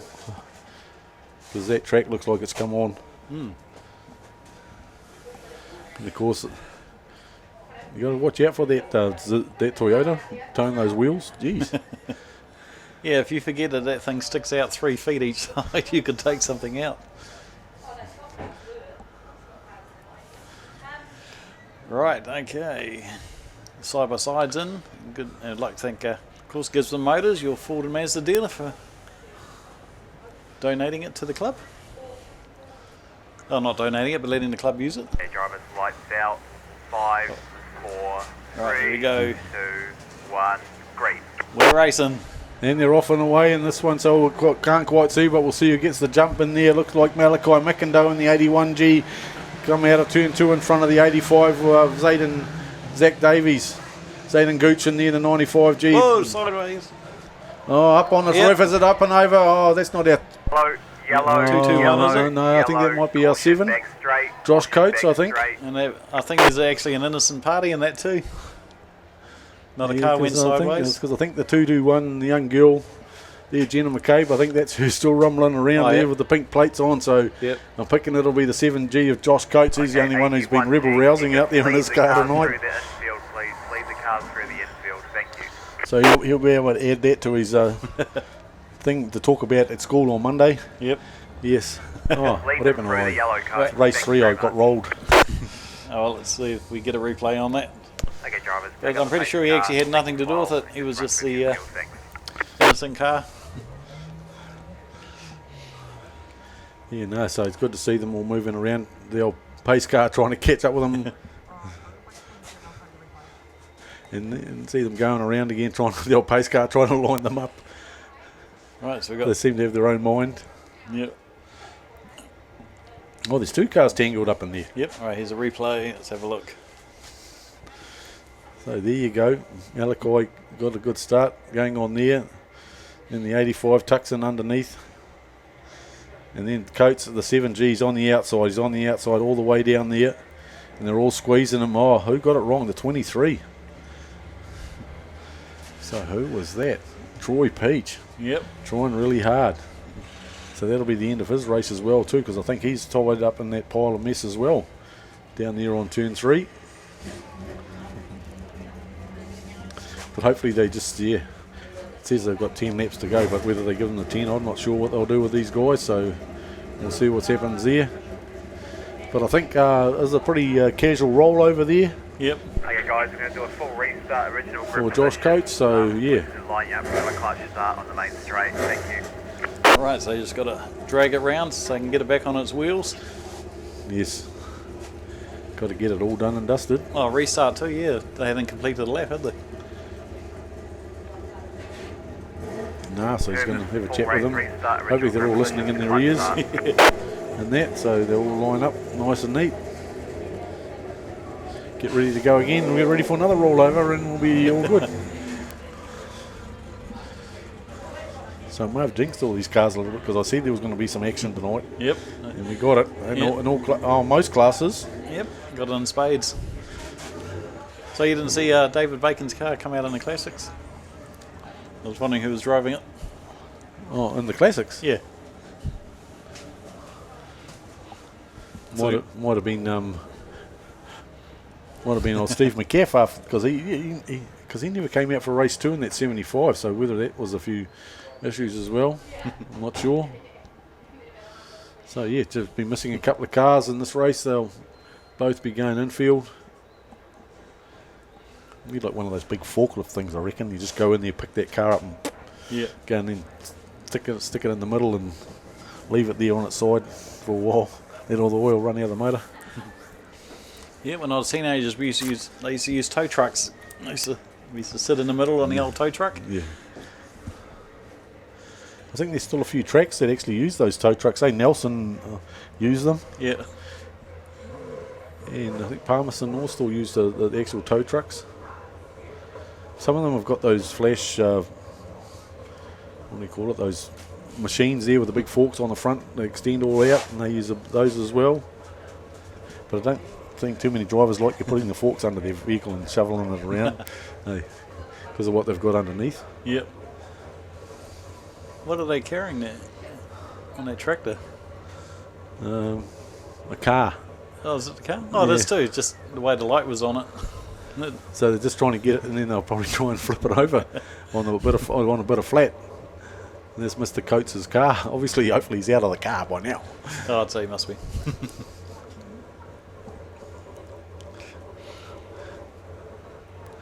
They should just carry on with it to the infield and get it out of the road. Yeah. But yeah, so the two of them out, 23. There, gone, Troy Peach. The 7G, Josh Coates. Yep. See, some tracks, they just have like about 6 or 7 burly big men and just throw the cars back over on their wheels. But I suppose health and safety, you've got to use a machine now, especially to do all that. Streamed. Yep.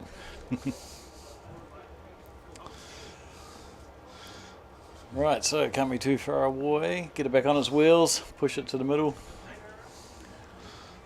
This is interfering with your bar time, at the end of the night. Oh, it does, eh?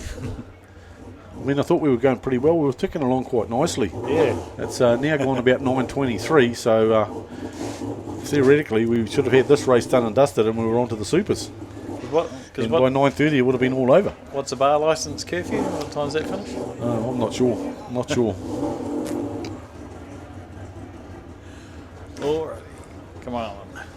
Let's move these cars. Yes. Just got to hook them up now. Get them out of the road.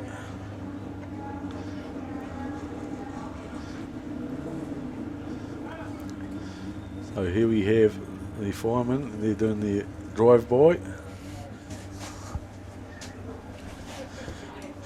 I wonder, after each night and you go out there on the track, how many spare parts you pick up? You just about pick up a whole car, I reckon.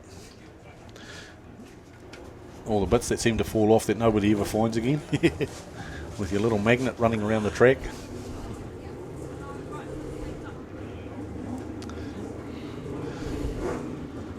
Especially the Ministocks, because they just seem to have these bolts that just seem to fall off. Especially on the shock absorbers.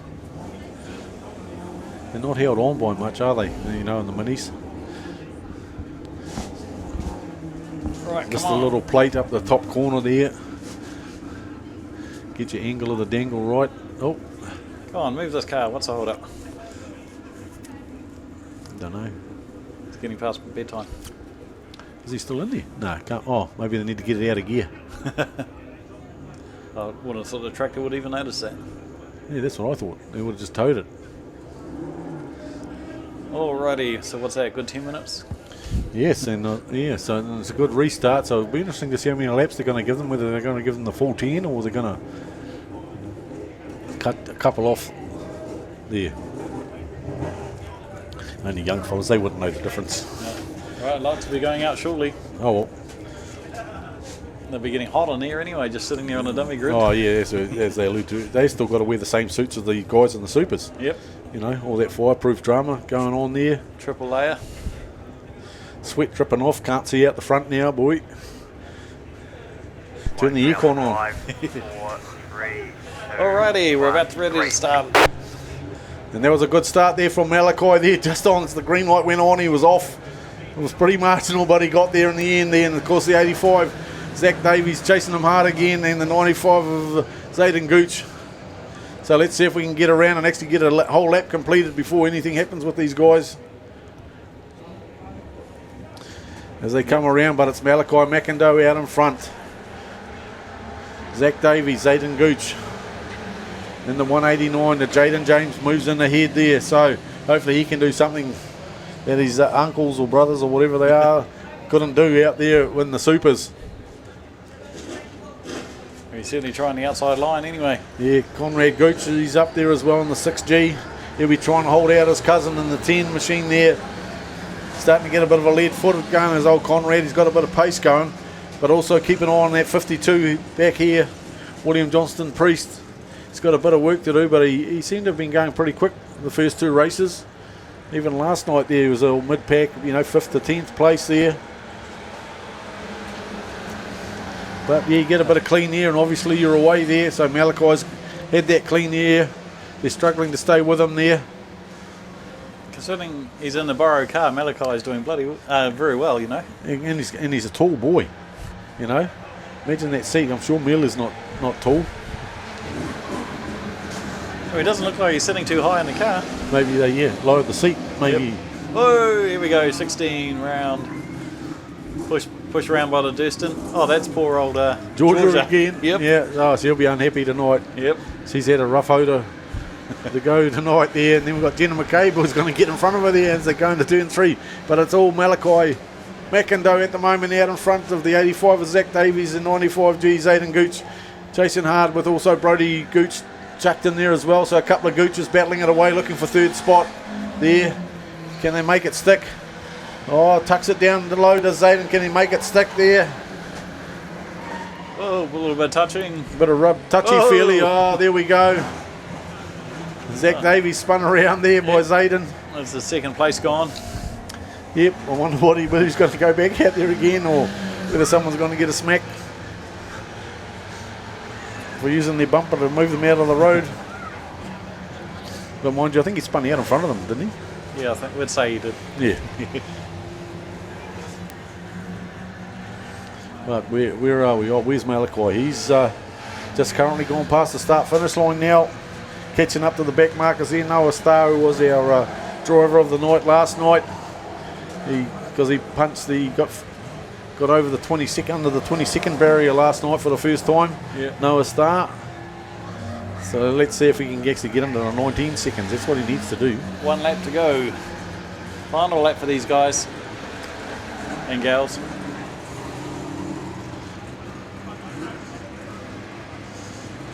Actually, quite a few of them are in the 19 seconds. Yeah. So coming down, taking the checkered flag for the first time in the 81, Malachi McIndoe. Followed by Jaden James in the 189G and 95 Zayden Gooch. Those are your Ministock personnel tonight. So that's their last race tonight. They'll be going on to the trailers. So there you have it there. 10th place 62P Braxton Southerly.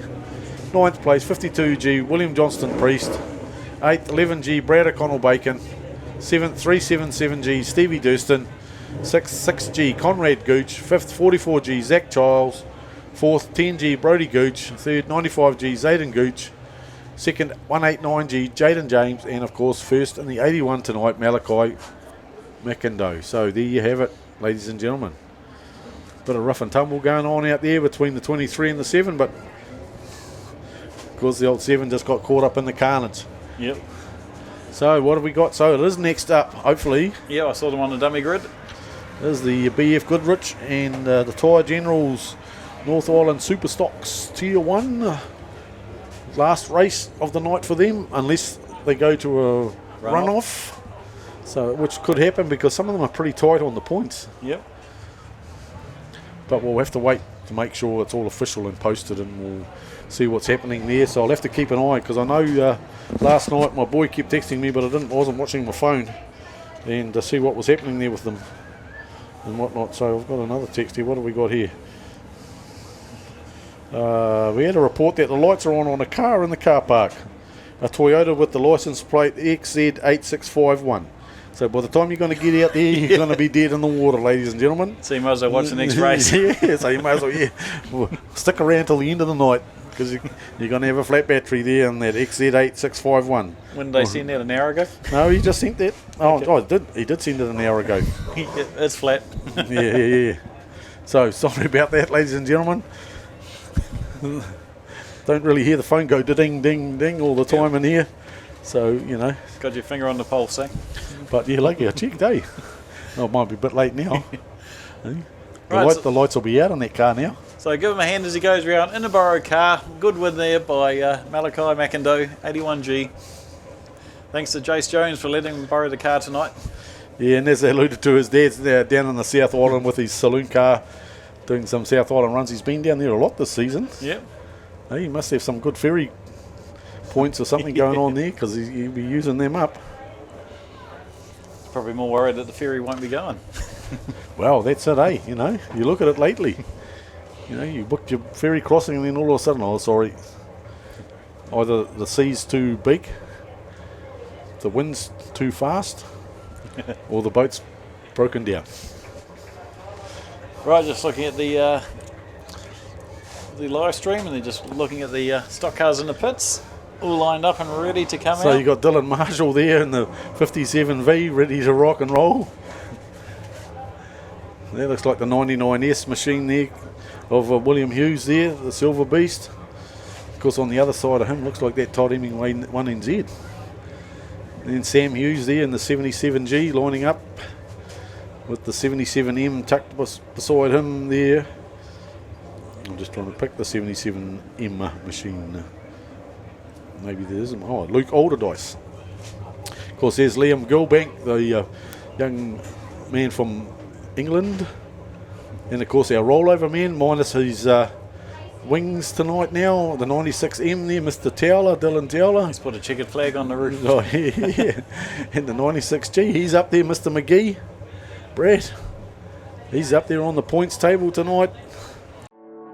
The right machinery and attention to detail is what it takes to produce precision engineering. At Phantom Engineering, they can do exactly that. Whether it's a race car or trailer build, or even alterations, through to anything you need built for the home, your work, or the farm. Come and chat to our team that will take the hassle away. The right gear, the right knowledge, and the right team. Phantom Engineering, 317 Waihola Highway, Melbourne, New Zealand. If you break it, we can fix it. If you want it, we can build it at Phantom Engineering. Everyone has accidents, but thankfully, there is always someone there that can help fix your problem. Fraser and the team from Elite Wheels in Christchurch can put your wheels back to the way they should be with state-of-the-art equipment and operators that will have you back motoring in no time. Custom fabrications is their specialty, from wheel manufacturing and whitening to suspension manufacturing and modification. Elite Wheels have you sorted. Elite Wheels is also the preferred repairer for all major insurance companies. Drop down and see the team at Elite Wheels, 240 Annex Road, Christchurch. So we're looking to see what's happening there. We're all lining up and coming out in a minute there. So grids for race 3 for these guys. P1 85S Brad Uhlenberg, P2 235G Regan Penn, P3 15V Ryan Marshall, P4 10G Peter Rees, P5 25B Kai O'Brien, P6 144G Tim Ross, P7 118R Bryce Steiner, P8 156P Trent James, P9 198R Mark Costello, P10 38V Zane Dykstra, P11 76B Ben Milne, P12 57V Dylan Marshall, P13 1NZ Todd Hemingway, P14 99S William Hughes, P15 77M Luke Alderdice, P16 77G Sam Hughes, P17 72A Cody McKee, P18 20 UK Liam Gilbank, P19 5G Josh Prentice, P20 96M Dylan Towler, P21 94V Matt Buckley, P22 96G Brad McGee, P23 127G Ethan Rees, P24 422B Dylan Ashton, and of course off the back row 6R Liam Marsh and 126G Asher Rees. So all those with the good points are at the back of the row basically. It's going to be one hell of a race. So let's see what sort of dynamics that chucks out there. So I think it's hang on to your seat belts and your seats and put your fingers in your ears. And let's hope they make one whole lap before we see any action out there. As such. But no, the track's looking good. They've put a little bit of moisture on it, not much. Yep, not too much. So hopefully we're looking for a good rub going on here. So it's good to see all the cars are out there. And those crews must have been doing some work, eh? Yeah, you know, and it's great to see, you know, somebody helping someone else out there. You know, like Asher was helping some other guy from another club trying to get his car out there because his car was okay. So, yeah, interesting. So, yeah, nice to see Towler out there. Already carrying the checkered flag. Thinks he's going to win. Alrighty.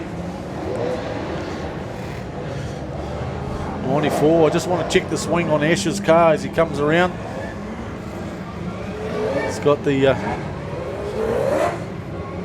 Brittany's wings on. Of course, apparently it does help. If you haven't got a wing, it just makes it really hard out there for you. Especially the speed they're doing around the corners.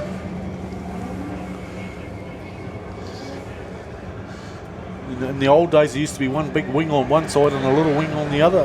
Yeah, I remember those ones. I remember when they started getting out of control in the 80s and they had to bring in some rules and sizes. Yeah. God, they were huge. Yes. I think some of them were bigger than the car. Yeah.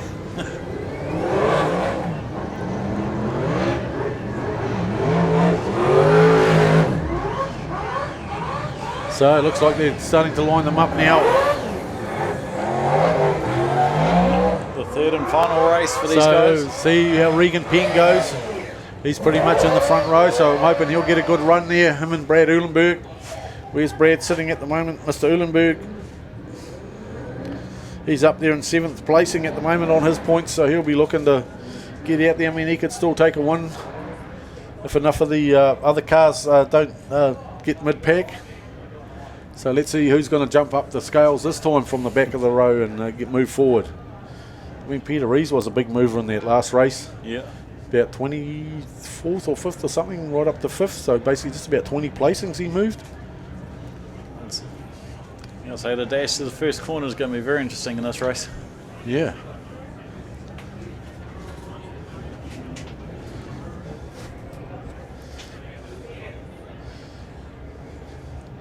You'd think they'd tell the Mr. Toyota man that, you know, it's it. He's just getting his last straight in. You know, he's got to get it last little bit in. Yep. Because the track's going to be wrecked afterwards. Oh, we are missing some. Is that right? Yeah, missing about three. four. Well, I thought it looked like they were all out there, but they're missing quite a few there. So whoever that is sitting back in about the 6th row there has got a good run on the inside. He has. From the start, unless someone decides to turn an immediate left and try and take that gap, because there's no one there. Especially Peter Rees sitting in about 4th spot there, back, well, no, 2nd or 3rd actually on the grid on the outside. It's amazing the cars that are missing are all in a row though. You know, just a big gap. Normally there'd be a car missing here and a car missing over there, but it's like 4 of them in a row. Yeah, just the way the numbers came, eh? So interesting to see who's actually not out there. Yeah, you think their rep would have some info. But anyway, we'll just have to wait and see which ones the transponders go red on. Yep. Well, then the race would have started and we would have lost interest in them. But who? Yeah, that's right. They'll be the DNSs. Yep. Right, side by side is moving off. Can't be too far away for race 3.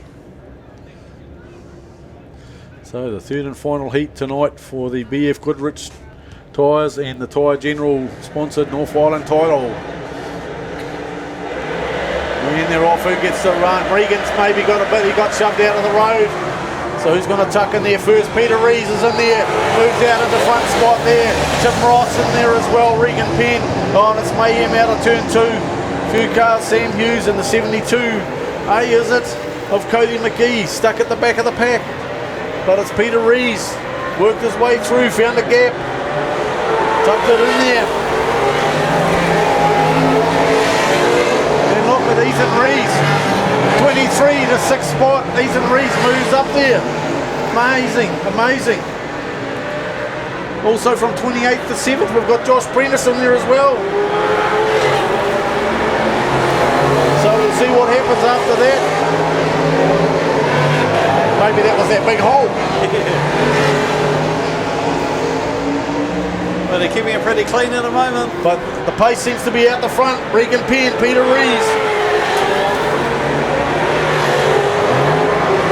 The 38V, Zane Dykstra trying to move through. Tim Ross battling to hold his position at the moment. And then 1NZ, Todd Hemingway and Ethan Rees in there as well. So we'll see as they come past there. Ethan moves into 4th spot ahead of Tim Ross. Looks like Josh Prentice trying to move up in there as well. Hemingway's trying to battle with it. He keeps getting pushed further and further back. Is there a rollover waiting for someone? Oh, Hemingway's turned around. So Tim Ross gives him the rub. So Hemingway's got a lot of work to do now, but it's all Peter Rees, Regan Penn. Just look at them, they're about 3 or 4 seconds in front of the rest of the pack. Everybody else has to work it out. Of course, 8 laps to go now, so there's still a long haul in there. Just looking at the mid-row there. So we've got the 3 Rees tucked in there.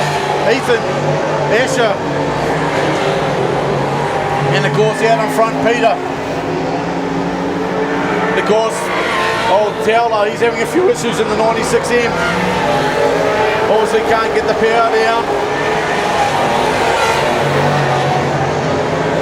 Got Sam Hughes back there. Fair way back at the pack in 13th spot.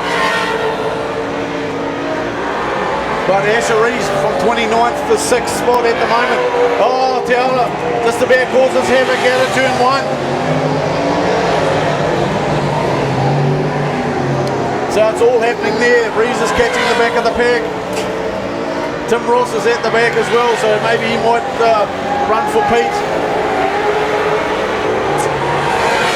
So we've got Rees, Penn, Dykstra, Rees, Prentice, Uhlenberg and Alderdice. Plus Marshall and James, those are your top 10 drivers at the moment. But Peter, we're just looking for a hole there. The others are about 5 seconds back off the pace at the moment. But just listen to that rumble. Here's Rees getting into the pack there. Liam puts a car up the walls. Makes a bit of a gap for the Rees boys. Mate, what's our time? It's still not quick enough yet though. But I'm trying to spot. There's a car on turn 4 that may go red. Oh no, he's moving. Can he get it out of there? Of course, Townley needs to get off the... Oh, it's the last lap. The white flag's out. They're just going to let it go, ladies and gentlemen. There's Rees. Goes around the outside. Penn still in 2nd spot. Dykstra, Ethan Rees, Asher Rees, Josh Prentice. But it'll all be Peter Rees as it comes around for the checkered flag and the TNG at the end of the night there. So what a race that was, mate. It's going to be tight. Yep. It's going to be tight.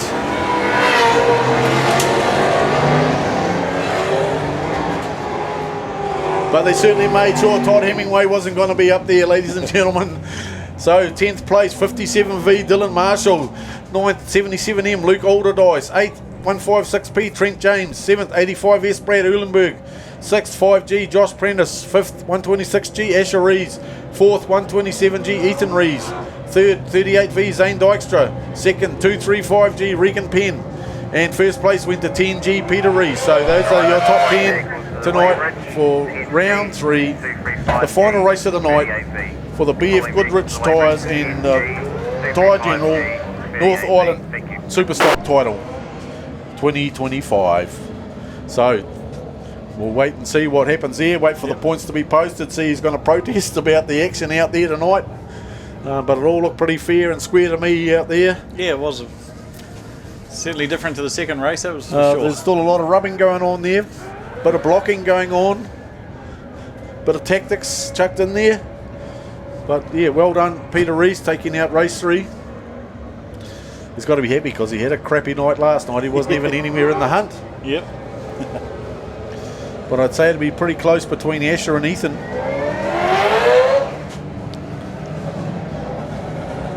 It might even be, in Josh Prentice, because I don't know if Pete will have enough just to get up there, but we'll wait and see, ladies and gentlemen. They seem to be doing a few laps. Gate's not open to the pitch yet. I suppose just got to keep the motors circulating, keep the air over the motors, otherwise they're going to get hot and overheat. Yeah, but normally, there, so it's normally the pit gate's open straight away. Obviously having a few dramas there. But there you go, look, all the action there. And the replay, if you didn't like you, mate, you'd be tagged out. Are they doing a salute, are they? Don't know, but they've got the 3 Rees cars in the front, so yeah, good on them. Well done.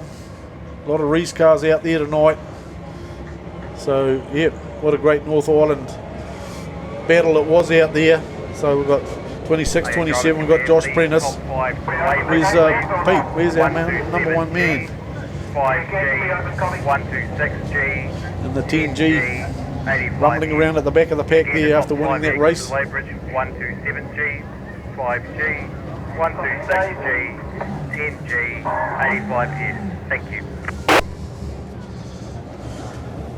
Yeah, so we'll wait and see what the, because we've still got to wait, we'll just have provisional points after that last race. So provisional, having a sneaky look here, ladies and gentlemen. Provisional results at the moment. From 10th up, we will have 77M Luke Alderdice on 46. 9th, 235G Regan Penn on 49. 8th place, 96G Brad McGee on 51.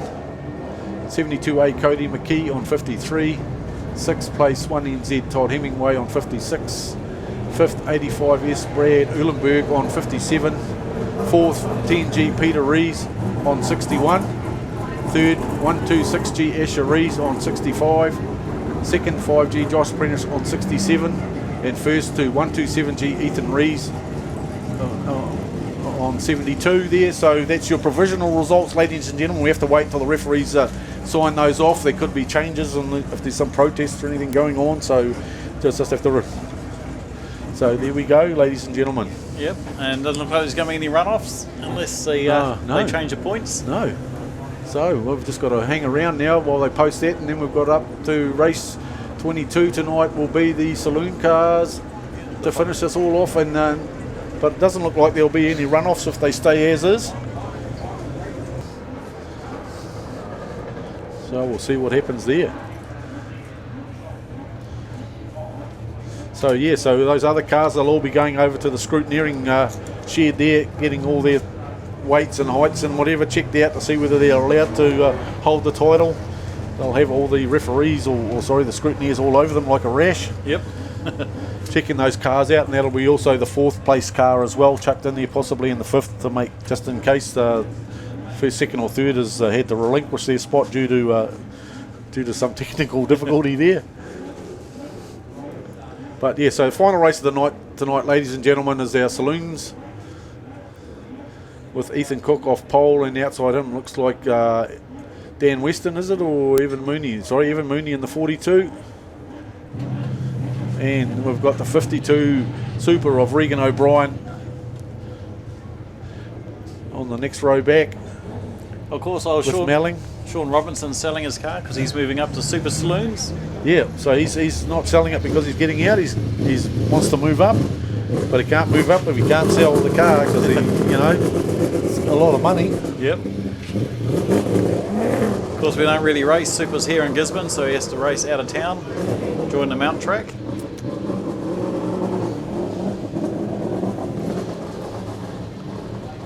Or maybe even Hawke's Bay, something like that, because I think Hawke's Bay run Supers.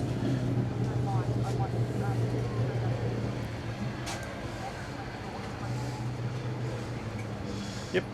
So we're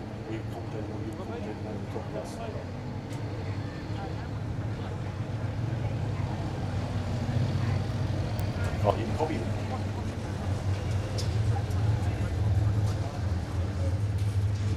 Yeah, We'll just leave it. Copy that. Yeah, so we'll leave that. No. Well, let you go. So here we go. We're going down to the hopefully the provisional winner of the North Island Superstocks. So let's go downstairs. Yeah, the provisional winner, Ethan Rees. Congratulations to do this at home. Not only to congratulate you, but also Josh, Asher, and Dad as well. To have you guys come in first, second, third, and fourth is such a feat here at Gizzy. Yeah, it's definitely a big achievement. It's cool for the club. I think last time we were here for a title, we got one NZ stock car, and now we've got one North Island. So it's pretty cool, eh? I mean, it must feel really good to be able to put on a show like that. Your dad, Peter, definitely left the best for last because flipping heck, he was flying in that. He was uncatchable. Yeah, no, it's bloody awesome, mate. It's cool for the club, cool for the club, cool for the fans, cool for our sponsors that live in Gizzy. They don't see us often, so when we come up here, we put a show on and get the goods. So yeah, I'm really happy, eh? Yeah, absolutely. Now, unbelievable too to come away, Ethan, with absolutely no damage. Everything's relaxed down here and we're starting to pack up for an early night. Yeah, pretty much. Yeah, no damage at all on all cars, I believe. So, yeah, a good weekend and a good night. So happy as. Oh, congratulations! Honestly, it's so good to see the Rees family on top again, especially at home. I'm going to go down and see if I can have a quick word with Josh and Asher on the way. Yeah, just want to say a big thanks to Britt, my family. I have two boys, Emma and Archie, and my crew. All the crew this weekend's been awesome. You know, from the girls to the boys, everyone. It's been a bloody good weekend. Topped off by an even better result. So yeah, thank you all. Yeah, absolutely. You have an awesome crew because not only did they help out this camp here, they were helping out everybody in the pits. It's amazing to see. Well done. Yeah, it's cool to see that. And like I say, the girls, obviously with the kids, they were everywhere. I think Brittany done about 18,000 steps today. So hats off to her. And yeah, it's cool achievement. Yeah, absolutely. Maybe Brits can have their day off Pilates tomorrow. Well done, Ethan. Hey, we'll continue on down the line. I'm going to walk really fast. We'll go down to 5G if he is here. Asher's got no clothes on, so we're not going to go see Asher. 5G has disappeared. He's exited scene, but we do have, if we jump in here really quick, we do have Peter. We have to congratulate Peter. These are 4 of his new cars. I'm just going to jump in here. Peter, I don't want to see Asher. Congratulations, Peter. Well done. You left the best for last. You were absolutely flying at home in that last race. Yeah, we got a good car back, so pretty happy. Absolutely, Peter. I mean, to come away first, second, fourth, first, second, third and fourth, that's such a feat here, and especially at home, it means a lot. Oh, and didn't they do a good job? Yeah. Oh, they did, absolutely. It's been a great weekend for you all. Yeah, no, real cool. I think the crowd appreciate it. Very fast racing. Even Jace from the pits said out of control. Not very often do we get a compliment like that from Jason, do we? But listen, we do have to say well done to Tim Ross as well. He just cleared the way. There was no way that Todd Hemingway was going to come anywhere close to finishing in this race on this podium. I think everybody needs to go and shake his hand, especially. Yeah, for sure. And hey, Todd's on to it. It's not his turn here. He's had his turn. Yeah, absolutely. You've got to share it around, and when you're at home, this is exactly what you would expect from your teammates. Yeah, a little bit of team talk, but everyone knew what to do. Yeah, absolutely. They had a job. Hey, Peter, I can't congratulate you enough. You've brought your boys here, and Josh as well, come home like this with 4 new cars. It's just such a huge feat. Time and time again, I'm here interviewing you, congratulating you, asking what it means. I mean, tell us what this means to you right now, Pete. Oh, it's pretty stellar. You know. Well, Josh is part of the family, so he runs the car and he showcases it for us. So, shit, what can I say? I'm very proud. These boys represent you and the Rees chassis with extreme pride, and they do it very well. So, Peter, I'm once again, I can't stop congratulating you. I want to go and speak to Josh, but he's there. I'm gonna break for a minute and I'll go speak to Josh. But well done. Cheers. Alrighty, so we're back here with the Saloons. Obviously, Ethan Cook, a few dramas there, ended up on the infield, so he'll be a DNF for this race. But at the moment, it's the 227B of Wayne Melling out in front, and Sean Robertson in second spot in the 16G, followed by Regan O'Brien and Dan Weston out there. So it's a pretty. You had a few go off there. Evan Mooney's in the middle as well, so he won't be happy about that. But it's all Melling. Melling will take the last race of the night. He's been trying all night to be out there. Cook looked pretty good when he was out there chucking it around, but obviously you look like you either got a flat tyre or his front spoiler decided to wrap up into his tyre wall there, so he had to leave the track, but it's Wayne Melling, Sean Robinson at the moment, so we've only got about 3 odd laps to go in this race, and then we'll be done and dusted, ladies and gentlemen, because this will be our last one of the night for us up here in the commentators box for you. And so thanks for sticking around with us tonight, ladies and gentlemen, out in the crowd there, and hope you enjoyed the night so far. So this will be coming up to the white flag shortly. Oh, we've dropped down to 3 again, so we've dropped another one off. So it looks like Dan Weston possibly in the middle there, or was it Sean Robinson possibly gone off? So Wayne Melling still out in front there. Regan O'Brien will come around, and then Dan Weston. They're dropping like flies. Yeah. Lucky it's the last race of the night for these guys, and they can put them on the trailer after this. Be a bit of homework to do for some of these cars. Checkered flag comes out, drops out for Wayne Melling. So, and then we've got Regan O'Brien in the Super there, and Dan Weston in the 444 machine. That'll be our saloons done and dusted, ladies and gentlemen. So thanks for sticking with us, and we'll look at handing you back over to the guys downstairs so they can finish off their interviews, etc. But we'll just do the quick there. So Ethan Cook, obviously DNF in 5th spot there, 2NZ. Also Evan Mooney a DNF on 42G. Third went to 444G, Dan Weston. Second 52B, Regan O'Brien, and first went to 227B, Wayne Melling. So those are your drivers there tonight. So thank you, ladies and gentlemen, and more guys. Hopefully we'll catch you up later, and we'll leave you with the rest of the crew down there doing all the interviews. Yeah, I'm down here. I've finally been able to catch up with Josh Prentice. Firstly, Josh, congratulations. It was hard work this entire weekend to come away with second. It was, I can't say anything other than congratulations. Yeah, it's awesome, especially Eve for winning it. You know, he's been going so well, and stoked there to get another podium. And then that last race, just all happened, and cheers to the boys that helped out, it's huge, it's cool. Now, good way to finish this weekend, and then 4 days we turn around and go to Christchurch. So. Oh gosh, it's a hard ask, isn't it? But listen, I was actually standing there with young Braxton, your eldest son. I let him listen in the earpiece, and he heard Dad's got second. The smile that he gave, he's so proud of you. You do it for you do it for your family, the boys, everything. You've got such an amazing, proud, family and people supporting you as well, Josh. Yeah, he missed out on the 240s, but he's here for this one, so it's pretty good. Awesome, especially to come up out to our home track and get on the podium. Massive thanks to all the out-of-towners that have come and supported this North Island. I think it's been a good show anyway, fast racing, and everyone's had a good time, so that's all we can ask for. It's been an absolutely amazing weekend of really good racing. We didn't get a lot of action and crashing and rolling like everybody would expect, but racing, you guys were certainly in fine form. Yeah, I suppose it's getting to the end of the season, and a lot of people have still got trips away in that, so probably not as much action, but the racing was fast, and it was a pretty cool track to go fast on, so it's awesome. Listen, Josh, as much as we love that argy-bargy stuff, I absolutely appreciate what you guys do on track when it's tight racing like that. But listen, you've got a lot to do. Shaylin's waiting for you over there. Congratulations again. We'll see you up on the podium. I might shout you a beer in the club rooms. Cheers, thank you.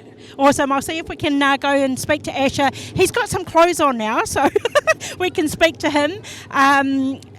Sorry, I've just got to yell for him. Sorry, guys. Hang on just a second.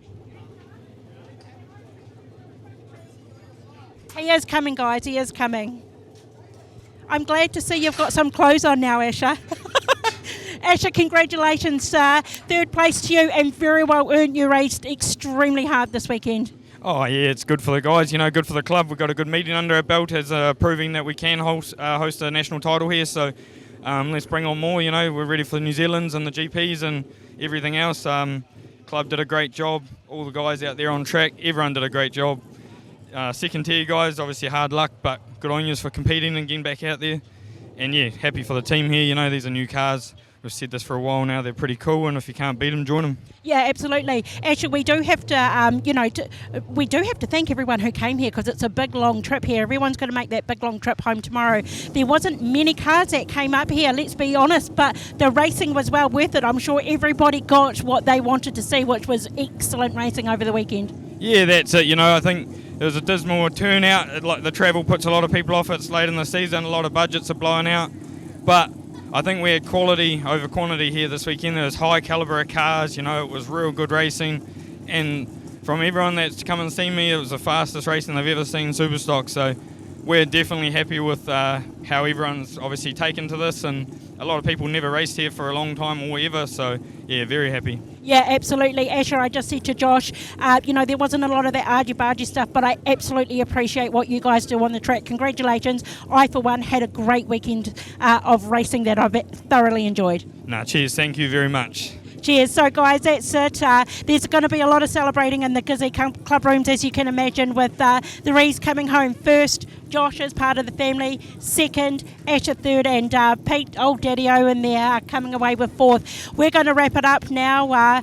We hope that you've enjoyed the racing. I certainly have been thoroughly entertained, and these guys are hot and bothered. They need to go take their clothes off and grab a drink. We thank you for watching. We thank you for tuning in. We do appreciate you tuning in each and every week, and we will see you next week. We are down in Christchurch. Thank you, everybody, again. Safe travels.